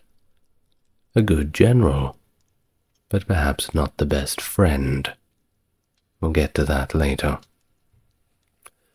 Well, in 206, after concluding his campaigns in Iberia, Scipio returned to Italy and was elected consul in 205 at the age of 31, despite the minimum age for the position being 42. His early election was due to his military successes and his plans for invading North Africa, which had begun to prepare for while still in Iberia. During this time, he successfully allied with Numidian leader Massinissa, but failed to secure the support of Cefax. Now, back in Rome, The proposal of a North African invasion was contentious, to say the least. With Hannibal still active in Italy, and his brother Mago landing in Liguria with reinforcements, many feared further Carthaginian attacks. People were nervous. The memory of heavy losses from a previous invasion during the First Punic War in 256, which had invigorated Carthaginian resistance, also was a bad memory, weighing heavily upon the Romans. Ultimately, Scipio was granted command of Sicily, which served as a strategic staging ground for an invasion of Carthage. However, Rome's support was lukewarm. Scipio was allowed to recruit volunteers rather than conscript soldiers, as was customary. Now, Scipio was quite clever. He leveraged Sicily's resources, training legions that included survivors from the catastrophic defeat at Cannae in 216. These troops formed the core of his expeditionary force, estimated by modern historians to number between 25 and 30,000, predominantly infantry. Scipio instituted a rigorous training regime across all levels, from individual centuries to full army exercises, preparing them for about a year, while also amassing supplies and organizing transport and escort ships. Meanwhile, in 205, Scipio's second-in-command, Gaius Laelius, conducted raids around Hippo Regius in North Africa, capturing loot and prisoners. This action misled the Carthaginians into believing that the Roman invasion had begun, prompting them to fortify their defenses and divert reinforcements to Mago in Italy. Concurrently, a succession crisis erupted in Numidia between Massinissa and Syphax, affecting Carthaginian and Roman strategic interests. Laelius's interaction with Massinissa during these raids reaffirmed the Numidian leader's support for Rome, although he expressed frustration at the slow pace of Roman preparations.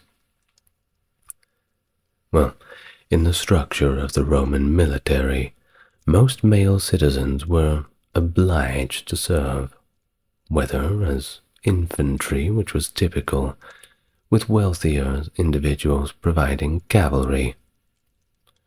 Now, traditionally, Rome raised 2 legions during the war, each consisting of 4,200 to 5,000 men and 300 cavalry. Within these legions, about 1,200 less affluent or younger men served as velites, light skirmishers armed with javelins, a short sword, and a small shield. The rest of the infantry, equipped with heavy armor, large shields, and swords, were organized into 3 lines: hastati, principes, and triarii, positioned from front to back respectively.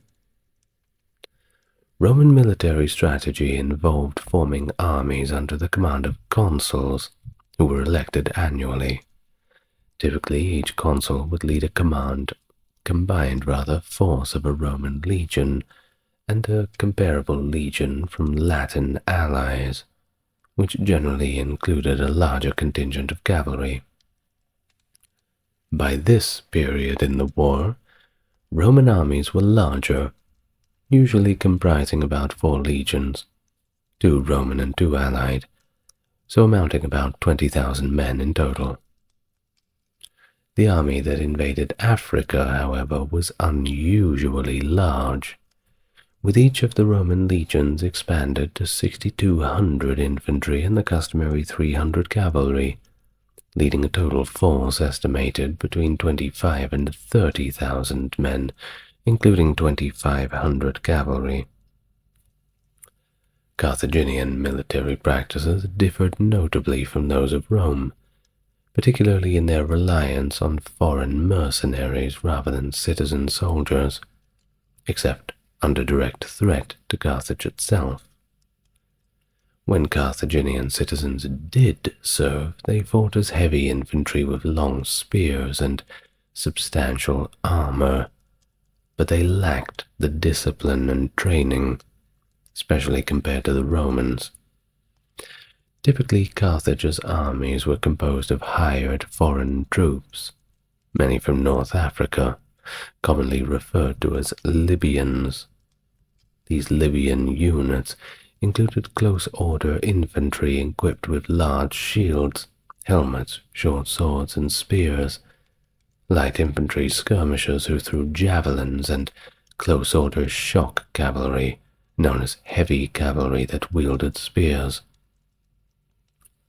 Light cavalry units, mainly Numidians, were adept at skirmishing with javelins from a distance, avoiding close combat. These troops, especially the Numidians, were renowned for their agility and speed in battle. The African infantry and Carthaginian citizen militia typically fought in a phalanx formation, tightly packed and disciplined lines of spearmen. Sometimes these units utilized captured Roman armor, particularly those who had fought under Hannibal. They certainly had a steady supply of that. While Carthage also drew heavily on soldiers from Iberia and Gaul, known for their fierce but, admittedly, undisciplined charge, and prone to disengagement if battles drew out. Slingers, skilled with the use of slings for throwing stones over long distances, were often recruited from the Balearic Islands, acknowledged for their precision and effectiveness in combat. Additionally, and most notably of course, the Carthaginians utilized war elephants, sourced from the indigenous African forest elephants of North Africa. There is, admittedly, some ambiguity in historical sources about whether these elephants were equipped with towers housing fighters. I believe the word for it is a howdah, which was a common practice in some ancient armies to enhance the effectiveness of these formidable beasts. Well, in 204 BC, around June or perhaps early July, the Roman army, having departed from Sicily, made landfall at Cape Farina, located around 20 kilometers north of Utica, a significant Carthaginian port. Upon arrival, Roman forces quickly repelled Carthaginian scouting parties and commenced pillaging the area. During this period, Massinissa, a Numidian prince who had recently faced defeat by his rival Syphax, a supporter of Carthage, joined up with the Romans. Historical accounts vary, stating Massinissa arrived with either 200 or perhaps 2,000 men. Seeking a more stable base and a port that was less susceptible to the adverse weather of the upcoming winter, Scipio initiated a siege of Utica. Despite the Romans being well equipped with siege engines, advanced for the time, the effort to capture the city proved to be a little bit challenging for them, more so than usual. Meanwhile, a Carthaginian army led by the seasoned commander Hasdrubal Gisco, alongside a Numidian force under Syphax, established fortified encampments in proximity to the besieged city. The exact sizes of the opposing armies is a bit of a mystery, but it's generally acknowledged that the Romans were substantially outnumbered, particularly in terms of cavalry availability. Faced with these formidable defensive positions and the numerical disadvantage, the Romans eventually withdrew from their siege of Utica. The strategic situation became a standoff, and neither side was eager to engage in a decisive, pitched battle. During the conflict in North Africa, Scipio attempted diplomatic maneuvers to try to weaken the Carthaginian alliances. He sent emissaries to the Numidian king Syphax, trying to persuade him to switch sides. However, Syphax proposed instead to mediate peace negotiations between Rome and Carthage. Throughout these exchanges, Scipio gathered critical intelligence about the Numidian camp's layout and the army's operations, ultimately preparing for military action.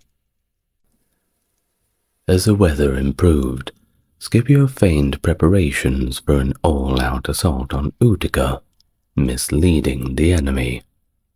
Under the cover of darkness, he secretly marched his forces out, splitting them into two groups. One group launched a surprise attack on the Numidian camp, using fire to ignite the camp's reed barracks, causing chaos and inflicting severe casualties. At the same time, the other Roman contingent surprised the Carthaginian forces, dealing them significant losses in the confusion of night combat. Both Hasdrubal and Syphax suffered heavy defeats, with Hasdrubal retreating to Carthage, taking with him only 2,500 survivors, and Syphax managed to regroup a short distance away, albeit very demoralized. Now, the devastating defeat prompted panic in Carthage, with some leaders pushing to renew peace talks, and others demanding the recall of Hannibal from Italy immediately. Nevertheless, the decision was made to continue the war using the available resources. Hasdrubal, bolstered by 4,000 newly arrived Iberian warriors and additional local levies, joined forces with Syphax. They established a fortified position on the Great Plains near Bagradas River, amassing a substantial force, estimated at around 30,000. Scipio, sensing an opportunity to end the conflict decisively, marched his outnumbered army to confront this new threat. After initial skirmishing, finally a pitched battle ensued. The Carthaginian troops, still demoralized from their previous defeat, quickly broke upon the Roman assault, especially when faced with the combined might of Roman legions and Massinissa's Numidian cavalry. Only the Iberian contingent fought resolutely, but even they were eventually surrounded and annihilated. Following the battle, Hasdrubal returned to Carthage in disgrace and was subsequently exiled. Syphax returned to his capital, Cirta, where he tried to rally more troops. However, the Roman forces under Laelius, along with Massinissa's troops, pursued him. During the ensuing Battle of Cirta, Syphax's forces initially held their own, but they ultimately broke under sustained Roman pressure. Syphax was captured and displayed in chains before Cirta, leading to the city's surrender. Massinissa then annexed much of Syphax's kingdom, significantly expanding his own territory. As tensions mounted, negotiations between Scipio and Carthage broke down. In response to this failure of diplomacy, Carthage fortified the city in preparation for a siege and bolstered its naval capabilities. At the same time, the Carthaginian Senate decided to recall Hannibal and Mago from Italy. After all, they needed all the help they could get at this point. It wasn't looking good. Well, Mago, who had previously moved to Liguria to recruit additional forces, attempted a campaign in Cisalpine Gaul in 203 to try to divert the attention of the Roman forces from North Africa.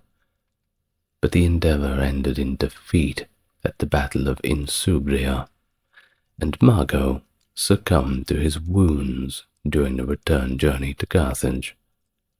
Despite some losses during the voyage, they did manage to get 12,000 troops successfully back to reinforce Carthage. By 207, Hannibal, who had been waging war in Italy for over 10 years at this point, was confined to Bruttium in southern Italy. Although his forces remained undefeated, they were largely ineffectual in altering the strategic situation.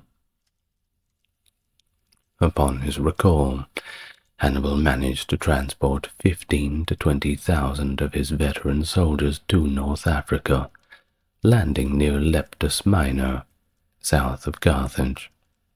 He then moved his forces to Hadrumetum, where he consolidated and prepared for further military engagement. Despite initial progress in peace negotiations, the Roman Senate's final draft treaty was ultimately rejected after Hannibal's return bolstered their confidence. This rejection led Rome to intensify the general military operations by capturing and enslaving the populations of Carthaginian towns, which of course pushed any glimmering hope of a new peace negotiation, well, that went right away with this new strategy of mass enslavement. People generally don't appreciate it when you do that. Well, Scipio, aware of his precarious political position back at home, pressured Carthage by capturing surrounding territories to force them into a premature military response, force their hand to sally out onto the battlefield, where the Romans do their best work. Hannibal, strategically delaying until reinforcements arrived, finally advanced from Hadrumetum after receiving 2,000 elite Numidian cavalry. He then established his camp near Zama, merely 3 kilometers from the Roman forces, setting the stage for the decisive encounter. Shortly before the battle, Massinissa joined the Roman camp with an additional 10,000 Numidian troops, significantly bolstering Scipio's army. The site of the upcoming battle, near the modern town of El Kef, was chosen for its strategic flat terrain, conducive to large-scale maneuvers of classical warfare. And so, of course, with that we arrive at the main event. Thus, at the Battle of Zama, precise numbers regarding Scipio's forces are a little unclear, but the general idea puts it between 25,000 and 30,000 men under his command, which included troops that had landed in Africa in the previous year. There's no record of reinforcements from Italy, and the toll of previous battles and skirmishes on these forces is also unknown. Additionally, the number of troops left to continue the siege of Utica and guard their camp was not detailed in historical records. Notably, Scipio's army was augmented by 6,000 Numidian infantry and 4,000 cavalry under Massinissa. Ancient sources, such as Appian, who wrote centuries later, placed the combined forces at 34,500. But of course, modern historians typically accept lower figures, not too much lower, around 29,000 to 30,000. But some estimates do go as high as 40,000. Really depends who you ask, I suppose. But the cavalry component, we do know that slightly exceeded 6,000. It's a lot of horses, no matter which way you cut it. And now for the Carthaginian army's size at Zama.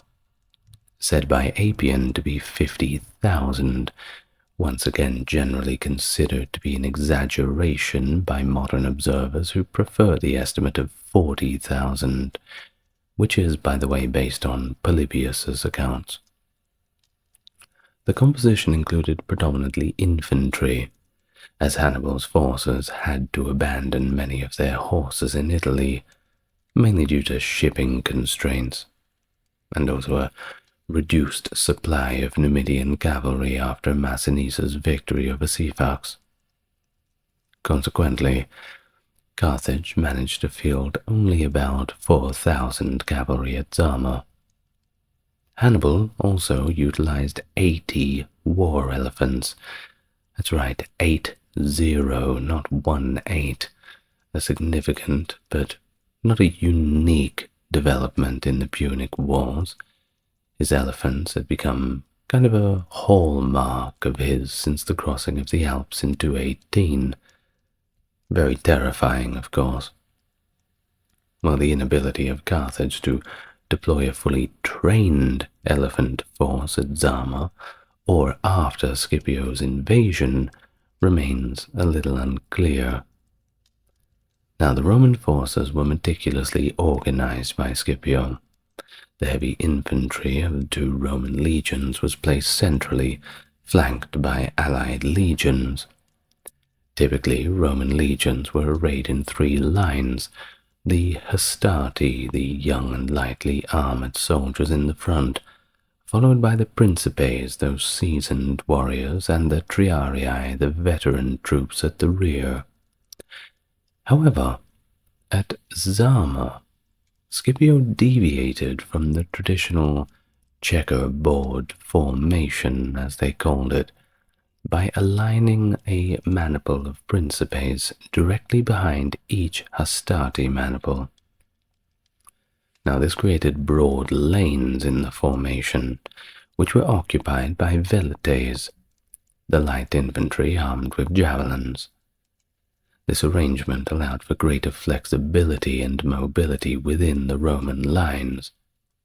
The cavalry was, of course, positioned on the flanks, which was pretty much the normal situation, with Massinissa's 4,000 Numidian cavalry on the right, and Laelius commanding 1,500 Roman and allied cavalry on the left.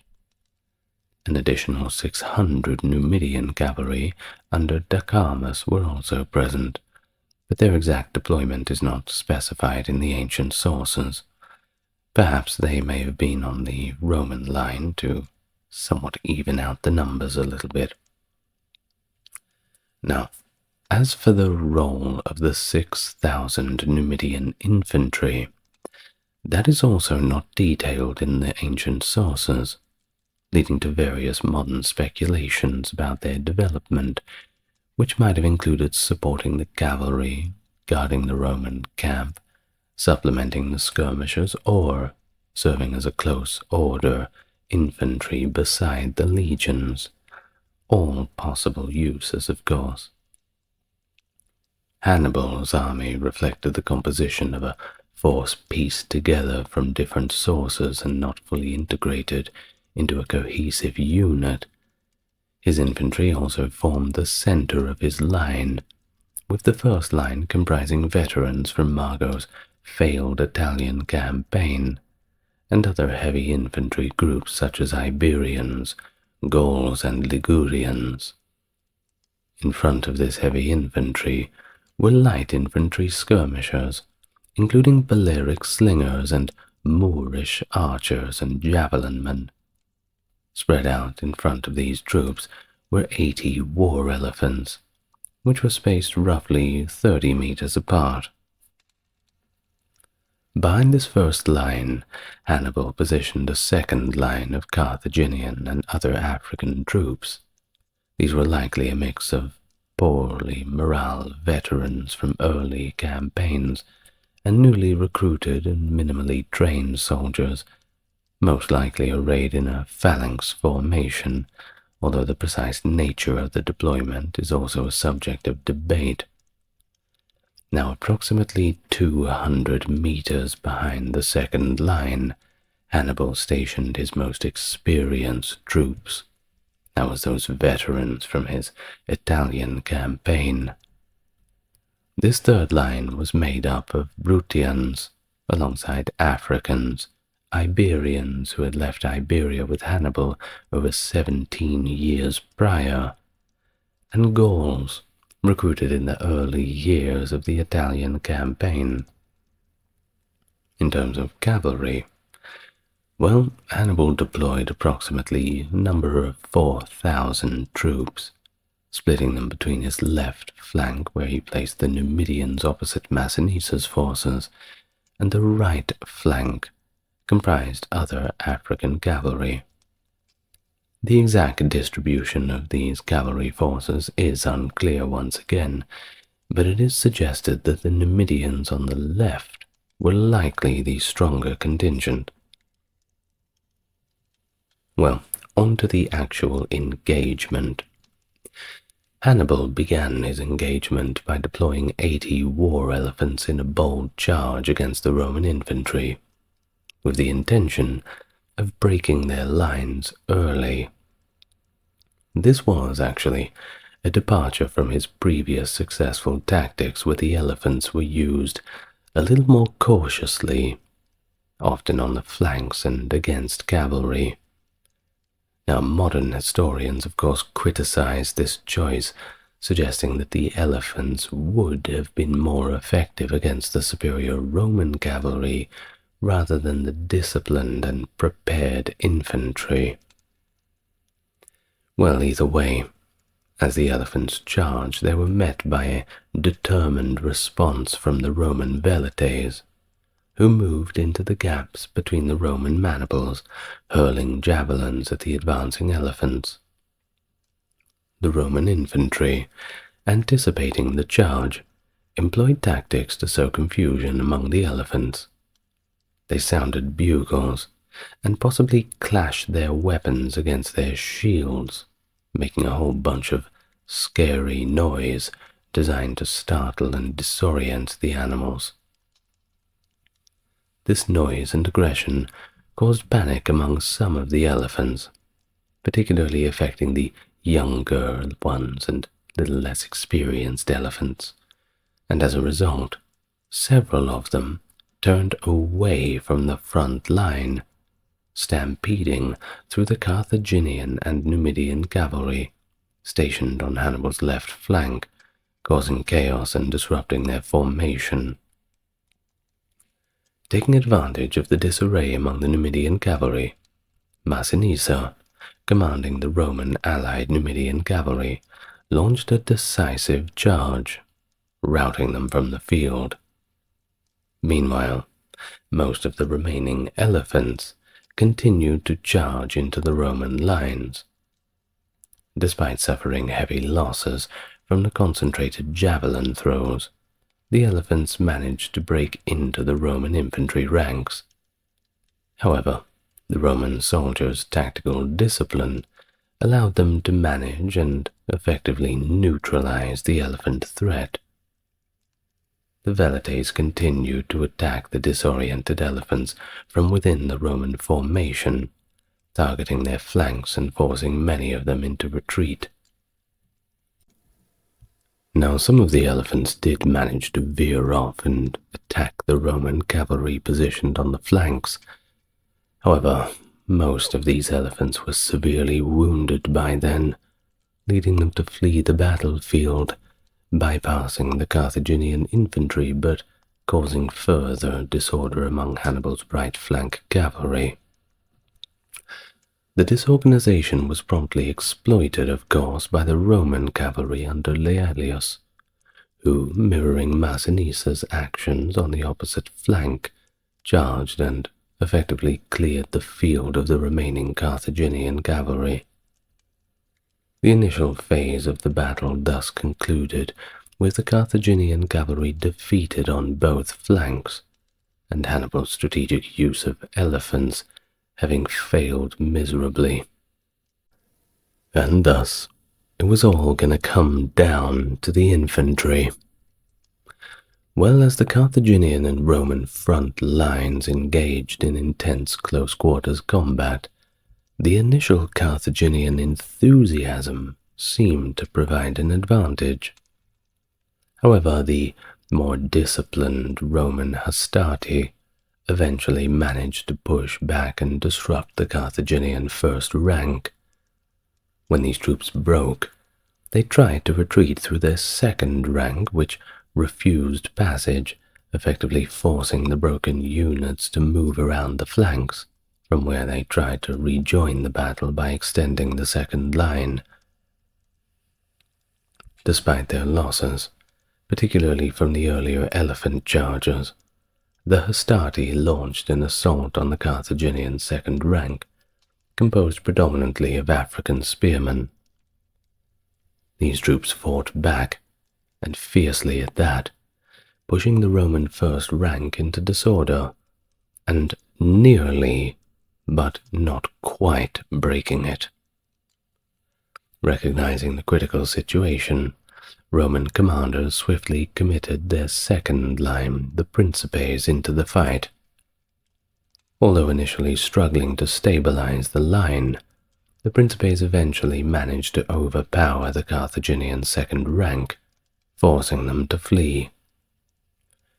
The retreat of the Carthaginian second rank presented a tactical opportunity for Hannibal's third rank, those battle-hardened veterans from Italy, to launch a counterattack against the disorganized Roman forces.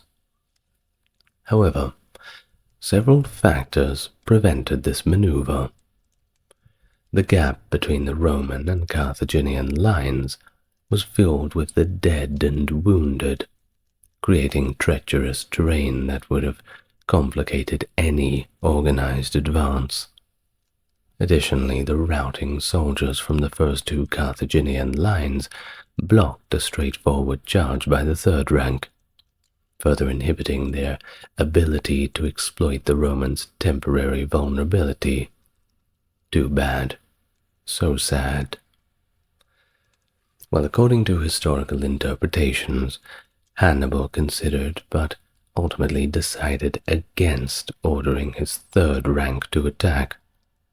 This hesitation was likely due to the disarray among his own troops and the challenging conditions on the battlefield. Strewn with corpses and slippery with blood, as vividly described by Polybius. The chaos of this scene not only prevented a clean charge, but also likely influenced Hannibal's decision to hold back, fearing that the disorder among his troops could lead to a catastrophic failure if they were counterattacked during their advance. This critical moment was also marked by the disciplined response of the Roman troops, who under Scipio's command managed to regroup and refrain from over-pursuing the retreating Carthaginian second rank, avoiding a potential trap set by Hannibal. Following the intense clashes, the Roman forces, having chased the Carthaginian second line, regrouped through the sound of bugles to form a continuous line to counter the Carthaginian third line. This Carthaginian third line, comprised mostly of Hannibal's veterans, outflanked the Romans on both sides due to its longer formation. To address this, the Romans extended their lines laterally by repositioning the Principes and Triarii, resulting in a thinner formation that covered the entire length of the Carthaginian line. This adjustment prevented the Romans from utilizing their usual tactic of rotating fresher troops into the battle, which could impact their endurance in the prolonged fight. Thus the Carthaginian line was bolstered by the rallied remnants of the first and second lines, enhancing its length and capacity to engage the Romans effectively. Despite this, the actual fighting force on both sides was fairly matched in numbers, with the Carthaginians having the advantage of freshness, not having engaged in the earlier parts of the battle. As the two lines finally clashed, described by Polybius as with the greatest fire and fury, the battle turned into a prolonged and intense engagement, with neither side initially gaining the upper hand. However, the battle dynamics dramatically changed with the return of the Roman cavalry, led by Massinissa and Laelius, who had completed their rout of the Carthaginian cavalry. Arriving back at the battlefield, the Roman cavalry was able to execute a decisive rear charge on the engaged Carthaginian infantry, leading to their eventual collapse and a significant slaughter of the Carthaginian forces. Polybius reports the aftermath with 20,000 Carthaginian soldiers killed and an equal number captured, essentially accounting for the entire army. Now, Roman losses were significant too. Not as significant as the Carthaginian losses, but hey, we have to do both sides, don't we? Reportedly 1,500 casualties. It's still a lot of people. Well, additionally, many Romans were wounded, with continuous efforts to manage the wounded during the brief respite before the final clash. In the aftermath, Hannibal managed to escape to Hadrumetum with a small contingent of 6,000 infantry and 500 cavalry. Realizing the futility of continuing the war with such depleted forces, he recommended that the Carthaginian Senate seek peace on the best obtainable terms, and this marked that pivotal moment, signaling the imminent end of a long and exhausting conflict, with the Romans poised to consolidate their victory. Following this catastrophic defeat at Zama, Carthage found itself in dire straits.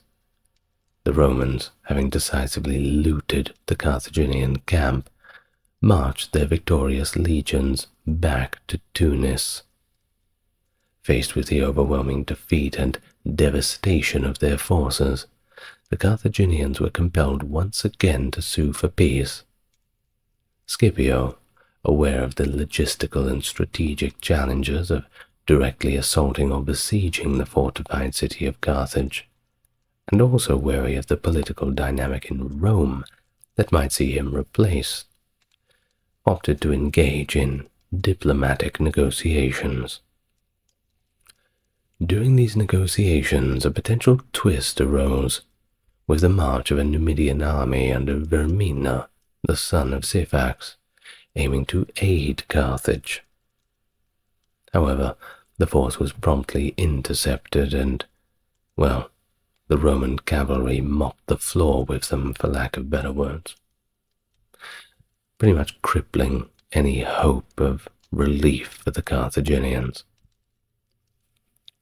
Livy records that over 16,000 Numidians were either killed or captured in this engagement. Now, the peace treaty, at least the terms of it imposed by Rome, were quite severe, and they were written up in a certain way to ensure Carthage could never again rise as a military threat. Carthage was stripped of its overseas possessions and significant portions of its African territories. The treaty also imposed a heavy indemnity of 10,000 silver talents to be paid over 50 years.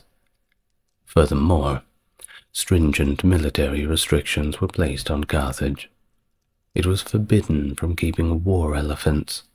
Its navy was limited to a measly 10 ships. What are you going to do with 10 ships? Come on. And it could not wage war outside Africa, nor in Africa, without first asking the Romans for permission. Talk about a humiliating treaty. You feel bad for them. Well, despite opposition from many Carthaginian leaders, Hannibal, understanding the futility of further resistance, and the dire state of the Carthaginian fortunes, advocated strongly for the acceptance of these harsh terms. His influence was pivotal in the eventual acceptance of the treaty in the spring of 201, and thus relegating Carthage to a position of political subordination to Rome. For his successes and his role in ending the Second Punic War, Scipio was awarded a triumph, a high honor celebrating a Roman general's victory, and was given the agnomen Africanus, signifying his conquests in Africa. This marked the beginning of a new era of Roman dominance in the Mediterranean. And it marks the end of the video. Thank you very much for listening. What a dreadful state Carthage was left in. Like I said, you almost feel bad for them. Well, maybe you do feel bad for them. It's so long ago now. There are still some nice ruins, though. Modern-day Tunisia. You can go there and have a look. And you can find the old city of Carthage, or what is left of it. The Battle of Cannae, fought in 216 BC, during the Second Punic War, a landmark of military strategy, primarily due to the tactical genius of the Carthaginian commander Hannibal Barca. Completely outnumbered, Hannibal executed a double envelopment tactic, drawing the Roman legions into a trap by allowing his weaker center to retreat, thereby enticing the Romans deeper into the formation. As the Romans advanced, Hannibal's flanks encircled and decimated the overextended army, hacking and slashing at the trapped and terrified Romans. It was a day that lived in the nightmares of Rome for years to come, and left such a formidable and once confident power to ponder the question, how could this happen to us? Hello and welcome. If you're new here, then it's great to meet you. And if you're coming back, good to have you with me again. Support the channel? Well, you're already doing it. Just enjoy the content. But if you want to click the mouse button twice, that certainly helps the algorithm when you click it on the like and subscribe, and a little comment always makes my day. If you want to go far and beyond that, well, just take a look at the video description. But now, without further ado, I'd like you to get nice and comfortable. Trigger warning for the ancient Romans who are listening. We're going to talk about possibly the worst day in those times for the Romans, this Battle of Cannae. Now, at the onset of the Second Punic War, so we're talking between Rome and Carthage, in 218 BC, Hannibal Barca embarked on an aggressive campaign into Italy, crossing both the Pyrenees and the Alps in summer and early autumn. And at this time, Hannibal was on quite a roll, you see. His swift conquest included major victories at Trebia and Lake Trasimene, which caused significant Roman losses. But the Romans weren't going to take that lying down. They appointed one Quintus Fabius Maximus Verrucosus as dictator to specifically address the Carthaginian threat. Now Fabius adopted a strategy of attrition, avoiding direct confrontations while focusing on disrupting Hannibal's supply lines. Although effective, this strategy was certainly not popular among Romans, who wanted a swift conclusion to the conflict. After all, they were Roman legionnaires. Surely if they just met them on the battlefield, they'd mop the floor with them like every other time. Well, Trebia and Lake Trasimene certainly disproved that theory, and Hannibal was no barbarian from the north. He knew what he was doing. A general that was certainly a match for the Romans. Now concerns grew that prolonged hostilities and unchecked Carthaginian raids might even lead Rome's allies to reconsider their loyalties, maybe even switch sides. Well, as a result, when Fabius's term concluded, he was not granted an extension of his dictatorial powers. Instead, command reverted to consuls Gnaeus Servilius Geminus and Marcus Atilius Regulus. By 216 BC, the Roman political climate favored a more aggressive approach, leading to the election of consuls Gaius Terentius Varro and Lucius Aemilius Paulus. They were tasked with leading a significantly enlarged army directly against Hannibal. Now, according to Polybius, the Roman Senate, alarmed by the threat posed by Hannibal, authorized the formation of 8 legions, a total force unprecedented in Roman history, so you can certainly see how they were a little panicked. They were going all in. Each legion comprised of 5,000 infantry and 300 cavalry, significantly expanding the traditional military structure, which typically involved only 4 legions, doubling down.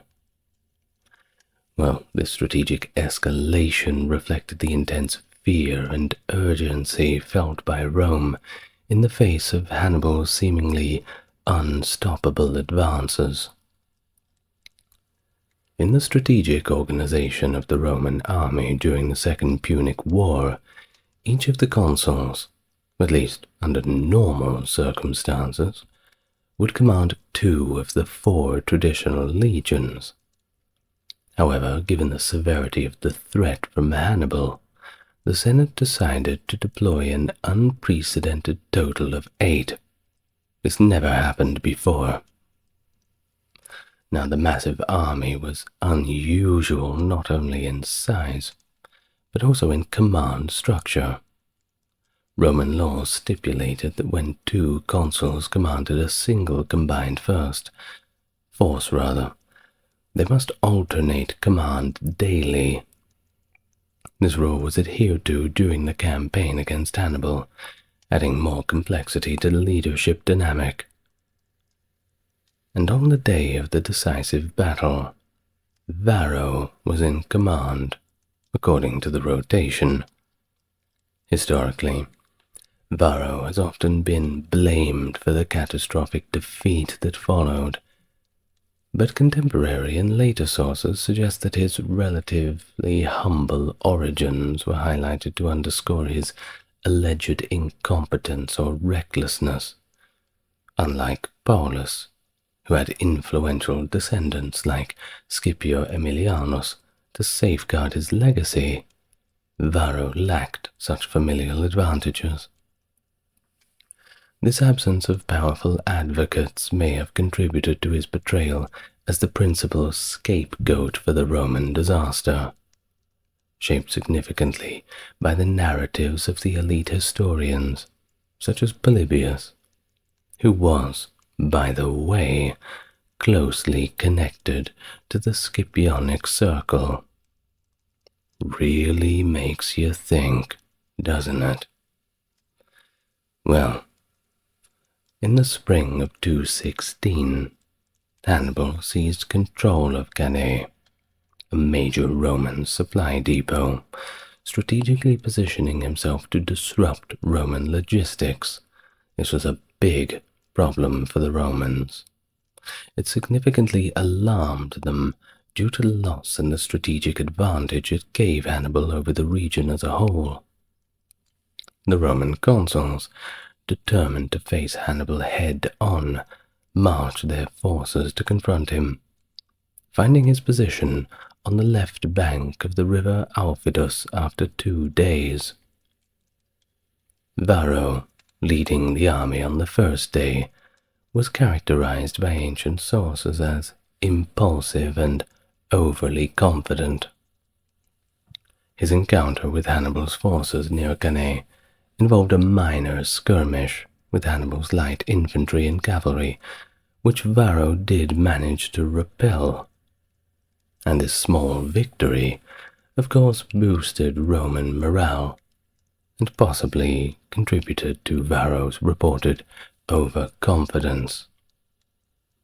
In contrast, the other Roman consul, Paulus, was reportedly cautious and advised against engaging Hannibal on open ground, particularly due to the Carthaginian superiority in cavalry. Despite his reservations, after the initial encounter, Paulus felt compelled to maintain their position. He strategically divided the Roman forces, stationing the majority east of the Aufidus and a smaller contingent across the river to secure water supply and disrupt enemy foragers. Now do remember, of course, that, well, history is always written by those who are in power, and we have mentioned the connections to the Scipionic circle that may influence how Paulus is viewed, and of course may influence how Varro is viewed, throwing him into that scapegoat role. But we're not going to be hammering that point into you too much, aren't we? But just keep it in mind as we move forward, and don't blame Varro for everything. He's had a hard enough time as it is. Well, over the next 2 days, tensions mounted, but there was no direct engagement until Varro, in command the next day, faced up to Hannibal's provocations. Hannibal attempted to draw the Romans into battle, and, when unsuccessful, he sent his cavalry to harass Roman soldiers, fetching water from the Aufidus, disrupting their supply. On the morning of the battle, Hannibal's wit was on display when a Carthaginian officer named Gisco commented on the vast size of the Roman army. Well, Hannibal had humorously remarked that despite their numbers, none of them were named Gisco, easing the tension among his troops with a bit of laughter. Well, there are also accounts by Appian and Livy of Hannibal sending a small group of mercenaries to feign defection to the Romans, armed with hidden weapons to attack during the battle. This tactic aimed to sow confusion within the Roman ranks at a crucial time. However, the historical accuracy of this maneuver is still a bit debatable. Could have happened, but we don't really know. Now, the specific dates of events regarding the Second Punic War were rarely pinpointed with precision by ancient historians. For example, Livy does not provide exact dates for the Battle of Cannae, but Macrobius refers to the annalist Quintus Claudius Quadrigarius, noting that the Battle of Cannae occurred on the 2nd of August in the pre-Julian Roman calendar, which does not align directly with our modern Julian calendar. I know it's a little complicated. Well, the Roman calendar during that era often suffered from discrepancies due to irregular calculations by the pontifices, who might have made errors or manipulated the calendar for political gains. How did they do this? Well, for instance, there was a lunar eclipse that was recorded by Livy in 168 BC that was noted on the 4th of September. Yet, astronomical calculations place it on the 21st of June. and it's also been suggested that the actual Julian date for the Battle of Cannae might be closer to the 1st of July 216 BC rather, although other scholars propose different dates. Well, onto the troop numbers. How big was the party? Well, from the ancient sources, as usual, things kind of get blown out of proportion. For the Battle of Cannae, estimates for the Carthaginian forces suggest a total ranging from 40 to 50,000 men, and the army was diverse. When we say Carthaginian forces, we don't strictly mean Carthaginians only. It was diverse enough to include about 8,000 Libyans, 16,000 Gauls, about 5,500 Gaetulians, and also 8,000 from various Hispanian tribes like the Iberians, Celtiberians, and Lusitanians. Hannibal's cavalry was equally diverse, consisting of 4,000 Numidians, 2,000 from the Iberian Peninsula, 4,000 Gauls, and around 450 Libyan Phoenicians. Additionally, he had a range of skirmishers, including 1,000 to 2,000 Balearic slingers, and about 6,000 javelin men from various nationalities, possibly also including the Lusitanians. The cohesiveness of Hannibal's army was significantly maintained through personal loyalty to Hannibal himself, uniting these various groups under his command. He was kind of like dare I say, he was the Julius Caesar of Carthage. Don't get angry in the comments.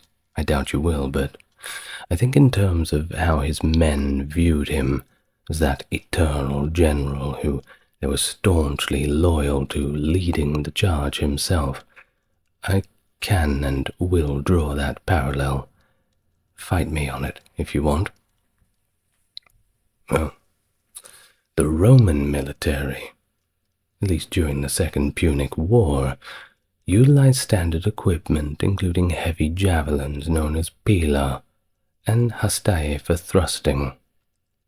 They were also wearing traditional bronze helmets and body armor, carrying large body shields for protection, in contrast to the Carthaginian forces who employed a more varied array of equipment, reflecting the diversity of their origins. Iberian warriors had curved swords, yes, called falcatas, whereas Celtiberians and Lusitanians also used straight swords, similar to the Roman gladius, that's that short sword that's very good for close quarters, along with their own javelins and spears. Now do remember that the Romans would fight in those tightly packed formations. There's a lot of people who think that the longer the sword, the better. But short swords, well, just ask the Romans. They're good when you're in a pinch. They definitely did very, very well for them. But of course, spears will always win out. Now, these groups also carried large oval shields and wore helmets reinforced with animal sinews. There was also the Gallic troops, of course, who relied on large shields for defense, lacking body armor, and used long swords designed for slashing during combat.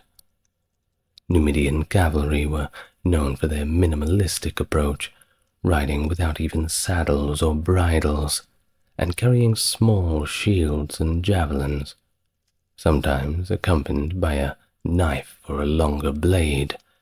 Iberian and Gallic heavy cavalry were of course better equipped, utilizing round shields, swords, and spears, with Gallic cavalry also using a distinct four-horned saddle, and sometimes wearing mail armor. Light infantry skirmishers included the famed Balearic slingers, utilized various slings for launching projectiles, and might have used small shields or protective leather garments. Hannibal himself? Well, he's speculated to have worn a bronze musculata, similar to Roman officers, and possibly carried his own falcata. Now, the equipment of the Libyan infantry in Hannibal's army, that is a bit of a mystery. It's been proposed that they used short, stabbing spears. Polybius also mentions that after defeating Roman forces, Hannibal's army began using captured Roman equipment, whatever they could pick off the bodies, including both defensive and offensive gear, which admittedly would be rather confusing in a fight to distinguish friend from foe. Perhaps not the smartest idea. Well, it's also been suggested that Libyan infantry might have adopted Iberian swords during their campaigns in Iberia, aligning their armament more closely to the Roman styles. Conversely, there's an argument for a phalanx formation using pikes, though this is contested by some modern historians who point out the impracticality of using both a large shield and a pike simultaneously, and the references in ancient texts suggesting that their spears were shorter of those of the Roman triarii. Now, the Roman army, adhering to the typical ancient military formation, positioned their infantry centrally with cavalry on the flanks. Always. That's a pretty good strategy. You would always have your cavalry to wind around the sides, come up the back, and box them all in. Definitely a tried and tested one. Works most of the time. Let's see how it works out for them this time. Well, in the Battle of Cannae, the Romans, led by Varro, intensified their infantry's depth rather than its width, aiming for a potent central thrust through Hannibal's line, a tactic derived from previous clashes like at Trebia. While the Romans arranged their forces so that the Hastati were at the front, closely backed by the Principes, to present a dense and formidable front, an unbreakable wall of Roman shield and blade. Polybius notes that the Roman formations were tightly packed, with the units more deep than wide, hoping to break the enemy line as swiftly as possible. Hannibal, however, knew exactly what the Romans were going to do, and he anticipated this strategy of overpowering through the center. Thus, he meticulously deployed his diverse troops to exploit their unique strengths. For instance, he positioned the Balearic slingers behind his infantry to disrupt the dense formations with missile fire. His front line mixed Iberians, Celtiberians, and Gauls, strategically arranged to maximize their combat effectiveness, with Hannibal and his brother Mago commanding from the center. Contrary to Roman claims that these troops were placed in the center due to their expendability, modern interpretations suggest that these units were chosen for their proven resilience in battle, critical for executing the controlled retreat that would trigger Hannibal's enveloping maneuver. And the African infantry, his most disciplined units, were stationed on the wings to later execute that critical flanking maneuver. Now on the flanks, Hannibal's cavalry, led by Hasdrubal on the left and Hanno on the right, was tasked with quickly routing the Roman cavalry. This allowed them to encircle and attack the Roman infantry from behind. Hannibal's placement of his troops ensured that his less numerous cavalry could prevent being outflanked by leveraging natural barriers like the river Aufidus. The battle's geographic and environmental conditions were also exploited by Hannibal the best he could. He positioned the Romans to face east, against the morning sun and prevailing winds, which would blow dust into their faces, further disorienting them during the battle. And worse, all of the Romans forgot to bring their sunglasses. And so, in this fashion, the battle began. As the battle commenced, Hannibal strategically extended the center of his line into a crescent shape, pushing forward the Celts and Hispanics, while the African troops on the flanks were held back slightly in reserve. Polybius explains that this formation created a thinning line that curved outwards towards the Romans, with the aim to engage the Roman infantry with the Celts and Hispanics first, keeping the African troops as a tactical reserve. The intention was likely to disrupt the Roman advance and absorb their initial momentum, setting the stage for a more decisive engagement with the fresher African forces. Despite Hannibal's careful planning, some historians debate the intent behind this formation. Many agree that it was a calculated tactic, of course, but there are others that suggest that the crescent shape might have actually been an accidental result of the natural movement of troops, or simply a response to the Roman formation's pressure. Well, the battle opened with intense cavalry engagements on both flanks. On one side, the Carthaginian cavalry, comprising mainly of Hispanics and Celts, clashed fiercely with the Romans, eventually dismounting due to the cramped conditions, leading to a brutal melee. As described by Polybius, this part of the battle was particularly savage, with the Carthaginian cavalry showing no mercy to their Roman adversaries. After gaining the upper hand, these forces did not pursue the fleeing Romans, but instead, under Hasdrubal's command, moved to support the other flank. Meanwhile, the Numidian cavalry engaged the Roman allied cavalry, primarily to hold them at bay. When Hasdrubal's forces arrived to the east, the combined attack overwhelmed the Roman cavalry, who then broke and fled the field, being chased down by the Numidians. While the cavalry battles determined the flanks, the main bodies of infantry advanced into the center, where the unique crescent formation of Hannibal's army awaited the Romans. The advancing troops stirred up the dust, exacerbated by the eastern winds, blurring vision and complicating the combat conditions. Despite the reduced visibility, the soldiers were close enough to engage effectively. This dust, while not decisively impairing visibility, just added another layer to the already intense chaos. While amidst all these harsh conditions, there was also the psychological factors. The remote battlefield location meant that both armies had likely marched extensively with little rest, but the Romans in particular suffered from thirst, exacerbated by Hannibal's tactical harassment the previous day, which disrupted the water supply. The immense size of the assembled forces also contributed to a deafening cacophony of noise, compounding the stress and confusion for the infantrymen engaged in the brutal fight.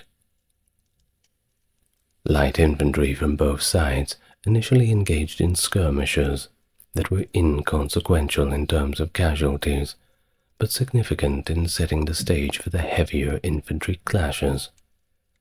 These skirmishes quickly fell back, allowing the main bodies of heavy infantry to come into contact. Hannibal's strategy in the central engagement was to use his weaker center, composed mainly of Hispanic and Gallic troops, in a controlled retreat. This maneuver was not a sign of weakness, but a deliberate tactic to draw the Roman legions into a trap. As Hannibal's troops slowly withdrew, the Roman infantry, confident in their superior numbers and combat skill, pressed forward aggressively. However, their advance led to them into a tightening noose. Hannibal had ordered his men to gradually pull back, which manipulated the Roman formation into a dangerously overstretched and increasingly tight semicircle. The Romans focused on the opportunity to finally crush Hannibal's center, advanced too far, losing their cohesive formation in the process. And of course, Roman warfare is all about the formation. Come on. Well, in their eagerness to exploit what they perceived as a weakening enemy line, the Roman forces didn't notice that the unengaged African troops stationed at the flanks of Hannibal's formation were creeping in. They first remained disciplined and held their ground, forming the ends of the now contracting crescent. The oversight was crucial, as it left the Romans vulnerable to counterattack from these fresh, uncommitted forces at this critical moment in the battle. As the Roman infantry pushed deeper into Hannibal's line, they unknowingly marched into the deadly trap. The Carthaginian cavalry, having successfully routed the Roman cavalry on both flanks, regrouped and charged into the rear of the Roman center. Meanwhile, Hannibal commanded the African infantry, previously positioned on the wings, to close in on both sides of the Roman wedge, executing one of the earliest recorded pincer movements in military history. This envelopment stopped the Roman advance abruptly.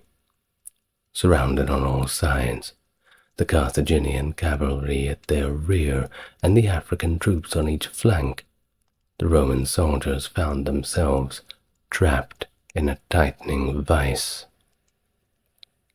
The situation quickly turned dire as the Carthaginians began a methodical slaughter. According to the ancient historian Polybius, the Romans were compressed so tightly that those on the outer edges fell, and the rest were squeezed together, eventually being killed where they stood in dense formations. Livy's account paints a grim picture of the Carthage too, describing wounded Romans, revived by the morning chill, attempting to rise from the dead, only to be cut down by their enemies again.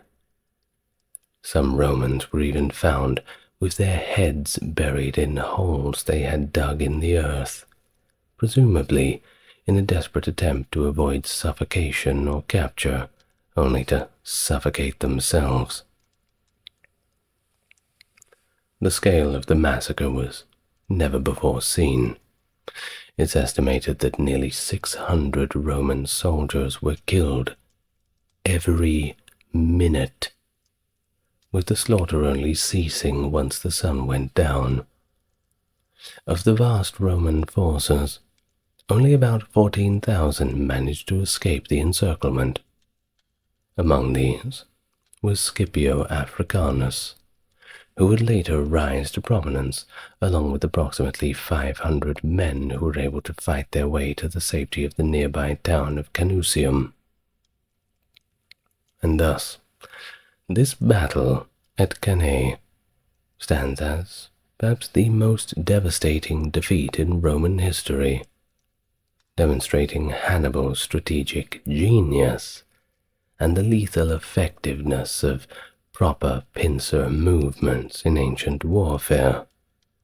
Certainly going to be an idea that is copied far and wide. Now, what about the casualties? Well, if we are to believe Polybius, we can put it at about 70,000 infantry killed, 10,000 captured, and perhaps only 3,000 survived. He also notes that of the 6,000 Roman and allied cavalry, only 370 survived. And Livy's account is similar, noting 45,500 infantry and 2,700 cavalry were killed, with numbers evenly split between citizens and allies. Additionally, he records that 3,000 Roman and allied infantry and 1,500 cavalry were taken prisoner. He also mentions that the Carthaginian cavalry rounded up 2,000 Roman fugitives at Cannae, and another 7,000 were captured in the smaller and larger Roman camps. Now Livy attributes his information likely to Quintus Fabius Pictor, a contemporary historian. Livy also lists notable Roman losses, including 2 quaestors, 29 of 48 military tribunes, and various other officials. And there are other ancient sources that echo these high casualty figures. Appian claims that 50,000 Romans were killed, with many more taken prisoner. Plutarch similarly cites 50,000, with 4,000 captured on the battlefield and 10,000 taken from the camps.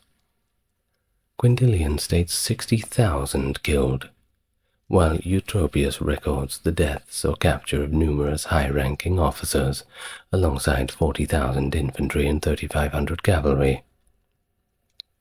Some modern historians challenge these ancient accounts as exaggerated.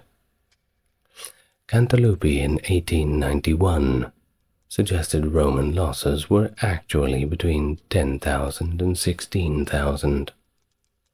Samuels in 1990 argued that Livy's figures were way too high, considering the logistical capabilities of the Carthaginian cavalry.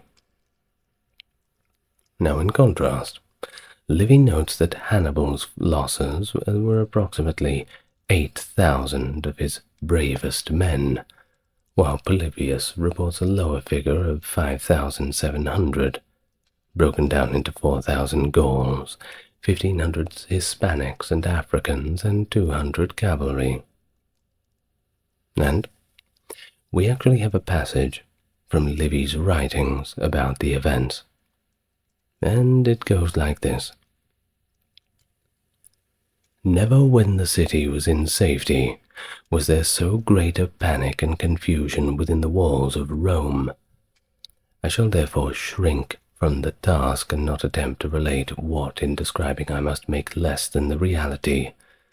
The consul and his army having been lost at the Trasiminos the year before, it was not one wound upon another which was announced, but a multiplied disaster, the loss of 2 consular armies, together with the 2 consuls, and that now there was neither any Roman camp, nor general, nor soldiery, that Apulia and Samnium, and now almost the whole of Italy were in the possession of Hannibal.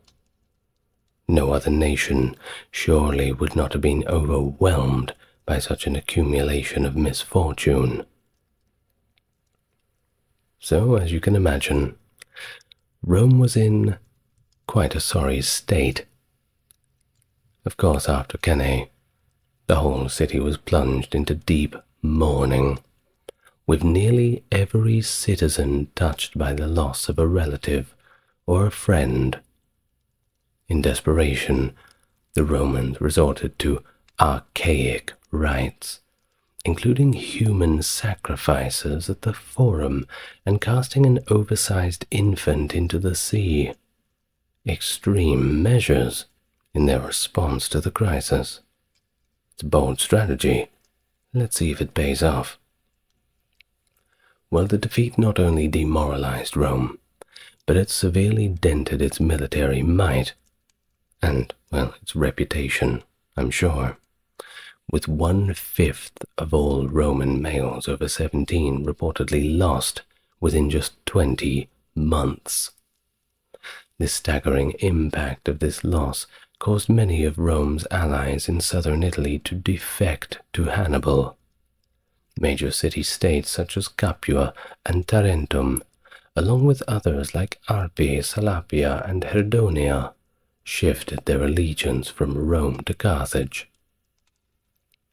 Livy captures the gravity of the situation, noting the stark change in loyalty among Rome's allies post-Cannae, driven by their loss of faith in Roman power. The defeat also triggered wider geopolitical effects, including revolts among Sicily's Greek cities, and a new alliance between Hannibal and Philip V of Macedonia, marking the beginning of the First Macedonian War.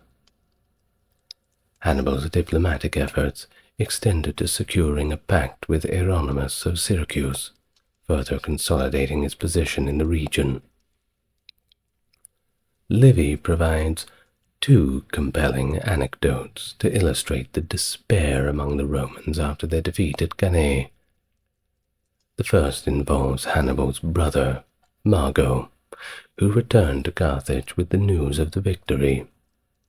He reported to the Carthaginian Senate the enormous toll on the Romans: 200,000 killed, 50,000 captured, the death of significant Roman commanders, including 2 consuls, and even the defection of Roman allies.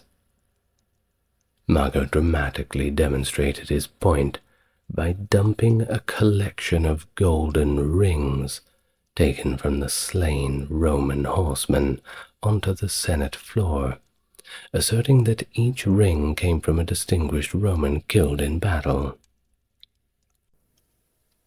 The second anecdote centers on the aftermath at Canusium, where Lucius Caecilius Metellus and 3 other military tribunes, along with other Roman survivors, contemplating fleeing overseas to serve as mercenaries.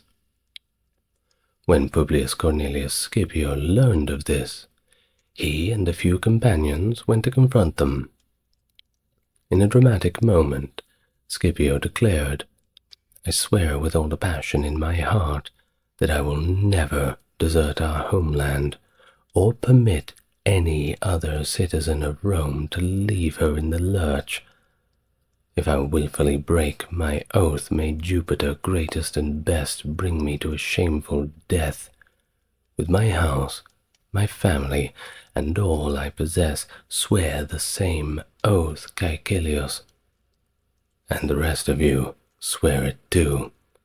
If anyone refuses, against him this sword will be drawn." Additionally, after Cannae, Marhabal, the commander of the Numidian cavalry, pushed Hannibal to quickly march on Rome, believing that the Roman morale was thoroughly broken. Hannibal's hesitation prompted Marhabal's frustrated remark, "Assuredly, no man has been blessed with all God's gifts. You, Hannibal, know how to gain a victory, but you don't know how to use it." Well, following this catastrophic loss at Cannae, Hannibal chose a diplomatic approach and sent a delegation led by Carthalo to propose peace to the Roman Senate on admittedly moderate terms. Despite the severe blows they had endured, the Romans, embodying a defiant spirit, refused to engage in negotiations. In response, they escalated their efforts, mobilizing nearly all eligible males, including landless peasants and slaves, into military service. Such was the resolve in Rome that the very word peace was actually banned. Public mourning was also restricted to 30 days, and women were forbidden from shedding tears in public. Hannibal's decision not to march directly on Rome post-Cannae was informed by several strategic considerations, as noted by historians Hans Delbruck.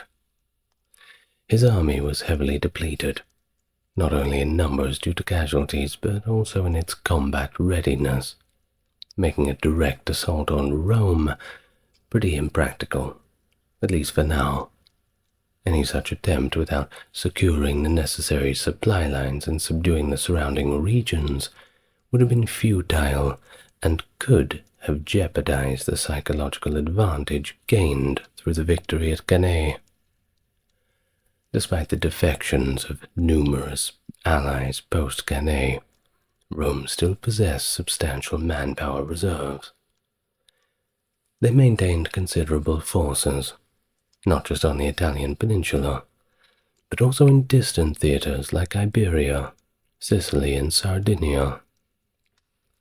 Hannibal's strategic behavior following his earlier victories at Trasimene and Cannae, and particularly his delay of 5 years before directly approaching Rome, suggests that his objectives were more about coercing Rome into a peace settlement favorable to Carthage, rather than outright destruction of the Roman state. Well, for the remainder of the conflict in Italy, Rome strategically refrained from concentrating large forces under a single command to oppose Hannibal directly. Instead, they deployed multiple independent armies that collectively outnumbered the Carthaginian forces, adhering to a strategy of attrition and containment. This approach led to Hannibal's eventual retreat to Croton and later recall to Africa, culminating eventually in the decisive Battle of Zama, which concluded the Second Punic War. But you're going to have to learn about that in another video, and I will be making a video about the Battle of Zama very, very soon. The year is 9 AD. A group of Germanic tribesmen, led by Arminius, a former Roman auxiliary and chieftain, ambushes 3 Roman legions under the command of Varus, effectively ending Rome's expansion into Germanic territories. The Germanic fighters' unrelenting guerrilla tactics took advantage of the Romans' incapacity to establish traditional battle lines in the treacherous terrain they made their way through, tight, marshy forest paths in the midst of torrential pouring rains. The Romans were utterly destroyed over the course of several days, and Varus took his own life to evade being captured.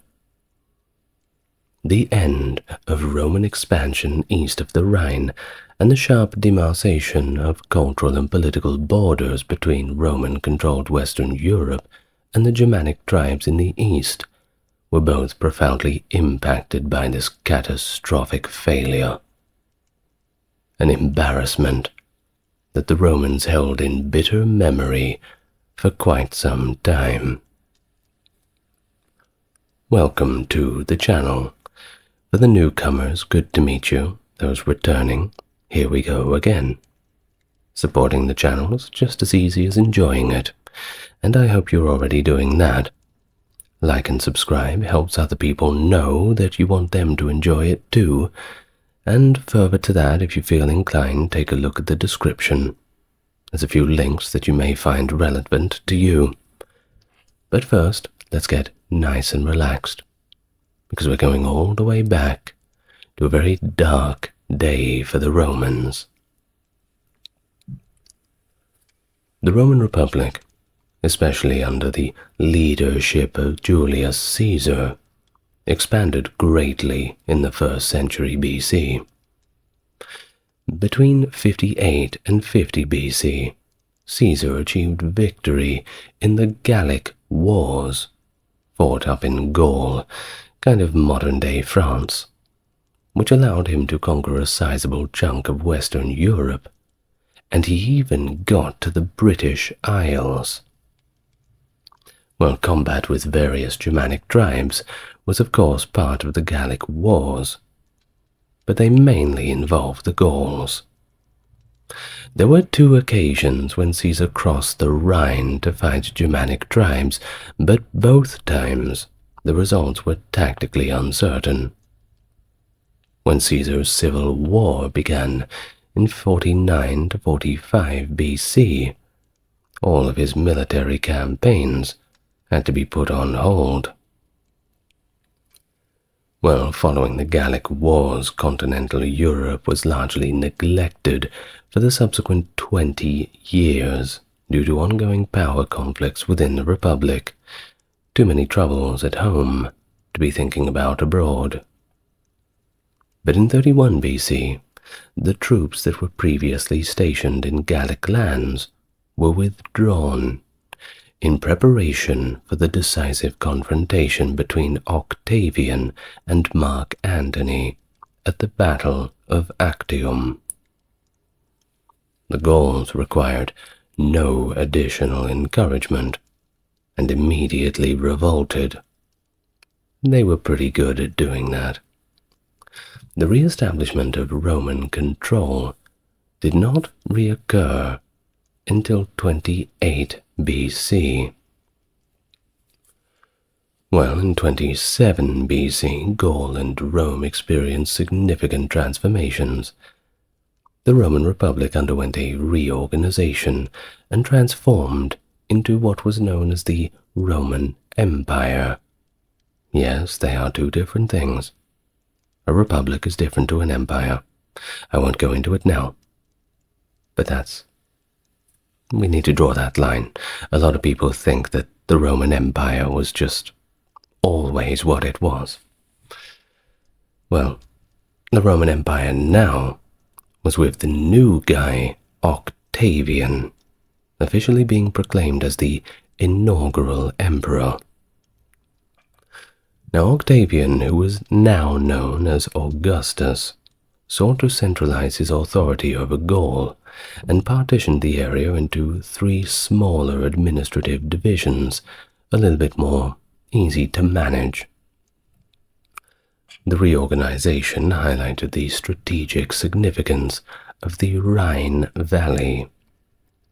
Augustus maintained a military presence near the Rhine, yet his approach to Germanic territories remains a little ambiguous. But there are 2 primary theories that do exist. One suggests that Augustus aimed to solidify the Rhine as the empire's northern boundary. And it's not a bad boundary. You always want a river. It's very hard for people back then to cross it, especially if they're not familiar with bridge building technology or boat building technology. And, well, the typical Roman looking down upon the quote-unquote barbarians would assume that crossing a river would be just too much of a difficult task for them. Several times they were proved wrong, but, well, you always learn the hard way, don't you? Well, the second perspective suggests that the border was a little bit more flexible, and the troops were primarily concerned with upholding order within the empire, rather than actively preventing the Germanic incursions. Well, whichever way it was, the Germans operated without any apparent consequences, as demonstrated by the overwhelming defeat in the Clades Lolliana in 16 BC. The Roman forces' defeat in the Lollian disaster led to the reorganization of the legions in Gaul, which was completed by 12 BC.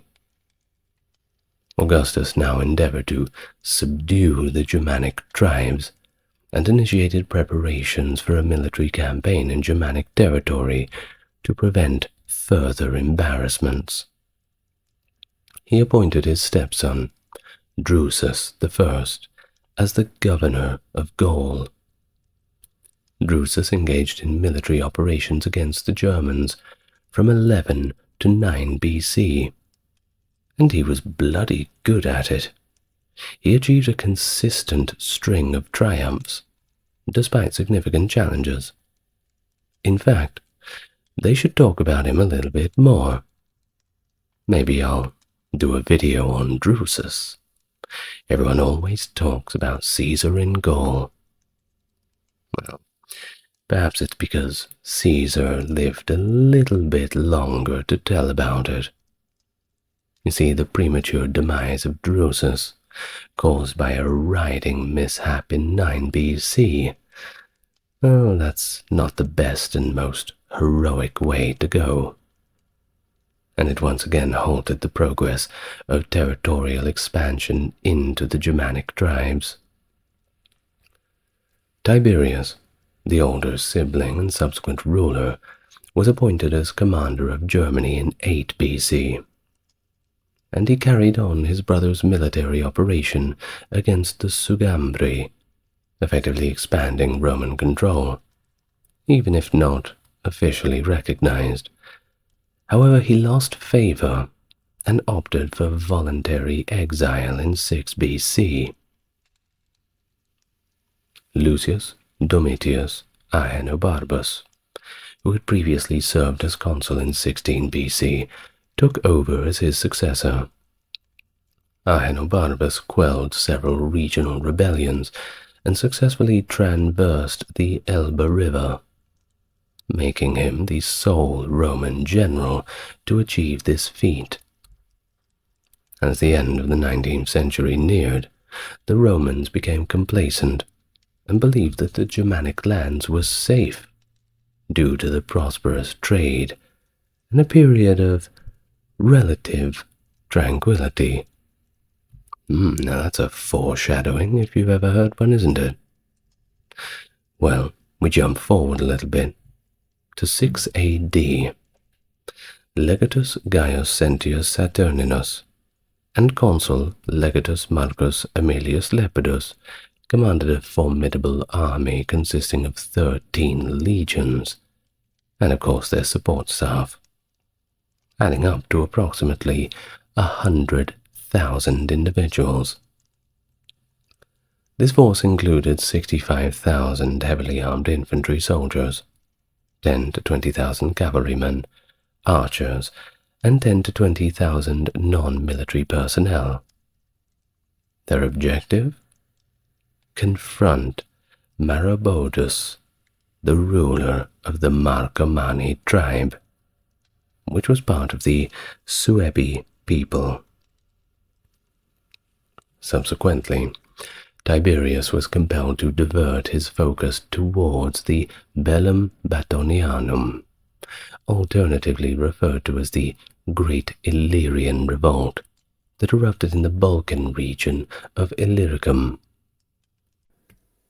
The campaign, under the leadership of Bato the Decisive, Bato the Brusian, Pines of Pannonia, and with participation of some Marcomanni forces, spanned almost 4 years, and they weren't good ones. Tiberius was compelled to halt his military operation against Maroboduus and acknowledge him as the king, and this was done in order to deploy his 8 legions to suppress the uprising in the Balkans. Sacrifices have to be made. It's always a long game with the Romans. Well, following his arrival back in Rome, Arminius assumed the role of a reliable consultant to Varus. However, covertly, he established a coalition of Germanic tribes that, historically, had been adversaries. These tribes likely consisted of the Cherusci, Marsi, Chatti, and Bructeri. These were a few of the, perhaps 50 or so Germanic tribes during that period. Arminius successfully united the disorganized groups who had been reluctantly accepting Roman rule by capitalizing on their anger towards Varus's oppressive behavior and brutal treatment of the conquered. He maintained this alliance until the most favorable moment to launch an attack. the most formidable enemy of Rome, right under Varus's nose, sitting right next to him in all those briefings, all those little dinner parties. He was right there all along. Well, after the relocation of 8 of the 11 legions stationed in Germania to the Balkans, only 3 legions remained to confront the Germanic tribesmen. Arminius saw this as the ideal chance to vanquish Varus. During Varus's journey from his summer camp located west of the river Weser to the winter headquarters near the Rhine, he received false information about a local uprising, and this information was deliberately spread by Arminius. Now Varus was deceived into believing that he needed to urgently attend this event, without being aware that it was actually a planned uprising by the nation. Varus continued to view Arminius throughout all of this as his obedient subordinate, the good little barbarian who's wearing the Roman clothes, the protégé, almost. Meanwhile, he's just waiting for his time to strike. Well, I suppose you kind of barrack for the underdog, don't you, sometimes? Let's see how it turns out. The Varian disaster, bit of a spoiler alert, is named after Publius Quinctilius Varus, that Roman commander who was appointed as quaestor by Emperor Augustus in 22 BC. Let's talk about him a little bit. Get to know him. Well, Varus later became governor of Africa and Syria, which were of course very difficult occupations due to the political struggles in the Eastern Empire and its border nations. But he proved himself as a very capable governor, acting to solve the succession crisis after Herod the Great's death in 4 BC. His ultimate performance as governor is disputed by contemporary sources, though, with Josephus giving a positive view of Varus, while Varius Paterculus accuses him of corruption in office. Perhaps the truth is somewhere in the middle. Well, Varus's name and deeds were well known beyond the empire because of his ruthlessness and crucifixion of insurgents, which was, of course, the style at the time for the Romans. It was not uncommon to just be crucifying everybody. Of course, back then it had nothing to do with Christianity until Christianity actually came about and it became a symbol of it. Well, anyway, while he was feared by the people, he was highly respected by the Senate. He initially commanded 5 legions, plus auxiliaries in Germania, where he had previously been led by General Gaius Sentius Saturninus. The other 2 legions in the winter quarters of the army at Castrum Moguntiacum were led by his nephew, Lucius Nonius Asprenus, and perhaps Lucius Aruntius. Well, Varus initially commanded 5 legions plus those in Germania, which represented about 20% of the frontline Roman army. However, it's unclear about how many men were truly under his command at the Battle of Teutoburg Forest. Estimates generally range from 20 to the high end of 30,000. Of his 5 starting legions, only 3 were under his command at the battle, supported by 9 small auxiliary units, so we're talking 15,000 and 4,500 men respectively. Winter attrition due to casualties, illness, and other causes would have of course sapped the legion's strength. Well, the main Roman army was highly professional, of course, outfitted by the state. They were given standardized weapons and armor consisting of a gladius, which is like a short sword, a large shield, and a pilum. You know those javelins that they have? The big ones with the big wooden head on them. That's called a pilum or pilum, I think. Now, they also had their standard Roman helmet, a mail shirt, and also some segmented armor. So pretty serious stuff, especially compared to the barbarians who would have very minimal armor, if any, and come running at you with any weapon they could have. There was no real standardization. Oh, and one other thing, too. There seems to be a misconception that, the longer the sword, the better it's going to be, the more damage you can cause. But actually, a short sword is more practical in these close combat situations. You think about it, with this long sword, you can't get the swing on it, and you can't draw your arm back far enough to actually effectively stab somebody. The gladius was the perfect length. It was in that Goldilocks zone of fighting in close quarters. Think about it. Especially when you're in such a tight space. The barbarians coming at you with spears. So long they're not practical. Well, we could go on about the gladius all day, but maybe that's for another video. Well, the auxiliary units were not outfitted by the Romans, by the way. They had to bring their own stuff, and often they would represent the equipment and fighting style of their homelands, which pretty much put them on par with Germanic troops. So there was no real advantage there. Now let's talk about Arminius, of the Cherusci tribe. Well, he was in a strong position to understand Roman tactics and strategy. In fact, he was taken hostage by the Romans after Drusus defeated the tribe in combat in 8 BC, when Arminius would have been around 10 years old. He received an aristocratic education in Rome, and he was also the son of a nobleman, even though he was a hostage.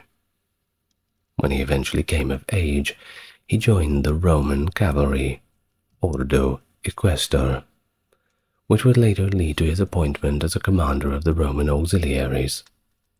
And by 4 AD, he was serving in Pannonia, in the northwestern Balkan states, and soon after he returned to his homeland in Germania, still nominally loyal to Rome. The size of Arminius's forces is a guessing game at best. We don't really have any written records of the Germanic peoples, at least not written records from the Germanic peoples. But estimates widely range based on the starting assumptions. Now, modern historian Adrian Murdoch suggests a force of about 25,000. Now, they also suggest that that army may have been pulled from a very large area, and each tribe probably had about 6,000 to 8,000 fighting men, for a total of 20,000 to 30,000. Not a bad force, but I suppose it depends on the gear. Of course, it wasn't all just about who was there. It was about the conditions. The seasons and the weather played a significant role in ancient conflicts too. There was a reason why people didn't fight in the winter. Armies would normally return to winter camps in October, after a campaigning season that started in March.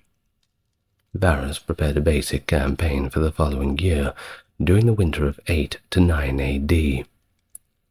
Dispersed units of the army would assemble at Vetera, transverse the Rhine, resupply garrisons en route, and establish a summer camp in the Cherusci lands, which were nominally pacified at the time, at least they thought so, to prepare to launch for their summer operations. But unfortunately for Varus, he was already the victim of a betrayal. Arminius, who remained Varus's reliable confidant, plotted to establish a summer camp on Cherusci property. Since the Romans would have a long journey back to their winter headquarters from Arminius's homeland, the Cherusci could keep a close eye on them during the summer. Then, on their long way back, the Romans could be surprised in terrain that was friendly to the Germanic side. It's unclear when Arminius made the decision to rebel against Rome. Might have happened when he was a hostage, or even during his service in Germania under Varus, but no one can really know for sure. By the time he started tricking Varus and enlisting Germanic chieftains in early 9 AD, we know that he had already decided what he was going to do. Arminius had to gather a coalition of tribes to fight what might have been a long war, because he probably didn't even think that he could win outright against the Romans. Following Varus's orders, the Roman army emerged from their winter quarters in March. The army was plagued by logistical challenges, and the security was pretty weak. And it was winter, it was cold. Give him a break. Well, the precise site of the summer camp is a mystery, although it was likely close to or even at Minden in Germany in those days. Now, according to historical accounts, Varus did not engage in any significant military operations that summer, opting instead to hold court and handle political and legal matters pertaining to the Germanic tribes, do all the paperwork. You know what I mean. Well, the veracity of the narratives on several grounds are questionable, including the fact that Paterculus was the sole contemporary chronicler to write about the summer, and that he had good reason to write some pretty disparaging things about Varus. Since other accounts were based on Paterculus's account, they too carried his bias. Well, whatever the case may be, the summer was likely like any other for the troops, who would have been busy drilling or working on civil engineering projects, like fortifying local roads. For Arminius and his auxiliaries, who were attached to the main Roman army, the summer was a pivotal time for them. Throughout those early days of the season, he patiently waited for the right moment to set up an ambush. But of course, time was of the essence. As a result, he gave the order to begin Roman raids in July. Then he advised Varus to send a small group of soldiers to quell the rebellion. Varus capitulated, dividing his army in two. Arminius went another step further by coordinating for his Cherusci auxiliary to join Roman work parties, act normally around them, and then betray them while they were working. Well, Varus really should have seen a higher need for security at this time, or noticed that there was a bigger scheme at play. But he just didn't. One can only imagine the Germanics whistling and twiddling their thumbs and slowly pulling knives out of their coats. Too bad for the Romans. Arminius's father-in-law, Segestes, told Varus about Arminius's betrayal, you know, and all of Arminius's meticulous preparations almost fell apart. Perhaps because Segestes had a grudge against Arminius, for disapproving of his daughter's marriage. But either way, Varus did not believe him. Well, he probably should have. The growing sense of unease took center stage as the summer drew to a close. Unfortunately for Varus's other counselors warned him that the season was running out of time to quell the unrest and return to winter camp. Because the Romans would have to turn around before the Germanic forces could be assembled, and because they would have to retreat along the same heavily fortified route they had entered, Arminius's plans would have been thwarted. But as a last-ditch gamble, Arminius proposed that they would go on a campaign against the Angrivari instead of turning the army around. That way, they could accomplish both objectives.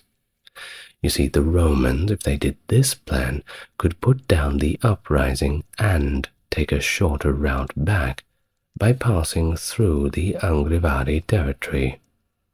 Perhaps inspired by Arminius's plan, Varus decided to take action during the otherwise dull summer. The Roman army assembled for departure on the morning of September 7th, 9 AD. A large quantity of coins were distributed to the army as a result of the muster being combined with the third payday of the year. Sure, everybody was very happy. Even after 2 millennia have passed, the abundance of coins would still be a telltale sign of the battlefield for archaeologists. Coins do not rot away. While the news that the Angrivari campaign could engage in looting was a morale boost for the troops too, as they would be operating beyond their supply lines. Later that day, Arminius informed Varus that he was temporarily withdrawing to complete the muster of the Cherusci auxiliaries. But don't worry, he'd be back with the main army in a couple of days. Spoiler alert, he was not back. Went out to the store for a liter of milk and never returned. Arminius. Oh, Varus believed him, of course. He was loyal up to now. Either way, this was their final meeting. Although Arminius officially designated a small group of Cherusci as guides, their actual mission was to serve as spies. When Arminius was gone, the Roman army was reduced in size by 25%, and its capacity for reconnaissance was severely diminished. Riding northward, Arminius personally gathered the Angrivari and Bructeri forces. On the morning of the 8th of September, the Roman army packed up and proceeded to navigate through the dense forest in the area. This hindered their progress and caused the army to spread out over a great distance. The task of Arminius was now to ensure that the Romans advanced towards Calchris, where the Angrivari were awaiting in ambush. In pursuit of this objective, his Bructeri allies launched a coordinated assault on the Roman army throughout its entire formation in the late morning. The procession was now dangerously extended, spanning a distance of approximately 15 to 20 kilometers. It's about 9 to 13 miles. Well, at that time, the state was assaulted by Germanic warriors who were equipped with swords, lances, and narrow-bladed short spears. The assailants encircled the entirety of the Roman army and unleashed a barrage of javelins upon the trespassers. The skirmish was short and intended to exhaust the Roman troops while inflicting significant damage to their supplies. The Bructeri retreated rapidly, presumably bringing along the Cherusci infiltrators who were embedded within the Roman army. Well, it just got worse for the Romans. Their fortunes deteriorated further as a torrential downpour commenced. Due to the inability to progress, Varus issued the command for the army to establish a camp. A robust encampment was constructed, and Varus convened a military council. Initial casualty reports indicated minimal losses. However, it was evident that the baggage trains and scout cavalry were especially susceptible. The Romans embarked on a night march in an attempt to flee, but they inadvertently fell into another snare that Arminius had strategically laid at the base of Calchris Hill. The Romans were limited in their ability to march by the narrow strip of sandy open land which was squeezed by the hills. It resulted in a gap of approximately 100 meters between the woods and the swampland at the edge of the great bog. A trench obstructed the road, while an earthen wall had been constructed along the roadside towards the forest, providing the Germanic alliance with a concealed position to launch attacks. The Romans made a futile endeavor to breach the wall, but they were unsuccessful. And the second in command to Varus, Legatus Pneumonius Valor, deserted the soldiers by taking his cavalry and fleeing. Despite his attempts to withdraw, he was ultimately caught up by the Germanic cavalry, and they made sure that he did not get away. While the Germanic warriors subsequently charged in an aggressive assault on the battlefield, resulting in the annihilation of the already crumbling Roman forces. Varus, he took his own life, knowing that the writing was on the wall. Also, Praefectus Caeonius, a commander, also surrendered, but took his own life later, perhaps in captivity.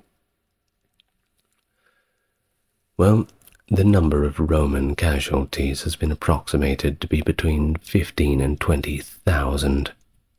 Additionally, it's been reported that the numerous officers chose to end their lives by impaling themselves with their swords. Tacitus reported that the Germanic forces engaged in indigenous rituals that involved numerous sacrifice. These officers were cooked in pots, and their bones were utilized for ceremonial purposes. Some individuals were redeemed, while it seems that certain ordinary soldiers were subjected to enslavement. But pump the brakes for a moment. Tacitus may have had a bias with this. You see, when the barbarians defeat you, well, you want to make them look as bad as possible. The same thing that they were doing with the Druids up in the British Isles. When you're trying to conquer a people, you want public opinion to be on your side. You want to be on the right side of history, so you paint them in this certain way. That's not to say that they were not cooking up the Romans in pots and basically inventing Italian food, quite literally, if we could say so. But yeah, once again, a little bit of a grain of salt with those ancient sources who sometimes have their own biases, just like modern historians do.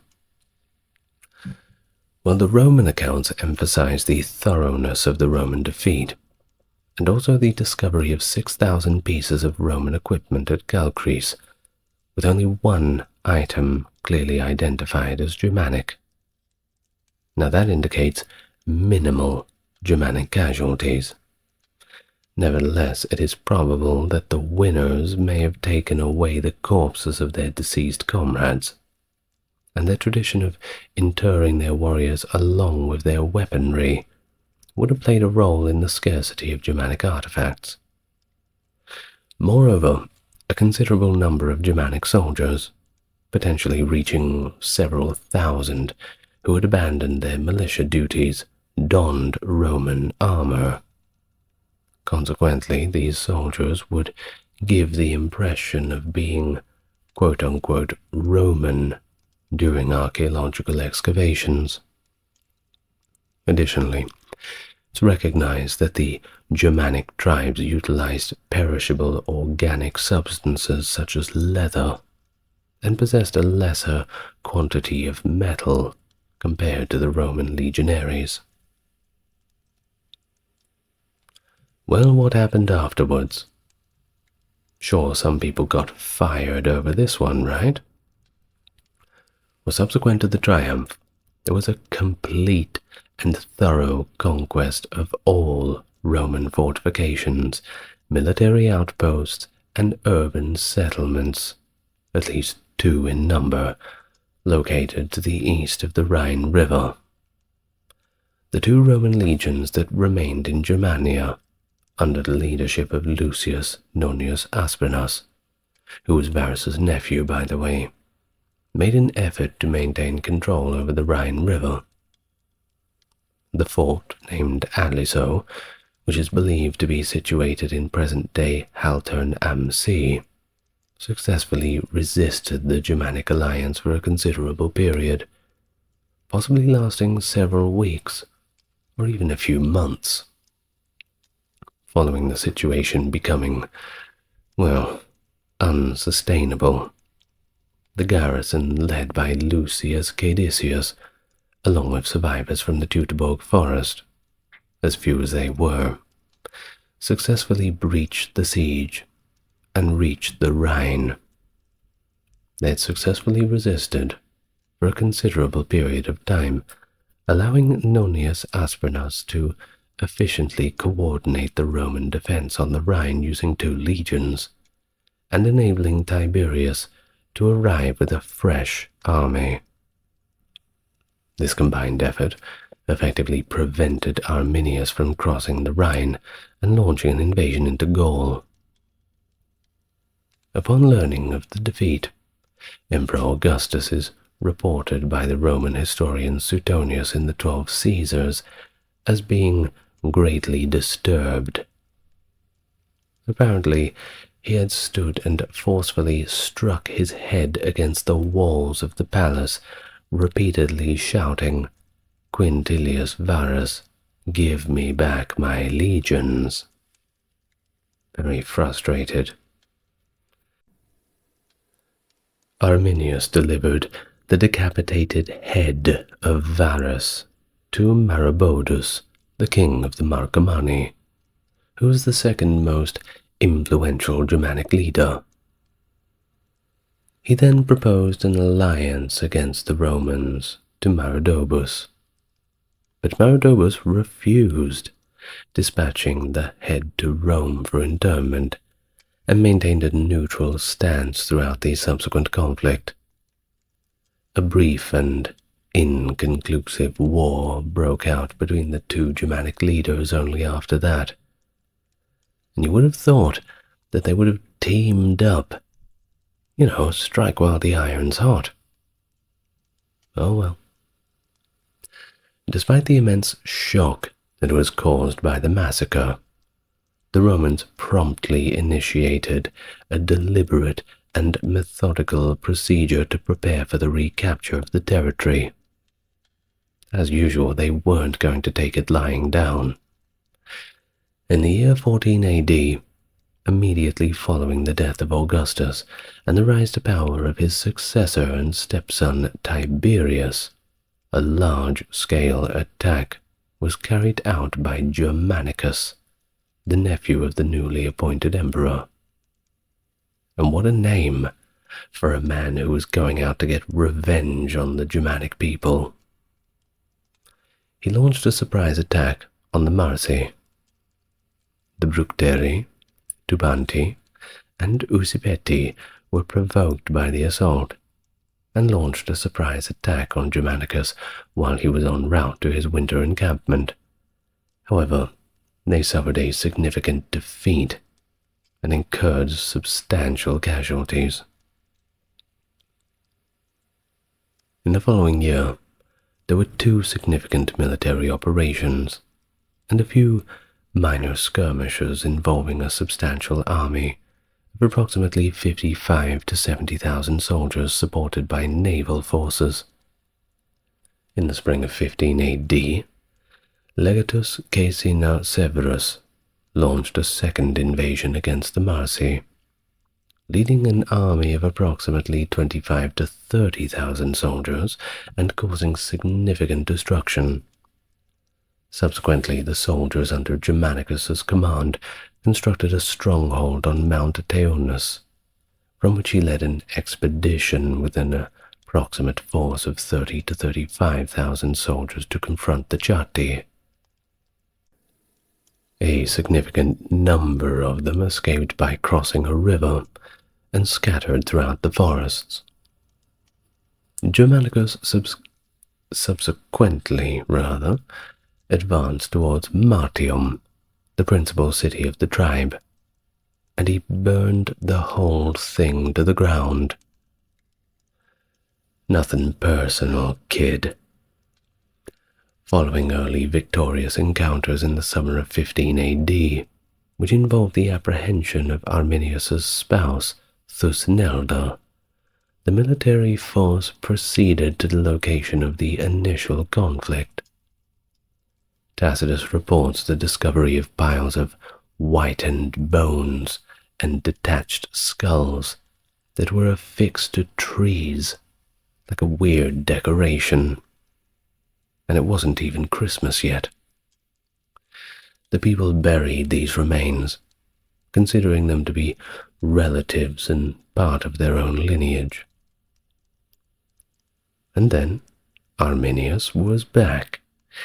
He launched an assault on the Romans at a place Tacitus refers to as the Pontus Longi, which are long causeways located in marshy lowlands near the Ems. And Arminius successfully ensnared Germanicus's cavalry in a strategic maneuver, but it caused limited harm. However, the Roman infantry promptly intervened, halting the retreat and containing the enemy forces. The conflict endured for a duration of 48 hours, with neither faction really making any headway. After this, Germanicus's troops retreated and went back to the Rhine. When 16 AD, Germanicus led the Romans to march into Germania again, accompanied by an additional army and Germanic auxiliaries who were their allies. Which you think they would have learned, right? I mean, after what happened, I would not be too keen to have German quote-unquote allies again. You never really know. Or maybe they didn't have German advisors again. Well, he compelled a passage across the Weser River close to present-day Minden, enduring casualties from a Germanic skirmishing contingent, and compelled Arminius's army to engage in a direct confrontation during the Battle of the Weser River. The legions led by Germanicus caused significant losses to the Germanic armies. The Angrovarian Wall, located west of modern Hanover, was the site of a decisive battle that followed the familiar pattern of significant Germanic casualties. As a result, the Germanic forces were compelled to retreat across the Elbe River. After successfully defeating the forces located between the Rhine and Elbe, Germanicus commanded Caius Silius to lead a combined force of 3,000 cavalry and 30,000 infantry to attack the Chatti and destroy their territory. Meanwhile, Germanicus himself, with a larger army, launched his third invasion of the Marsi and caused extensive damage to their land without facing any opposition. Having accomplished his primary goal, and with winter right around the corner, Germanicus commanded his troops to return to their winter encampments. However, the fleet had suffered some damage due to a storm in the North Sea. North Sea's pretty notorious for that kind of thing. Subsequently, several additional military expeditions conducted across the Rhine led to the retrieval of 2 out of 3 of the legion's eagles that were lost in 9 AD. Specifically, 1 legion eagle was recovered from the Marsi in 14 AD, while the legion 19 eagle was recovered from the Bructeri in 15 AD by troops commanded by Lucius Stertinius. Tiberius commanded the Roman troops to cease their movement and retreat back across the Rhine, and Germanicus was summoned back to Rome and notified by Tiberius that he would be granted a triumph and reassigned to a different military assignment. Well, Tacitus recounted the final chapter. In approximately 50 AD, groups of Chatti forcefully entered Roman land in Germania Superior, potentially in an area located in Hesse to the east of the Rhine River, which the Romans seem to have maintained control over. The Chatti engage in acts of looting and pillaging. Secundus, a Roman commander, enlisted auxiliaries from the Vangiones and Nemetes, with the support of a legionary force and Roman cavalry. The Chatti were assaulted from 2 directions and subsequently vanquished. The conquerors, filled with elation, successfully located and emancipated Roman captives, among them individuals from Varus's legions who had endured captivity for a span of 4 decades. Arminius, well, he never gave up. He continued his resistance against the Romans, but the confrontation remained at a standstill.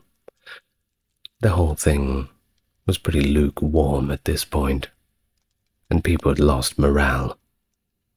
In 21 AD, he was poisoned by his own compatriots. It may have even been his own family. They were reportedly concerned about his growing autocratic tendencies. And you know what happens when someone grows too big for their boots. Well, thank you very much for listening. Wasn't that a thrilling tale, huh? It had everything. It had betrayal. Well, I suppose it just had lots of betrayal, didn't it? Lots of betrayal, lots of killing and violence. Oh well. That's enough for me, anyway. I'd like to thank my top-tier Patreon subscribers and supporters as Britt, Charles, Stark Factory, JC, Jeffrey, Wendy, Tim, James, Aaron, Scott, Dark, Ben, Kerry, and Melissa. Thank you very much to all of you. And thank you, listener, for getting this far. We always have lots of fun on this channel. And I will see you, same time, same place tomorrow. You know I'll be here. I'll see you then. Don't be late. Lots of love to you all.